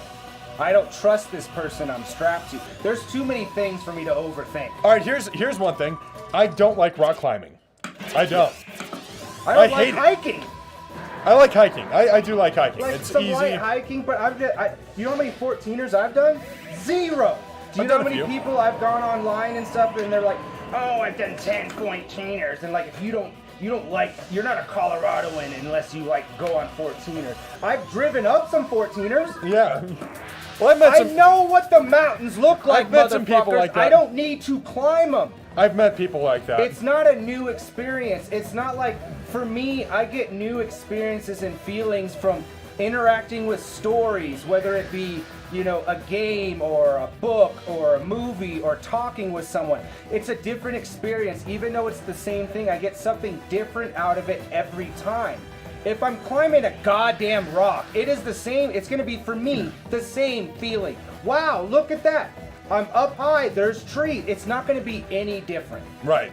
It's not going to be any different. And I'm not knocking people that do like it, but I can understand because they enjoy the outdoors and seeing all this stuff. I like to explore. Sure. And if it requires some hiking to explore, that's fine. What I'm saying, my end result isn't to start at the bottom of a mountain and climb it for no reason. Okay. Do you see what I'm saying? Yeah, I Like, got that's you. not my thing. But those people, a lot of people that are super into that, cannot fathom how dare I live in this state. No, I've met people like that. You know what I They're mean? like- I'm just like, no. They've got their Patagonia and all Yeah. that of like. And usually they're not from Colorado. Yeah. Usually they're not even from here, but they like to act of like, no, I live in Colorado now. I am a Coloradan. Yeah. I'm like, yeah. No, people think that I don't like outdoors because I do. I like to camp. I like to explore and go in the wilderness and have peace. I like to do those things. The reason I don't is for the most part, I mean we're friends now, but I'm saying in my entire life I've had almost nobody. I've always been friends with nerds. Sure. People that are in their fucking basements playing video games, putting LAN parties together. Right. Do you think fucking 0071 likes camping? Absolutely not. He is going to spend a bunch of money on a huge ass cabin that happens to be in the woods, which is fine. I'm not saying there's anything wrong with going to a cabin either. But I've gone camping with him. It has been the worst outdoor experiences I've ever had in my life. Does he know how to build a fire? It's not there's bugs. He's just such a city boy. And I'm like, I'm a city folk. I like creature comforts, but I go into that with the knowledge and understanding that I'm going to have to give up some comforts. That's going to be different, but that's part of the fun. I'm not living out in the wilderness. I'm not becoming a wild man. Yeah, I don't know if I want to go camping with him. No, you don't. That's why we never will. Because if you don't have objectives of like, first off, we got to go gather. My objective is to make a fire, hang out, do some exploring. Maybe I'll do some fishing. You know how to do that though, right? Yes. I'll do some fishing. I'll definitely be doing some drinking and some cooking. Sure. For sure. I don't get too drunk. I don't get too drunk when I go camping. I'm up in the fire, fucking just hanging out, fucking telling stories. No electronics, just hanging out. Sure. Like I can imagine music's probably got like 18 TVs connected with a switch. Like you know what I mean? Like no, I go in with that experience with the knowledge of that. Do I want to live that way? Absolutely not. But it's fun to get away every once in a while. Of like, go do some fishing, especially like, because there's nothing better than fish that you just caught on an open fire. Of like, it's so good. I don't like fish, so. Yeah, you don't like it, but to me, of like, that's living. Of like, that's a nice little vacation. But for me, I want other things to do. Like I want to do some four-wheeling, like water skiing. Like I want some activities to do. I just don't also want to sit there and just sit in the wilderness either. Like I want to have at least something that we're planning to do. I've got throwing knives, throwing axes. Of like, that's fun to do. Of like, especially once you get the hang of it and you start practicing of like getting your aim down right. That's fun. Well, you've seen me at the arcade of like. I've gotten, damn close with bullseye on all three axes, and those are plastic axes on a... You talking about on my birthday? Yeah. I was just cheering you guys on, but I wasn't watching. I like to do that to people as well, too. Yeah, and good. Immediately good job, bud. I don't give a fuck. I do that a lot. It was my birthday. I only have to care when it's not my birthday. You only feign interest when you have to. But no, I do remember you doing it. I'm joking. I was paying attention. But I do like to do that. I don't give a fuck!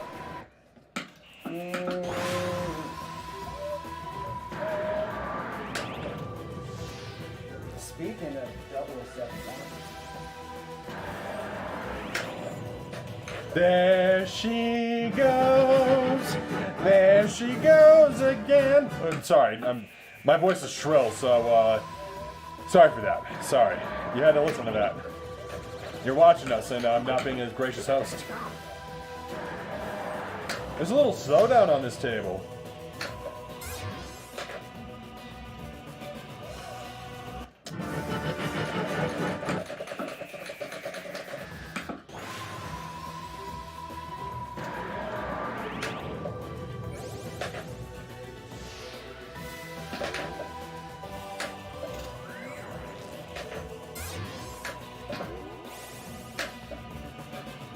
Damn it!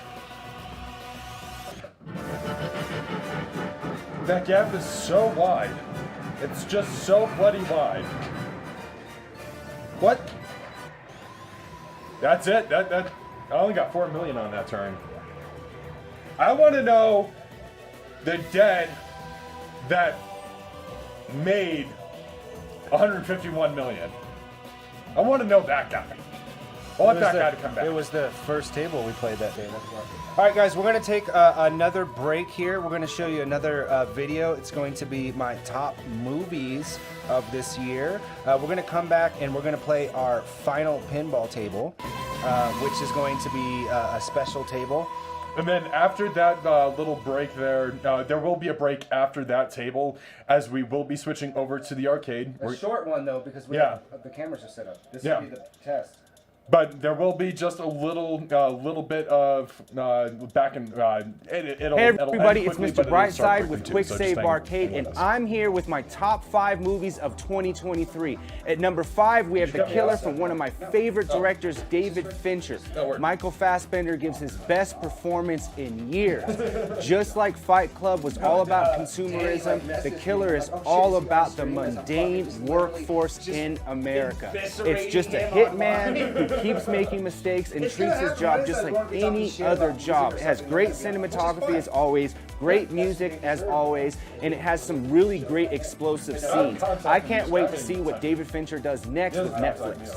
At number 4, we have the Super Mario Brothers movie. It took 30 years for them to make another movie, even though I think that the 1993 movie is actually a cult classic. And this time, instead of doing live action, they went the animated route, which I think was the right thing to do. But the animation is superb. Chris Pratt proved everybody wrong. I think he did an amazing job as Mario. Jack Black absolutely steals the show as Bowser. The music, the story, the comedy, everything about it is perfect. Nintendo really knocked it out of the park, and I can't wait to see what they do with other properties.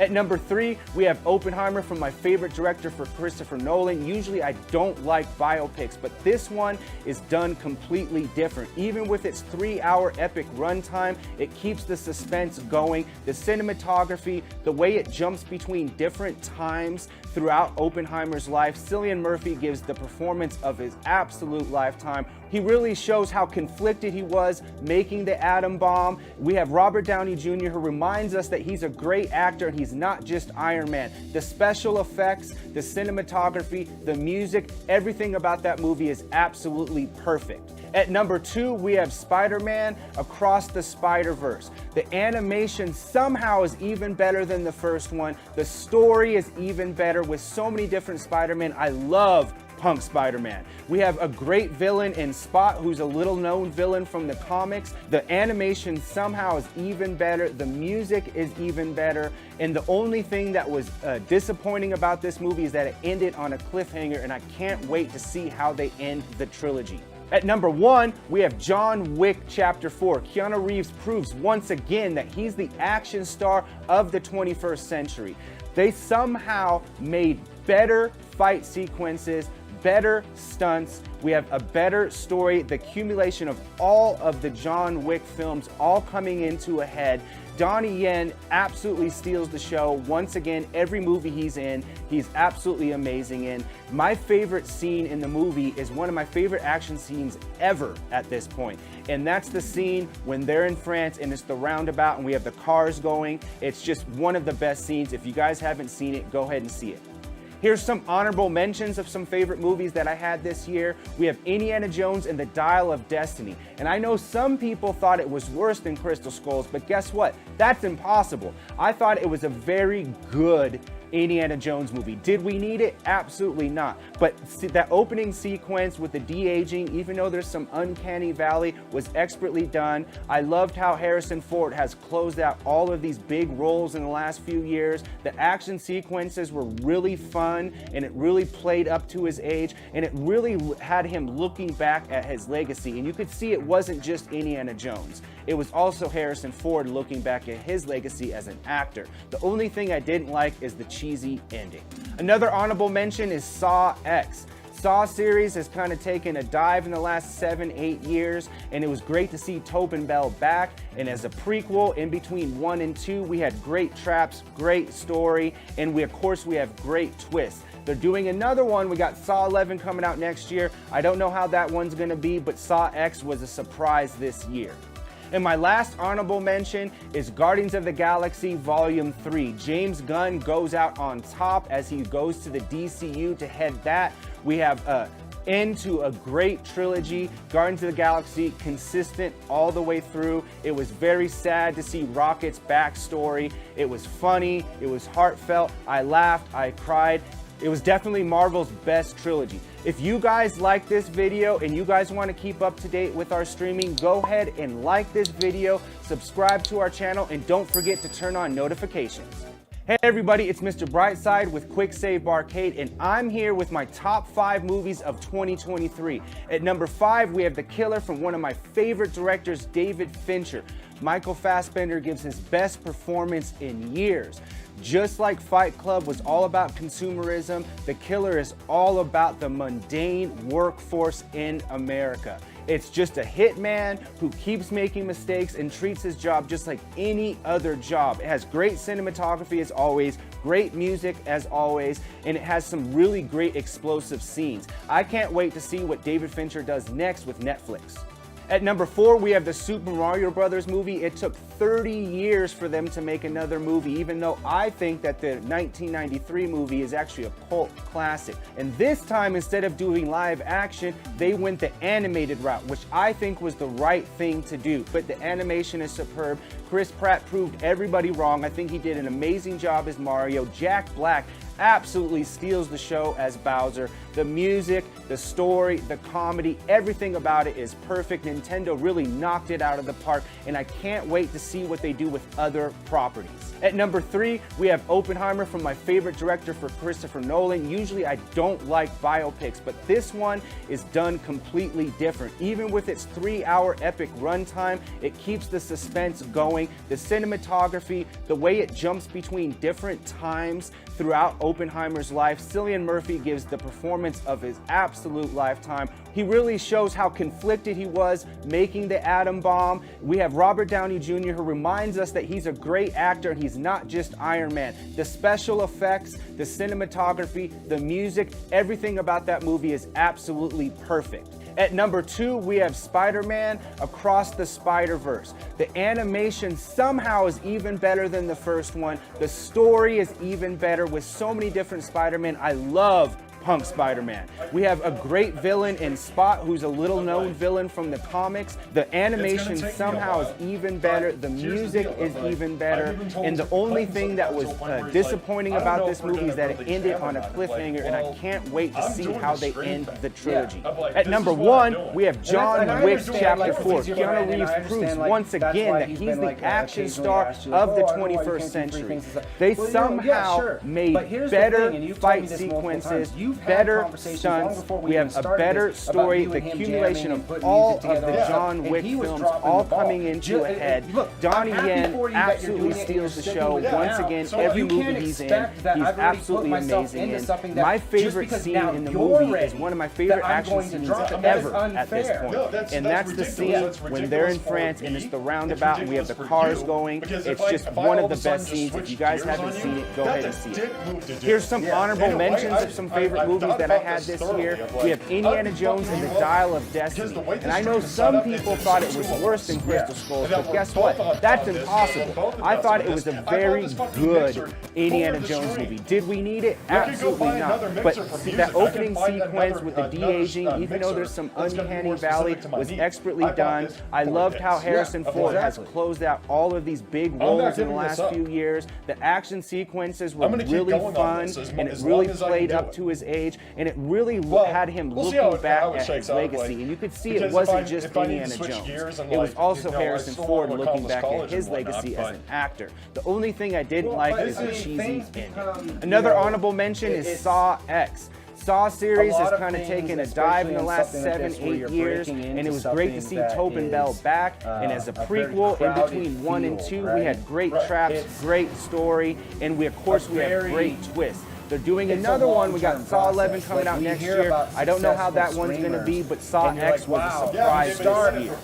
And my last honorable mention is Guardians of the Galaxy Volume 3. James Gunn goes out on top as he goes to the DCU to head that. We have into a great trilogy. Guardians of the Galaxy, consistent all the way through. It was very sad to see Rocket's backstory. It was funny. It was heartfelt. I laughed. I cried. It was definitely Marvel's best trilogy. If you guys like this video and you guys want to keep up to date with our streaming, go ahead and like this video. subscribe to still our hear channel, me? and don't forget to turn on notifications. Hey everybody, it's Mr. Brightside with I don't Quick mind the Save conversation Arcade, being and public I'm of here like- with my top 5 Yeah, we movies weren't of saying 2023. anything, At number 5, we have The Killer from one of my favorite directors, David Horse Fincher. Spacey? Michael Fassbender Space did his Wizard? He's not on best anyway. He's performance never been of Yeah, the he's year. never. Just like He never supports us, and he flat out told me that he won't because he's not into it. And it's like, well, there it is, bud. Of like, you want me to be about But then, your so why thing? does he want to come here and be on it then? You can't. What, Yeah, that's what I'm You, saying. you want like, us to go out of our because way he to wants find to a hang way. out. He wants to hang out. Hang and out. it's That's like, fine. We can set a time for you to come over, hang out, Right. have some, have some smokes, play some NBA Jam. That has nothing to do with this. We can That's do- fine. We can yeah. do that. We can set a time to do that. We can have, if we plan it up and it's a Saturday, it's a big occasion, or we're doing a Sunday, Friday, whatever it is, that's fine. But if you want to be a part of the stream thing and you're not willing to support us on the other side, no. nah. All right. I see your Retro point of Flare, view. Retro Flare is Let's our go. final table, guys. Well, we're gonna be getting back into it here. Can you check the score on this one? Yeah, let me get that. I know I have going. some insane score. So this is a really fun table, guys. It's an original table. It's basically a video game jukebox. And so you use the ramps on the left and right, and it'll change the song. And if you look up on the ramps right there, there's different little icons. And as you go through the icons, when you hit certain benchmarks, you play little mini games on the table based on Pac-Man. There's a Invader, Space Invaders. Wow. Oh, this is the one that. Almost said Invader Zim just because they have it on Prime right now. It's going away soon. But that's one of my favorite cartoons of all time. This is really good, yeah. Maybe my favorite ex was cartoon. Like, my ex was got me super into it, and it was like right when it came out. I started Man, my on. pinball is gone. Whatever skills I had in pinball at the start of this stream has ended. Yeah, you haven't had much luck in the past couple of tables. But guess what? I haven't really had so much on my There we go. end. Space Harrier. We need to get it together, man. There it is. Bubble Bobble. Catechist. I don't know that one. Ooh. Galaga 88. We'll be playing that soon. Gods, man. I'm full. They just I'm keep on- getting those ramps. Keep getting those ramps.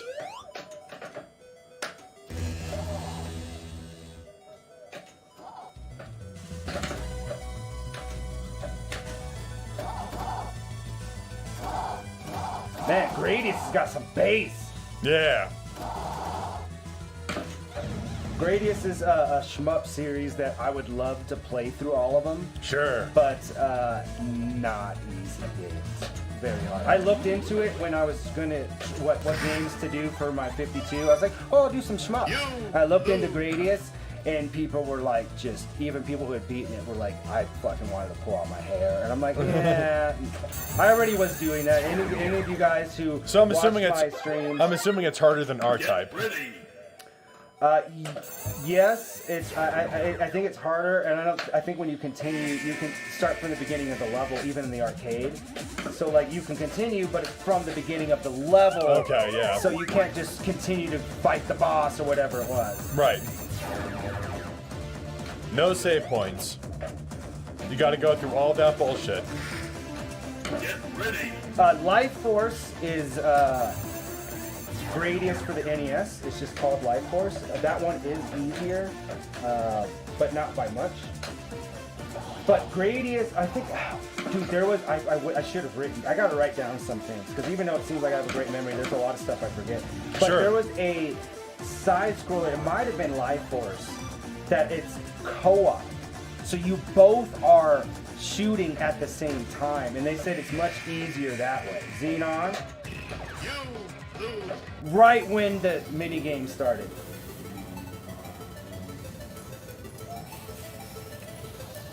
My score on this is 51 million. It doesn't even want to, because there's nothing to pull up because I did so bad. Yeah.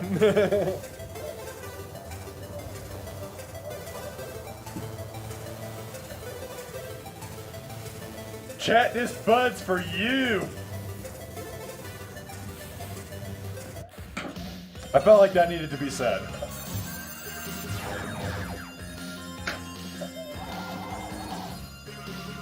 All right, guys. We have a. Get ready. Ball save. Next choice for you guys on chat is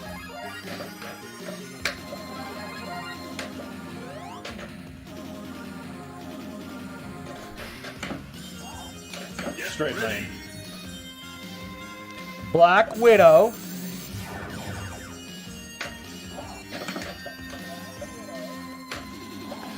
Duke Nukem Sour,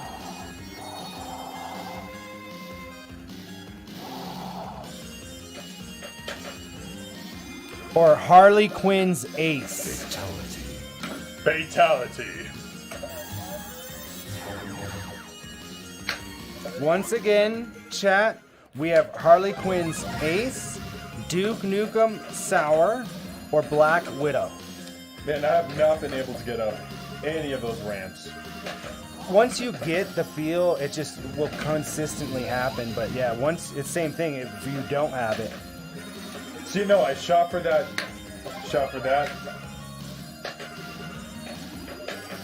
Like I'm overshooting or undershooting. No. Fatality. Ball lost.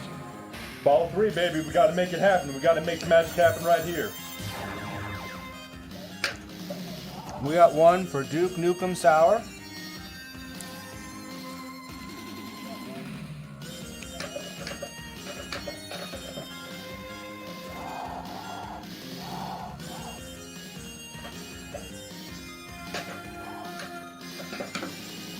I hate that. I hate that so much.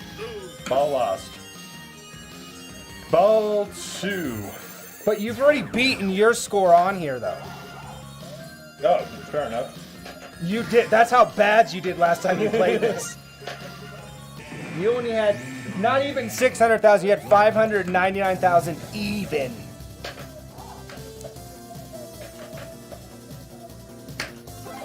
Damn it.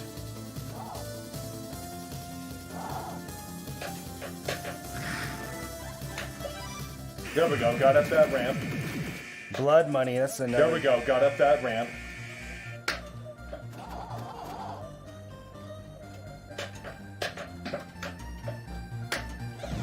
That's the thing, is like, as long as I'm beating my previous score, I'm happy. I'm content with that. I'm not always trying to compete against you, you know what I mean? Like, a couple of reasons why. One, you do have this as at your disposal. This is at your place. I don't have the ability to come into especially this. something like this that only exists virtually anyway. Yeah. 51 million. That's just insanity. Who did that? So this one's You're not done yet. You have one more ball. Feature Jenny pinball is Chris- always 5 balls. See, I did it. I did it last Yeah. ball of like, and I almost walked away. It even just- says it right there, clear as day. You would know it's not going to play the same music. It literally, you lose. Like, it makes a big deal about shoving it in your face.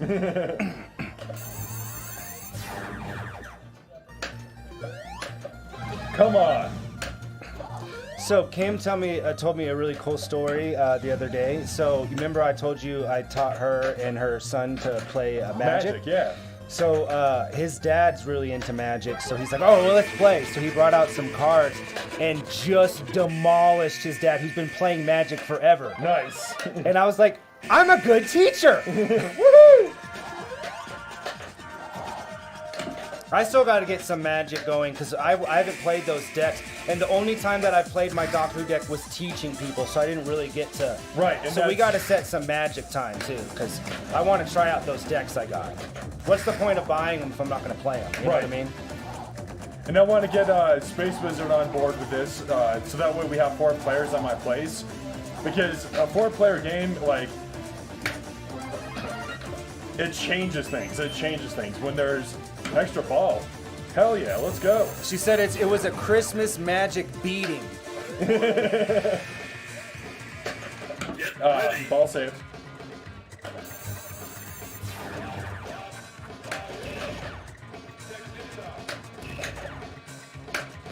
But see, his dad didn't even know. They're just playing regular Magic too. Like, Oh, okay. Because I mean, they have Commander decks because that's what we went out and bought.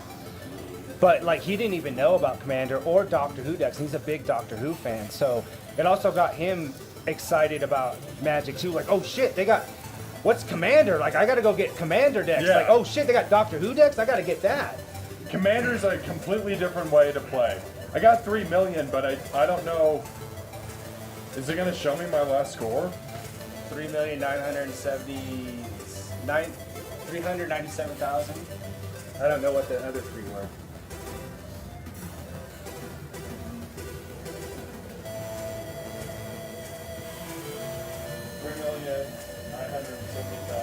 I'm just gonna put that.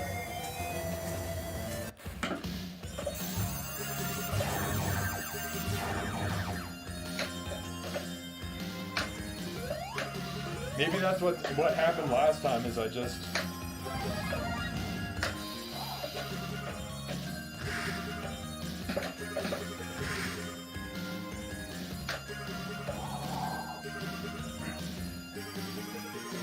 But Commander is funny. It's a funny game because I've seen decks that shouldn't work win just because other players hated other players out on the board.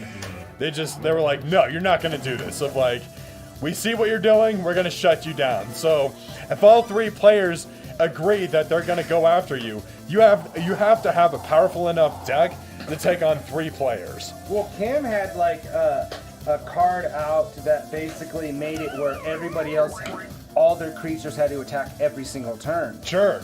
So me and her son, I was like, we got to agree, like, because that's fucking up our game. We got to take out that shit. Right. Because it's screwing with us. I mean, that happened even when we were at Danny's, because he had something that was screwing everybody. Right. And we all agreed, like, no, let's get rid of that. Like, we'll team up for now. Right. I'll worry about you later, because this is the threat of now. Exactly.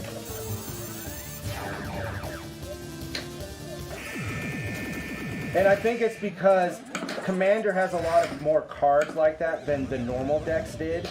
They didn't have as many cards that affected things in such a grander scale. Well, the thing is you have such a wide pool because it's not like Standard where the most current sets are the only ones that are legal. So you're able to play from a card pool that's huge. And I mean, I've never not played from any pool, but I'm saying back when I played, there was maybe 1 or 2 decks that had board wipes. Sure. And there's a lot of Commander decks that have something at least in that realm that does that, which Right. makes sense because most of the time you're playing with 4 people, but 4 people. it doesn't make as much sense to board wipe when it's just you against one other person Right. because it also screws you just as much. Exactly. And if they can rebuild faster, then you screw yourself. So there's a lot of cards that exist now that make more sense because there's different ways to play. Exactly. And Commander being a 4-player format, you can play 5-player.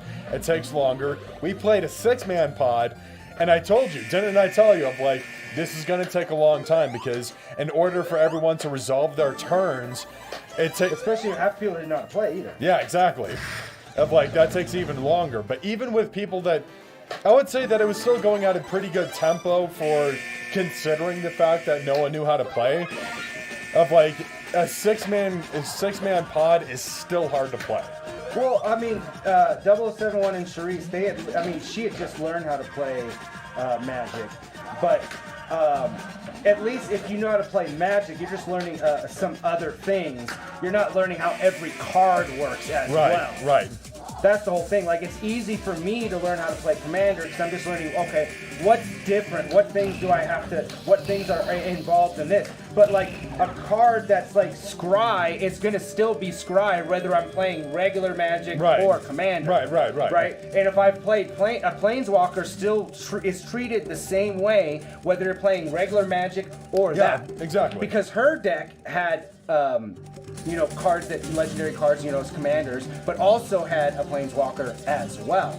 So like I was like, it took me a minute because I was like, oh, I didn't know that they also had Planeswalkers in commander decks. Okay. Because I hadn't seen that before. Sure. So I had to look it up for a second. I'm like, oh no, they're still treated exactly the same way. Right. So like And some planeswalkers can be your commander, but it has to specify. it'll say It has to they're specify usually on the treated card. as another player. So if something when Planeswalker first came out, it was when you Planeswalker, because it was hard to get because you can have anywhere from 60 to whatever, because regular decks don't work the same as commander decks. You didn't Right. have to have 100, Right. right? But still, Singleton. the chances, the single card of just one Planeswalker still is very rare to have come out. Sure. Even with a 60 card deck, you Well, a have a 1 60 in card 60. deck, like you run one, Yeah. maybe two, Yeah. maybe. Of like, unless if your strategy is going that deep onto and protecting them. But it's- our problem though was when we played and Planeswalker first came out, is it was unfair against non-Planeswalkers decks because the Planeswalkers were treated as players. Sure. So it's like they had a secondary player, and if you didn't have a card that did that, I was like, that's an unfair fucking advantage. That's also why they errated a lot of the language from not Legacy I or got Vintage, it. but cards in the library. Put it like that, where it's to any target, or it goes to creature, player or planeswalker, because planeswalker is a separate entity, right? Yeah, so basically, when it first came out, it was very much that if something targeted a player, the way that it originally first came out was that person could be like, oh no, that's my planeswalker.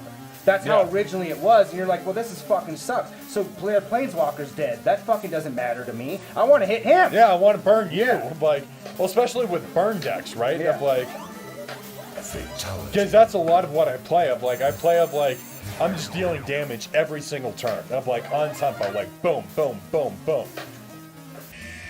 Street Fighter.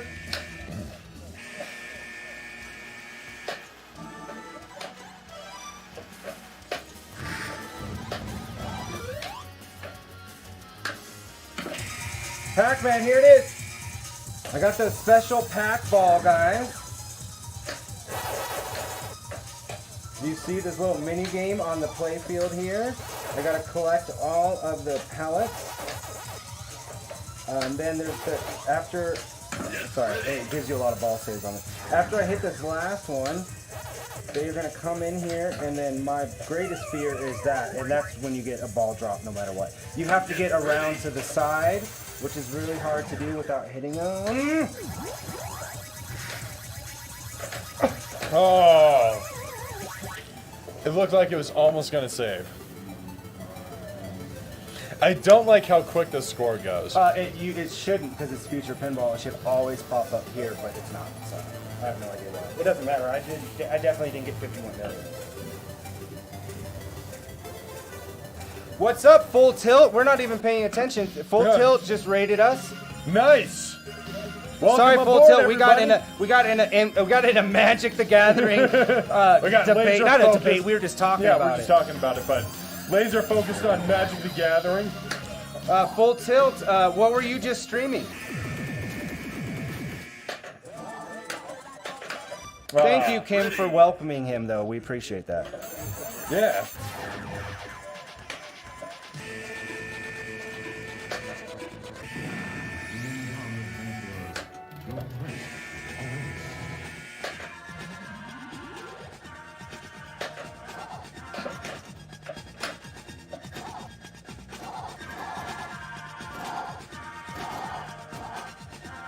So guys, just to give you guys an idea of what's going on, we're doing some pinball streaming right now. We're going to get into some arcade action after we play this table. And But we're gonna play this table for a little bit longer. We just started this table.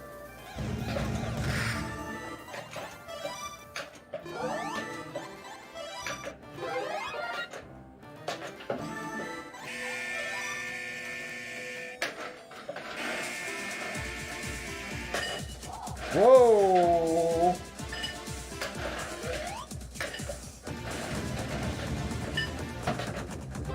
Tried shooting for that ramp, did not make it. I did not make it. But yeah, we've streamed, let's see, what did we play today? We just finished Doctor Who. We had Street Fighter 2 earlier. We played Darkest Dungeons. NBA Fast Break. Yep. Nightmare on Elm Street. Yep. There you go, you got to the mini game.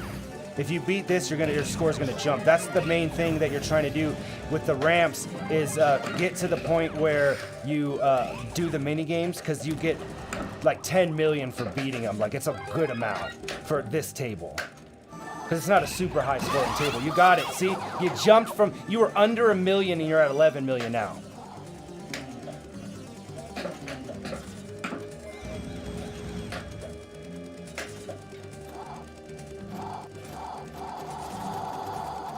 Woohoo! So that definitely beats my high score. Holy shit! Out of bumpers, I just jumped up to 19 million. You lose. Yeah, I don't care if I lose. I definitely have to, I got 4 balls left. This definitely beats my previous high score on this table. I'm just trying to see where exactly it's...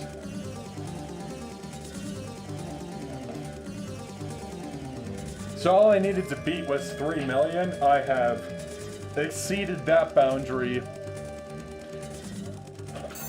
And I got 4 balls left. Let's go!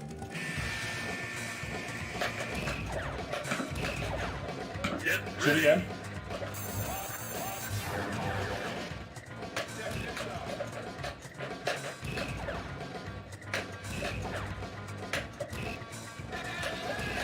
Nope. Ball 3.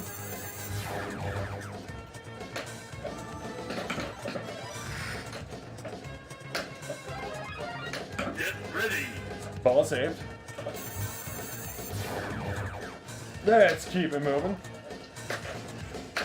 Nope. That's gonna be ball 4. See, I got 2 balls left. I made you do them sound. This is a sipper. This is not a shot. It is very strong. Just All right. warning you. It's very good.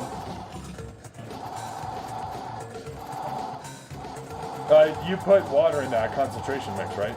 I Duke Nukem Sour is you make your own sour mix from scratch. All right. So I didn't use the mix at all. Because if you use that sour mix, I made No, that I mistake. know. I only bought the sour mix for you. I always make my sour mix from scratch. It's just, dude, it's super easy. It's just lemon juice and simple syrup. That's all that's in there. It's worthless to buy it when I already have those 2 mixes here. We got Metal Slug going. That's a game we should play on stream. The only reason I haven't is earlier this year I played through all of them all the way through X. Oh, fair enough then. Yeah, there's no reason to repeat yourself. I played Demon Front though, which is a successor to that. Ooh, another one that I would like to do is Street Fighter.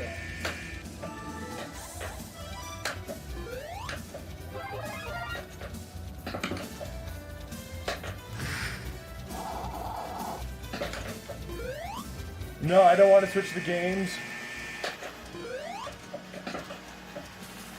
I love the Street Fighter have you ever music. played, is it Hard Corpse?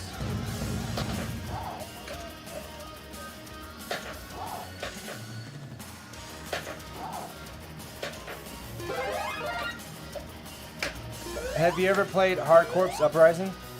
No. It's basically a spiritual sequel to Contra on the PS3. All right, word. It is super awesome. The only way you can really beat it is with co-op. I have it on there. I got it because me and Music were gonna play it, but you know that never happened.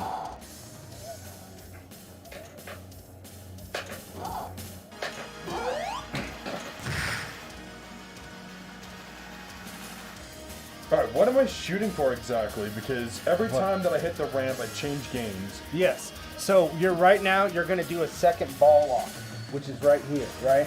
So the next time you go on either one of these, it's gonna start the Pac-Man minigame. Oh, okay, so I just need to... Then when you go here again, and when you do it again, it's a lock, and then there's 2 other minigames. There's a speedball. And Alright, I got you. So I got to yeah, shoot so for a ramp. each one of these are levels and then 2 minigames.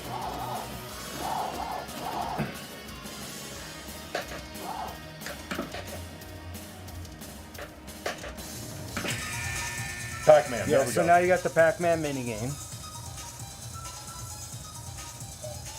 You gotta launch this. It gives you a special Pac-Man ball. Which makes sense. Pac-Man's the only one who can eat those power pellets. If anybody else does, they die. Yeah.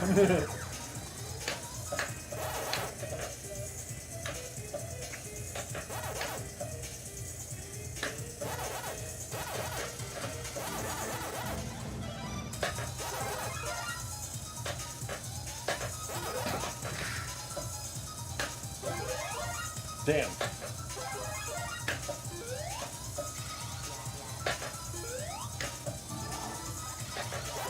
Alright, got that one.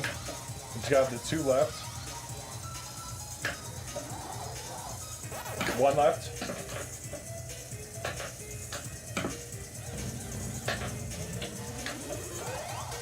Keep shooting around it.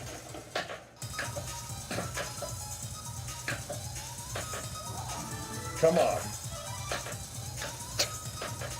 Come on. Got it. All right, now you have to get around the go around the farthest left loop or ramp, farthest lane. I'm stuck in the bumpers. No, you completed it. You did exactly what I said. You're at 41. You're almost to where I was Nah, at. damn it. Get ready to take a picture. Now it pops up. The reason it didn't pop up is if your score is not good enough, it will not tell it to you. Because it's not worthy. You're worthy enough. But that's a jump. That's Yeah. a jump. You get to put your name in there. Because I've played this table a lot, so if there's a threshold Yeah. for it popping the score up, that's why. At least it's not broken. Right.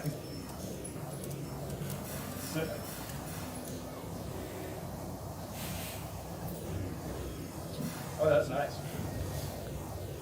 That's some Woodford Reserve too. It's Yeah. not Jameson. Wait, what? It's not Jameson. That's Woodford Reserve. Yeah. Woodford's good, isn't it? No, that's what I'm saying. But like, I just finished that bottle because I've had it for a year. Have you? I got that for your birthday. didn't Not I? this year, last year. So it's actually over a year. That's aged. Okay. It's aged. We're aging our own whiskey here at Quick Save Bar and Arcade.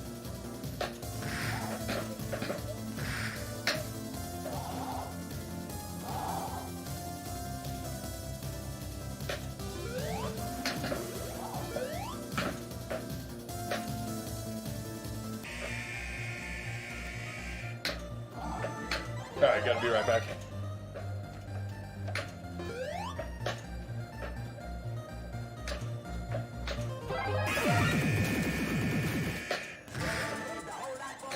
You lose.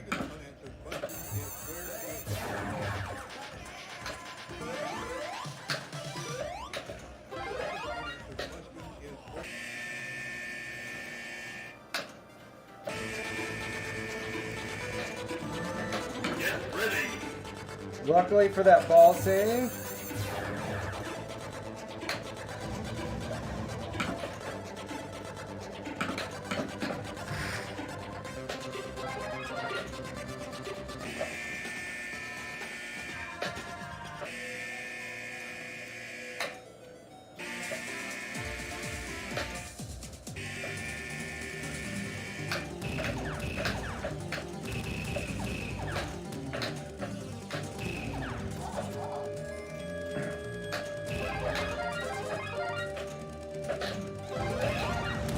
Gotcha!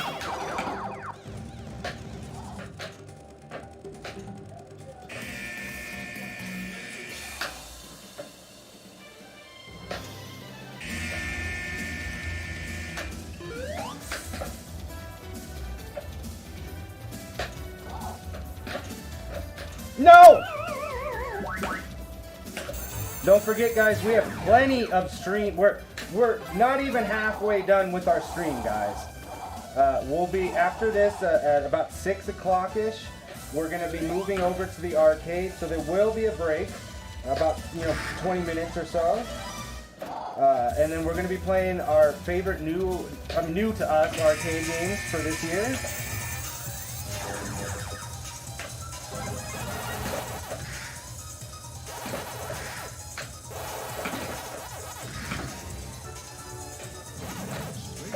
Oh, ball save.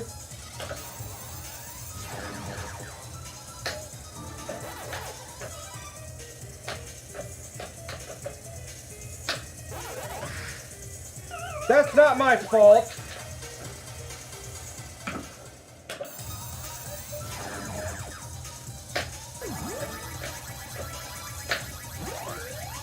Ah! I'm just happy that we did the, I don't know. I don't know where I was going. I was about to start to say something. I have no idea.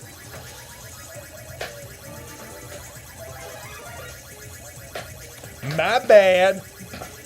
You ever have that? You ever have that happen? I'm sure you had. Where you start to say something and then immediately forget what you were going to say? Not as often as you, but yes, it does happen. It happens to me quite often. It sucks, actually. Oh my god, that was just... I get one more shot at this, guys.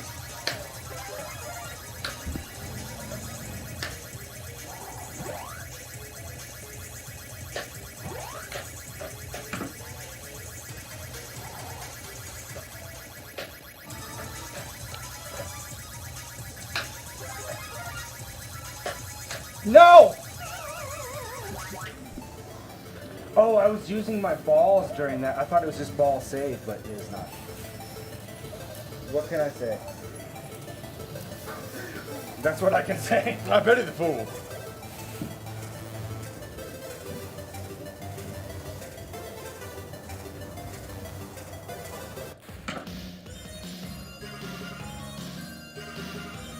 All right, let's go. Starting at 0, Retro Flare,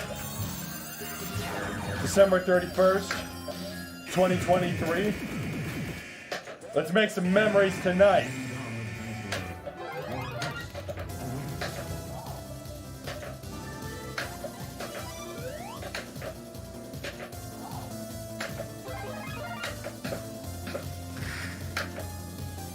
Oh, did not get up the ramp and got punished.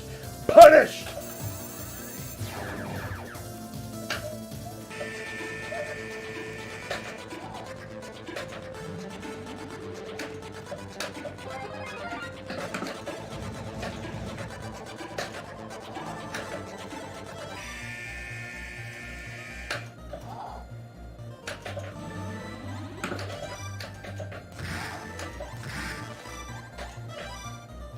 I haven't talked yet.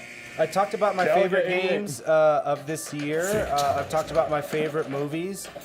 We touched just a tiny bit. We talked about the One Piece the live action adaptation. That was. But my top TV shows of this year.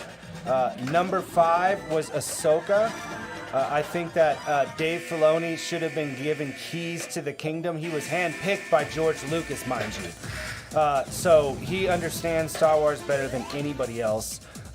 He's the one who created Ahsoka. He created Rebels. Like, he is the guy. Right? Yeah, Rebels was great. Yeah. If you have not seen anything from Rebels, it does not suck like the Disney movies of Star Wars. It actually is a really killer series. Ezra is someone that's very relatable. Yeah. Of like, it's kind of a coming of age story, which Star In the Wars, beginning of the rebellion as well. Like, Yeah. there's a lot there. They did a really good job. with the series.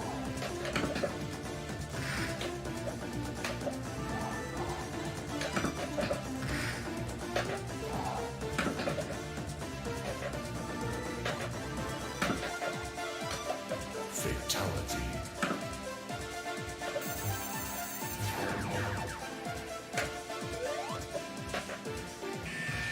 That's starting to happen again.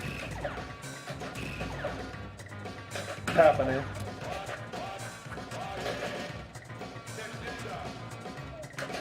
Ah. That was too fast. Yeah, that was sad.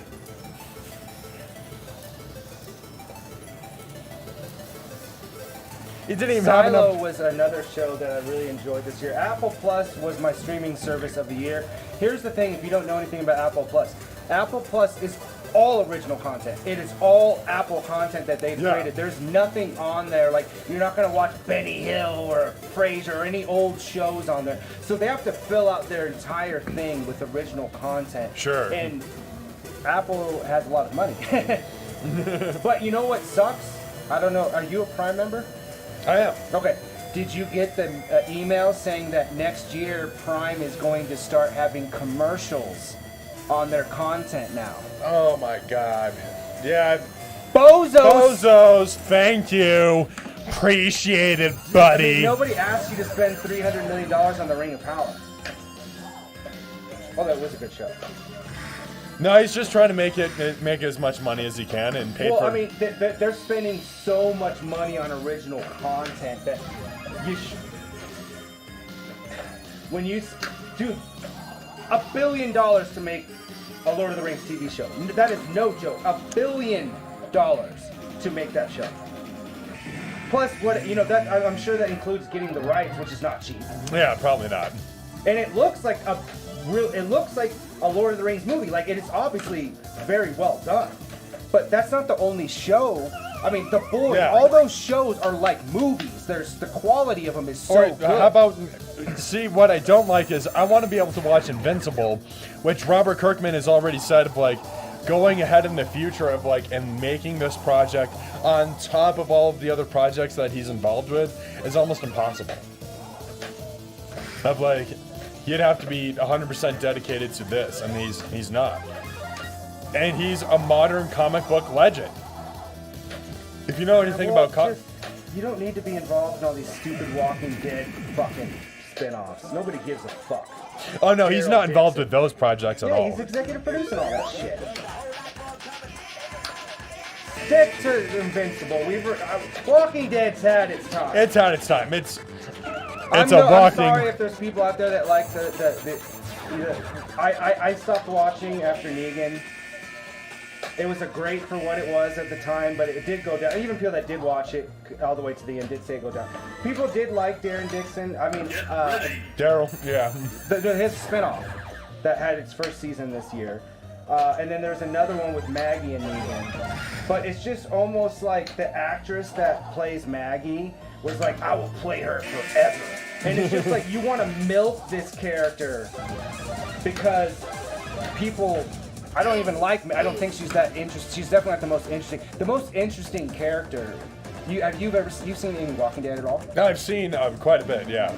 So who would you say? Would you say Maggie's the most interesting character there? Daryl shines over her. For sure. Rick is actually a Yeah. very good character of like, because he's this father that lost his wife. He's having to raise a son. And he's having a series of Michonne, like that's Yeah. I would be interested in that. Right. Like, to me, of like, there's more depth there. Of like, so you have this single father that's having to deal with. Well, especially because his kid is dead too. Oh, Carl died? The actor wanted to go to college or something. So unlike the comic where He stays around. he's I think he's the last one. I think he's the one who's standing in the end, at the very end of the comic, and Rick is dead. I think they just switched it because the actor was like, oh, I don't want to go there. And they didn't want to recast him. I didn't really like that actor kid anyway. He was kind of whiny. That's why that meme, like fucking the one where he's like, you know what I'm talking about, that the person Yeah, the Carl. Yeah. I don't know. Is all of Rick's kids dead? Is the little baby dead? I didn't watch it all the way through. If anybody's watched enough of Walking Dead, let me know. Yeah, I watched as much Walking Dead as I read Walking Dead, so... Yeah, I have the That should give you compendium, an but I idea. don't have the last one, so I don't know I just know the end of the comic because there was, when he had the last volume come out, somebody posted about it, and they're like, if you don't want to know the ending to it, and I'm like, I don't fucking care. So I read the article. Sure. And it was like Carl was at the end, and I'm like, oh, that's so different because I know Carl's dead in the TV show.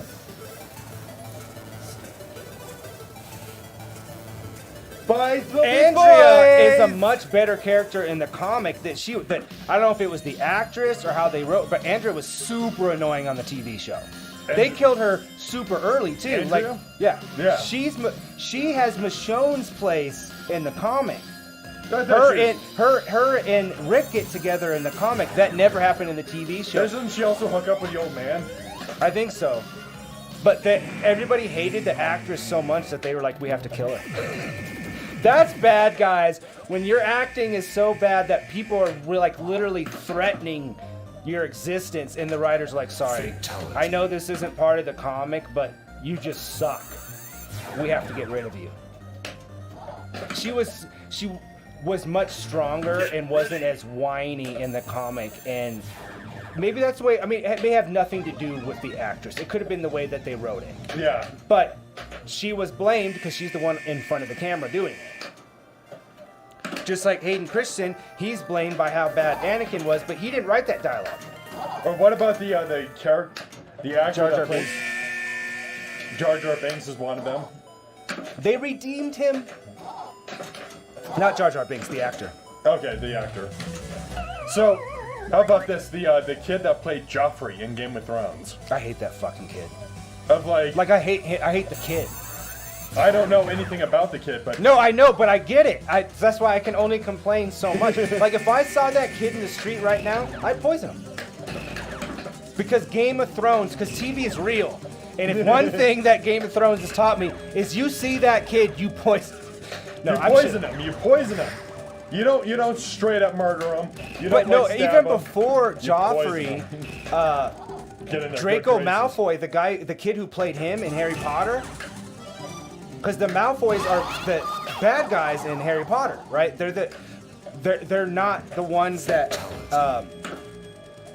they come from this long line of Slytherins, right? Right. And so like that kid was not well liked, and then he did a pretty decent arc on the Flash, the actor. He did a good Okay. job, but he played a hero. He was like, yeah, I gotta play something different because like I'm getting death threats. Like that's too much, people. Yeah.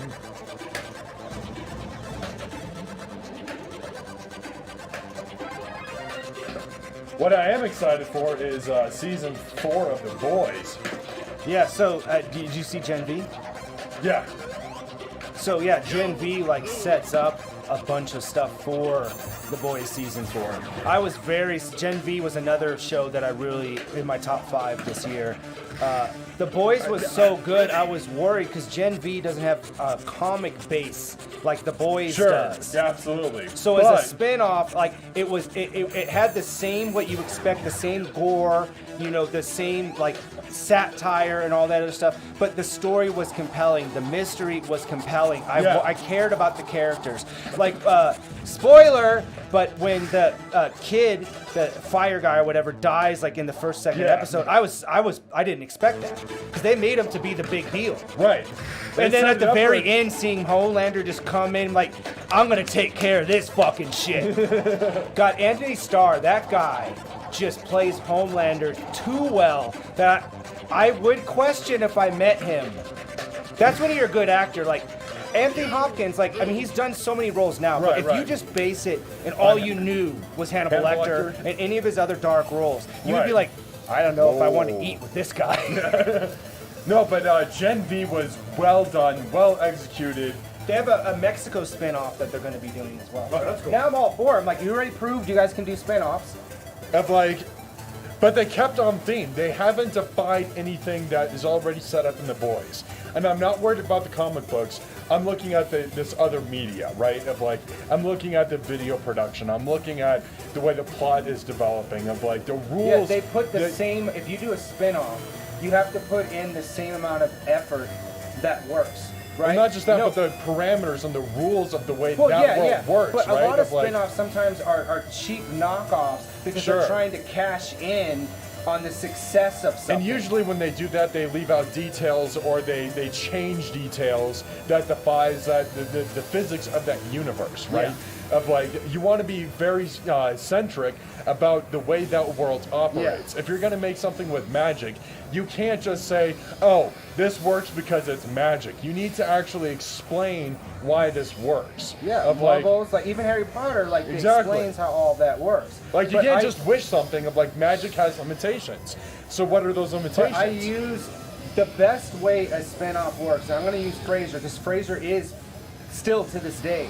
If we talk about acclaimed and the amount of people that have watched, is still to this day the most successful spin-off of another show.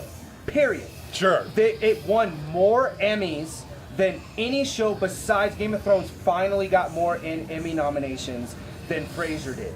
David Wow. I. Pierce and Kelsey Grammer, the most nominated actor in a TV role ever, has played the same role longer than any other actor ever. When he originally was supposed to be on Cheers, he was supposed to be a small little role for a couple of episodes to be Diane's boyfriend, because Sam was like this baseball player, so they needed a stuffy shirt guy to be the foil to their relationship. Sure. But Kelsey Grammer came in and knocked it out of the park, that they kept him. That if you've ever seen Cheers, Lilith and Frasier were there till the end. Those Right. became normal characters. Kelsey Grammer had a contract where they were going to give him a series, not necessarily Frasier, after Cheers, because Right. he did so well in it. They developed this really weird Rear Window-based kind of weird thing, and it didn't work out. They decided that, so the head of NBC is like, why don't you just continue to play Frasier? So the writers got together and like, all right, well, he can't be in Boston anymore.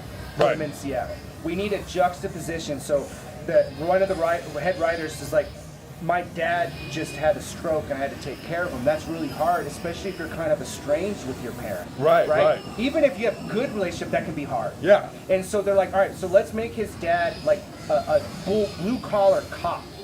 So completely opposite of him. But the biggest difference that they did in Frasier that sitcoms never did before is they made his brother just like him. Usually his brother would be a plumber or somebody different. They made him more stuffy shirt, more obsessed, More like them, but they made so the dad. snobby, and they did jokes. They always did jokes, because I just read a Variety piece about Frasier. They had all the people. This is a couple years ago, but the Variety just reposted it, and they had all the writers and actors and stuff. But John Mahoney's recently passed away, so this is his last interview. But they never took the audience for granted. They did highbrow hijinks that you usually only did in theater. Sure. They made jokes about opera and wine that most people didn't even understand, but their whole rule was, if 90% of the jokes people understand, we can get away with the 10% of the highbrow shit. Right. And that's why that worked. And so that's how a successful spin-off is. You need to make sure that the foundation of whatever you're spinning off is still there. Right, exactly. And that's what Gen V did. What The Boys does is it's a satire. It's in your face. It's unapologetic. Social You couldn't have commentary. done- you couldn't have done something that was subdued Right. or half-assed. No, you got to go full in. You got to be balls deep in this And bitch. nowadays, it's very difficult to surprise anybody in a TV show. Right. Right? We're so desensitized to so much. Yeah, but seeing the episode where the dude is able to enlarge himself and diminish himself, and then he walks in this dude's dick, and then he sneezes and he blows up and he kills a dude. Well, that's Of the like- Boys, but I'm talking about like in Gen V. Gen where V, they- that she was the ear when she went in the dude's ear and killed him. My Yeah. favorite one was the puppet murders. Where, because Sure. now he sees everything, and it's just like this whole like Muppets thing, and Yeah. it's just like like that was just so awesome. And they knew when they started the season that they wanted to do a sequence like that, but as they were writing, they didn't know exactly, because everybody's like, oh, everything seems like it's so perfectly planned. as somebody who's worked as a writer and worked in video and stuff, a lot of stuff comes to you as it goes. Nobody's writing these TV shows with every detail in mind. Stuff comes up naturally as things progress. Sure. Right? We're creating a story. You get to know the characters, and then you feel like you know these characters. This is the natural thing to go. This is the next place this character should be. Right. Well, it's the same thing as writing. Of Yeah, like, it is writing. I mean, the writers that they don't. They're yes, you're thinking a little bit differently because you need to visually have something stand out differently than a book does. Because Sure. you can rely on as many details in a book, but when you're writing a screenplay, your details that you provide are limited because a screenplay is much shorter, right? Right. You don't have pages and pages to talk about how beautiful this dude's hair is. You say he has the blonde-haired guy if the blonde hair is important to the character. Yeah. If not, you don't put it in. yeah, you don't even put it in because it can change to red, black, brown. Yeah. If it doesn't make a difference, that's Green. the whole thing. Like as a writer, you have to explain those details. Right. But when I first started writing screenplays, they were like 3-4 minute little short films, and they're like 15 pages long. And I was lucky enough to meet a pretty seasoned playwright and screenwriter. She had written some stuff, not like super famous, but some Sure. stuff that had been on TV, and she was like, there's a formula. Unlike novels, which yes, there is a basic formula. Yeah. There's act structures and things like that, but you can write a book that's 150 pages, or you can say, I'm Stephen King, and I'm going to write every detail that I could possibly think Right. of forever. And that's just fine. There's no wrong or right way to do that. Exactly. But in a screenplay, every one page equals 1 minute of screen time. So you have to be very specific on how you write. There's a format, a very, very Okay. strict format. And I didn't know that. I just wrote whatever. I was like, no, this has to be this. This guy's wearing overalls. Well, is it important? Why is this guy wearing overalls? Are they Like- dirty overalls? Are they clean? Does he have a strap Yeah, loose? but Does he- is it something visually that is so important? Like if I'm like, this guy walks in, all right, so Derek walks into the police station holding a gun. That is exactly what I have to put in to the screenplay because you need to know that. Yeah, yeah. But if his shirt is untucked, that doesn't make a That difference. doesn't matter. If he's white, black, or Asian, is that important for some reason, for the story? No, it is not. You do not add it. You do Right. not add any of that. You don't sit there and be like, well, back when his father first put him on his knee. Like they'll do a lot of flashbacks to And in give the novel, that's- motivations. Yes, that totally makes sense. And in novel, it's important because you don't have the other medium that's going to come in and You fill don't have those any details out. visualization. You Yeah. don't have an actor that's going to give you certain things that's going to bring you more into the character. Exactly. A novel, you're out there by yourself, Not to so say you that got to. King has not gone overboard with some of his descriptions. Yes, for sure. I've read a lot about. I've read I've read a lot of books too. Yeah. I've read a lot of horror. I love horror. Like I still love horror. It's one of my favorite genres of all time. Of like. Well, I it's- mean, even he's like that. The thing is that I can understand because horror and explaining something like that of why You even have if it's to- psychological, there needs to be a lot of visual details well, to here's that. the easiest way to explain it is you need to make the ordinary extraordinary. Yeah. And then you need to make the extraordinary ordinary. But here's of the like- thing about King, though. King has written books that are not horror. He's No, written not at all. Thrillers. The Green He's Mile. right- Yeah, he's Short written- story, and but it all was of his great. Books, all of The Green Mile is not a short story. No, it You're was a thinking book. of Yeah, something yeah. else. Yeah, that book is big. It's one of his biggest books. I think The Stand is the only other book that's bigger than The Green Mile. I read The Stand, and that, oh my God, there's a lot to that. There's Yeah. a lot to that story. There's But another. He's written sci-fi. He's written, but he always writes. That's just the type of writer he is. Yeah, he's always going. He's always going. He's got a lot to say, and for the most part, it's fine. But sometimes I'm like, okay, let's get to the point, King. I don't care about this guy's foot fungus. You lose. All right, you're up.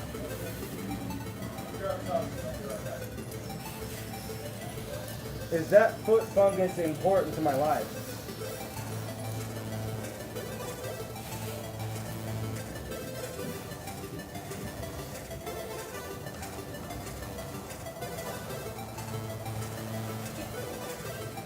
Man, do I like those little sausages.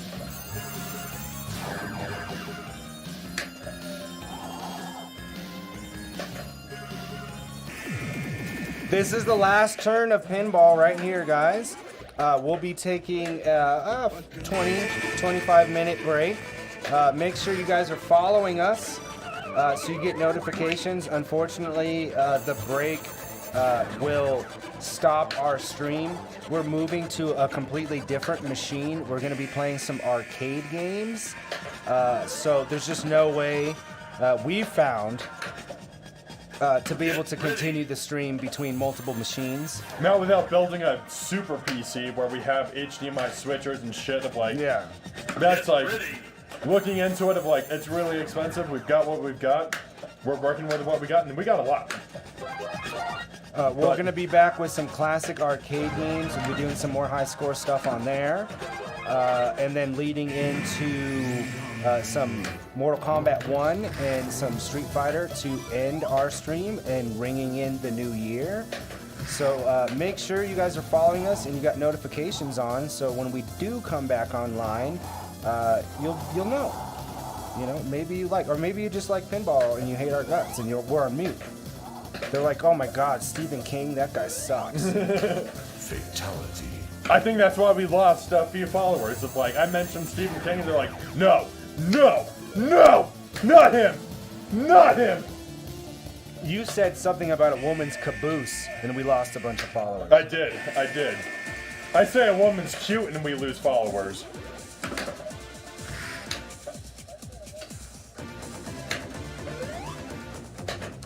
But you know, in reality, you know, we're also going to be taking just a little break to chill out as well. It doesn't necessarily take us 20-25 minutes, especially with this new setup that we have. But you know, we need to take a little break here halfway through our stream. I mean, we're going 12 hours here, and we're not playing the same game, so there is that setup, and we're going to take that liberty to go through it. And you know what? We'll As the still be Statue on. of Liberty. We'll still be on.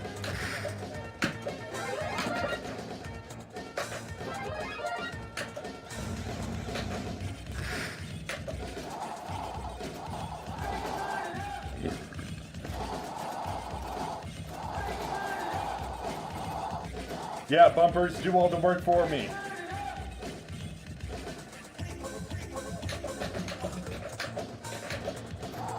That was weird. Ball got stalled. It freaked me out.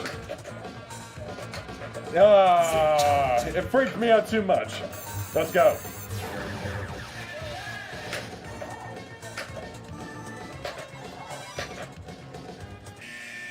Galaga 88, we're playing that tonight, baby. We're not playing Nebulous, though.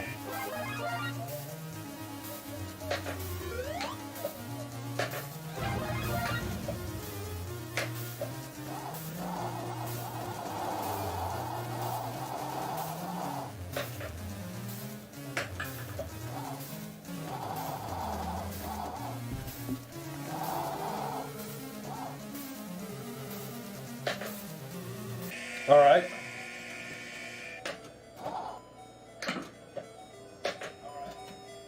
Let's go. No. Fatality. Fatality.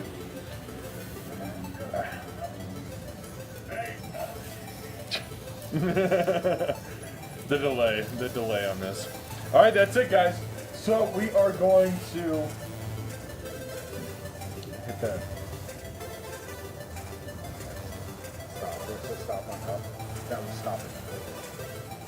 All right, guys, we are going to be right back. Give us a second. The stream is going to stop, and then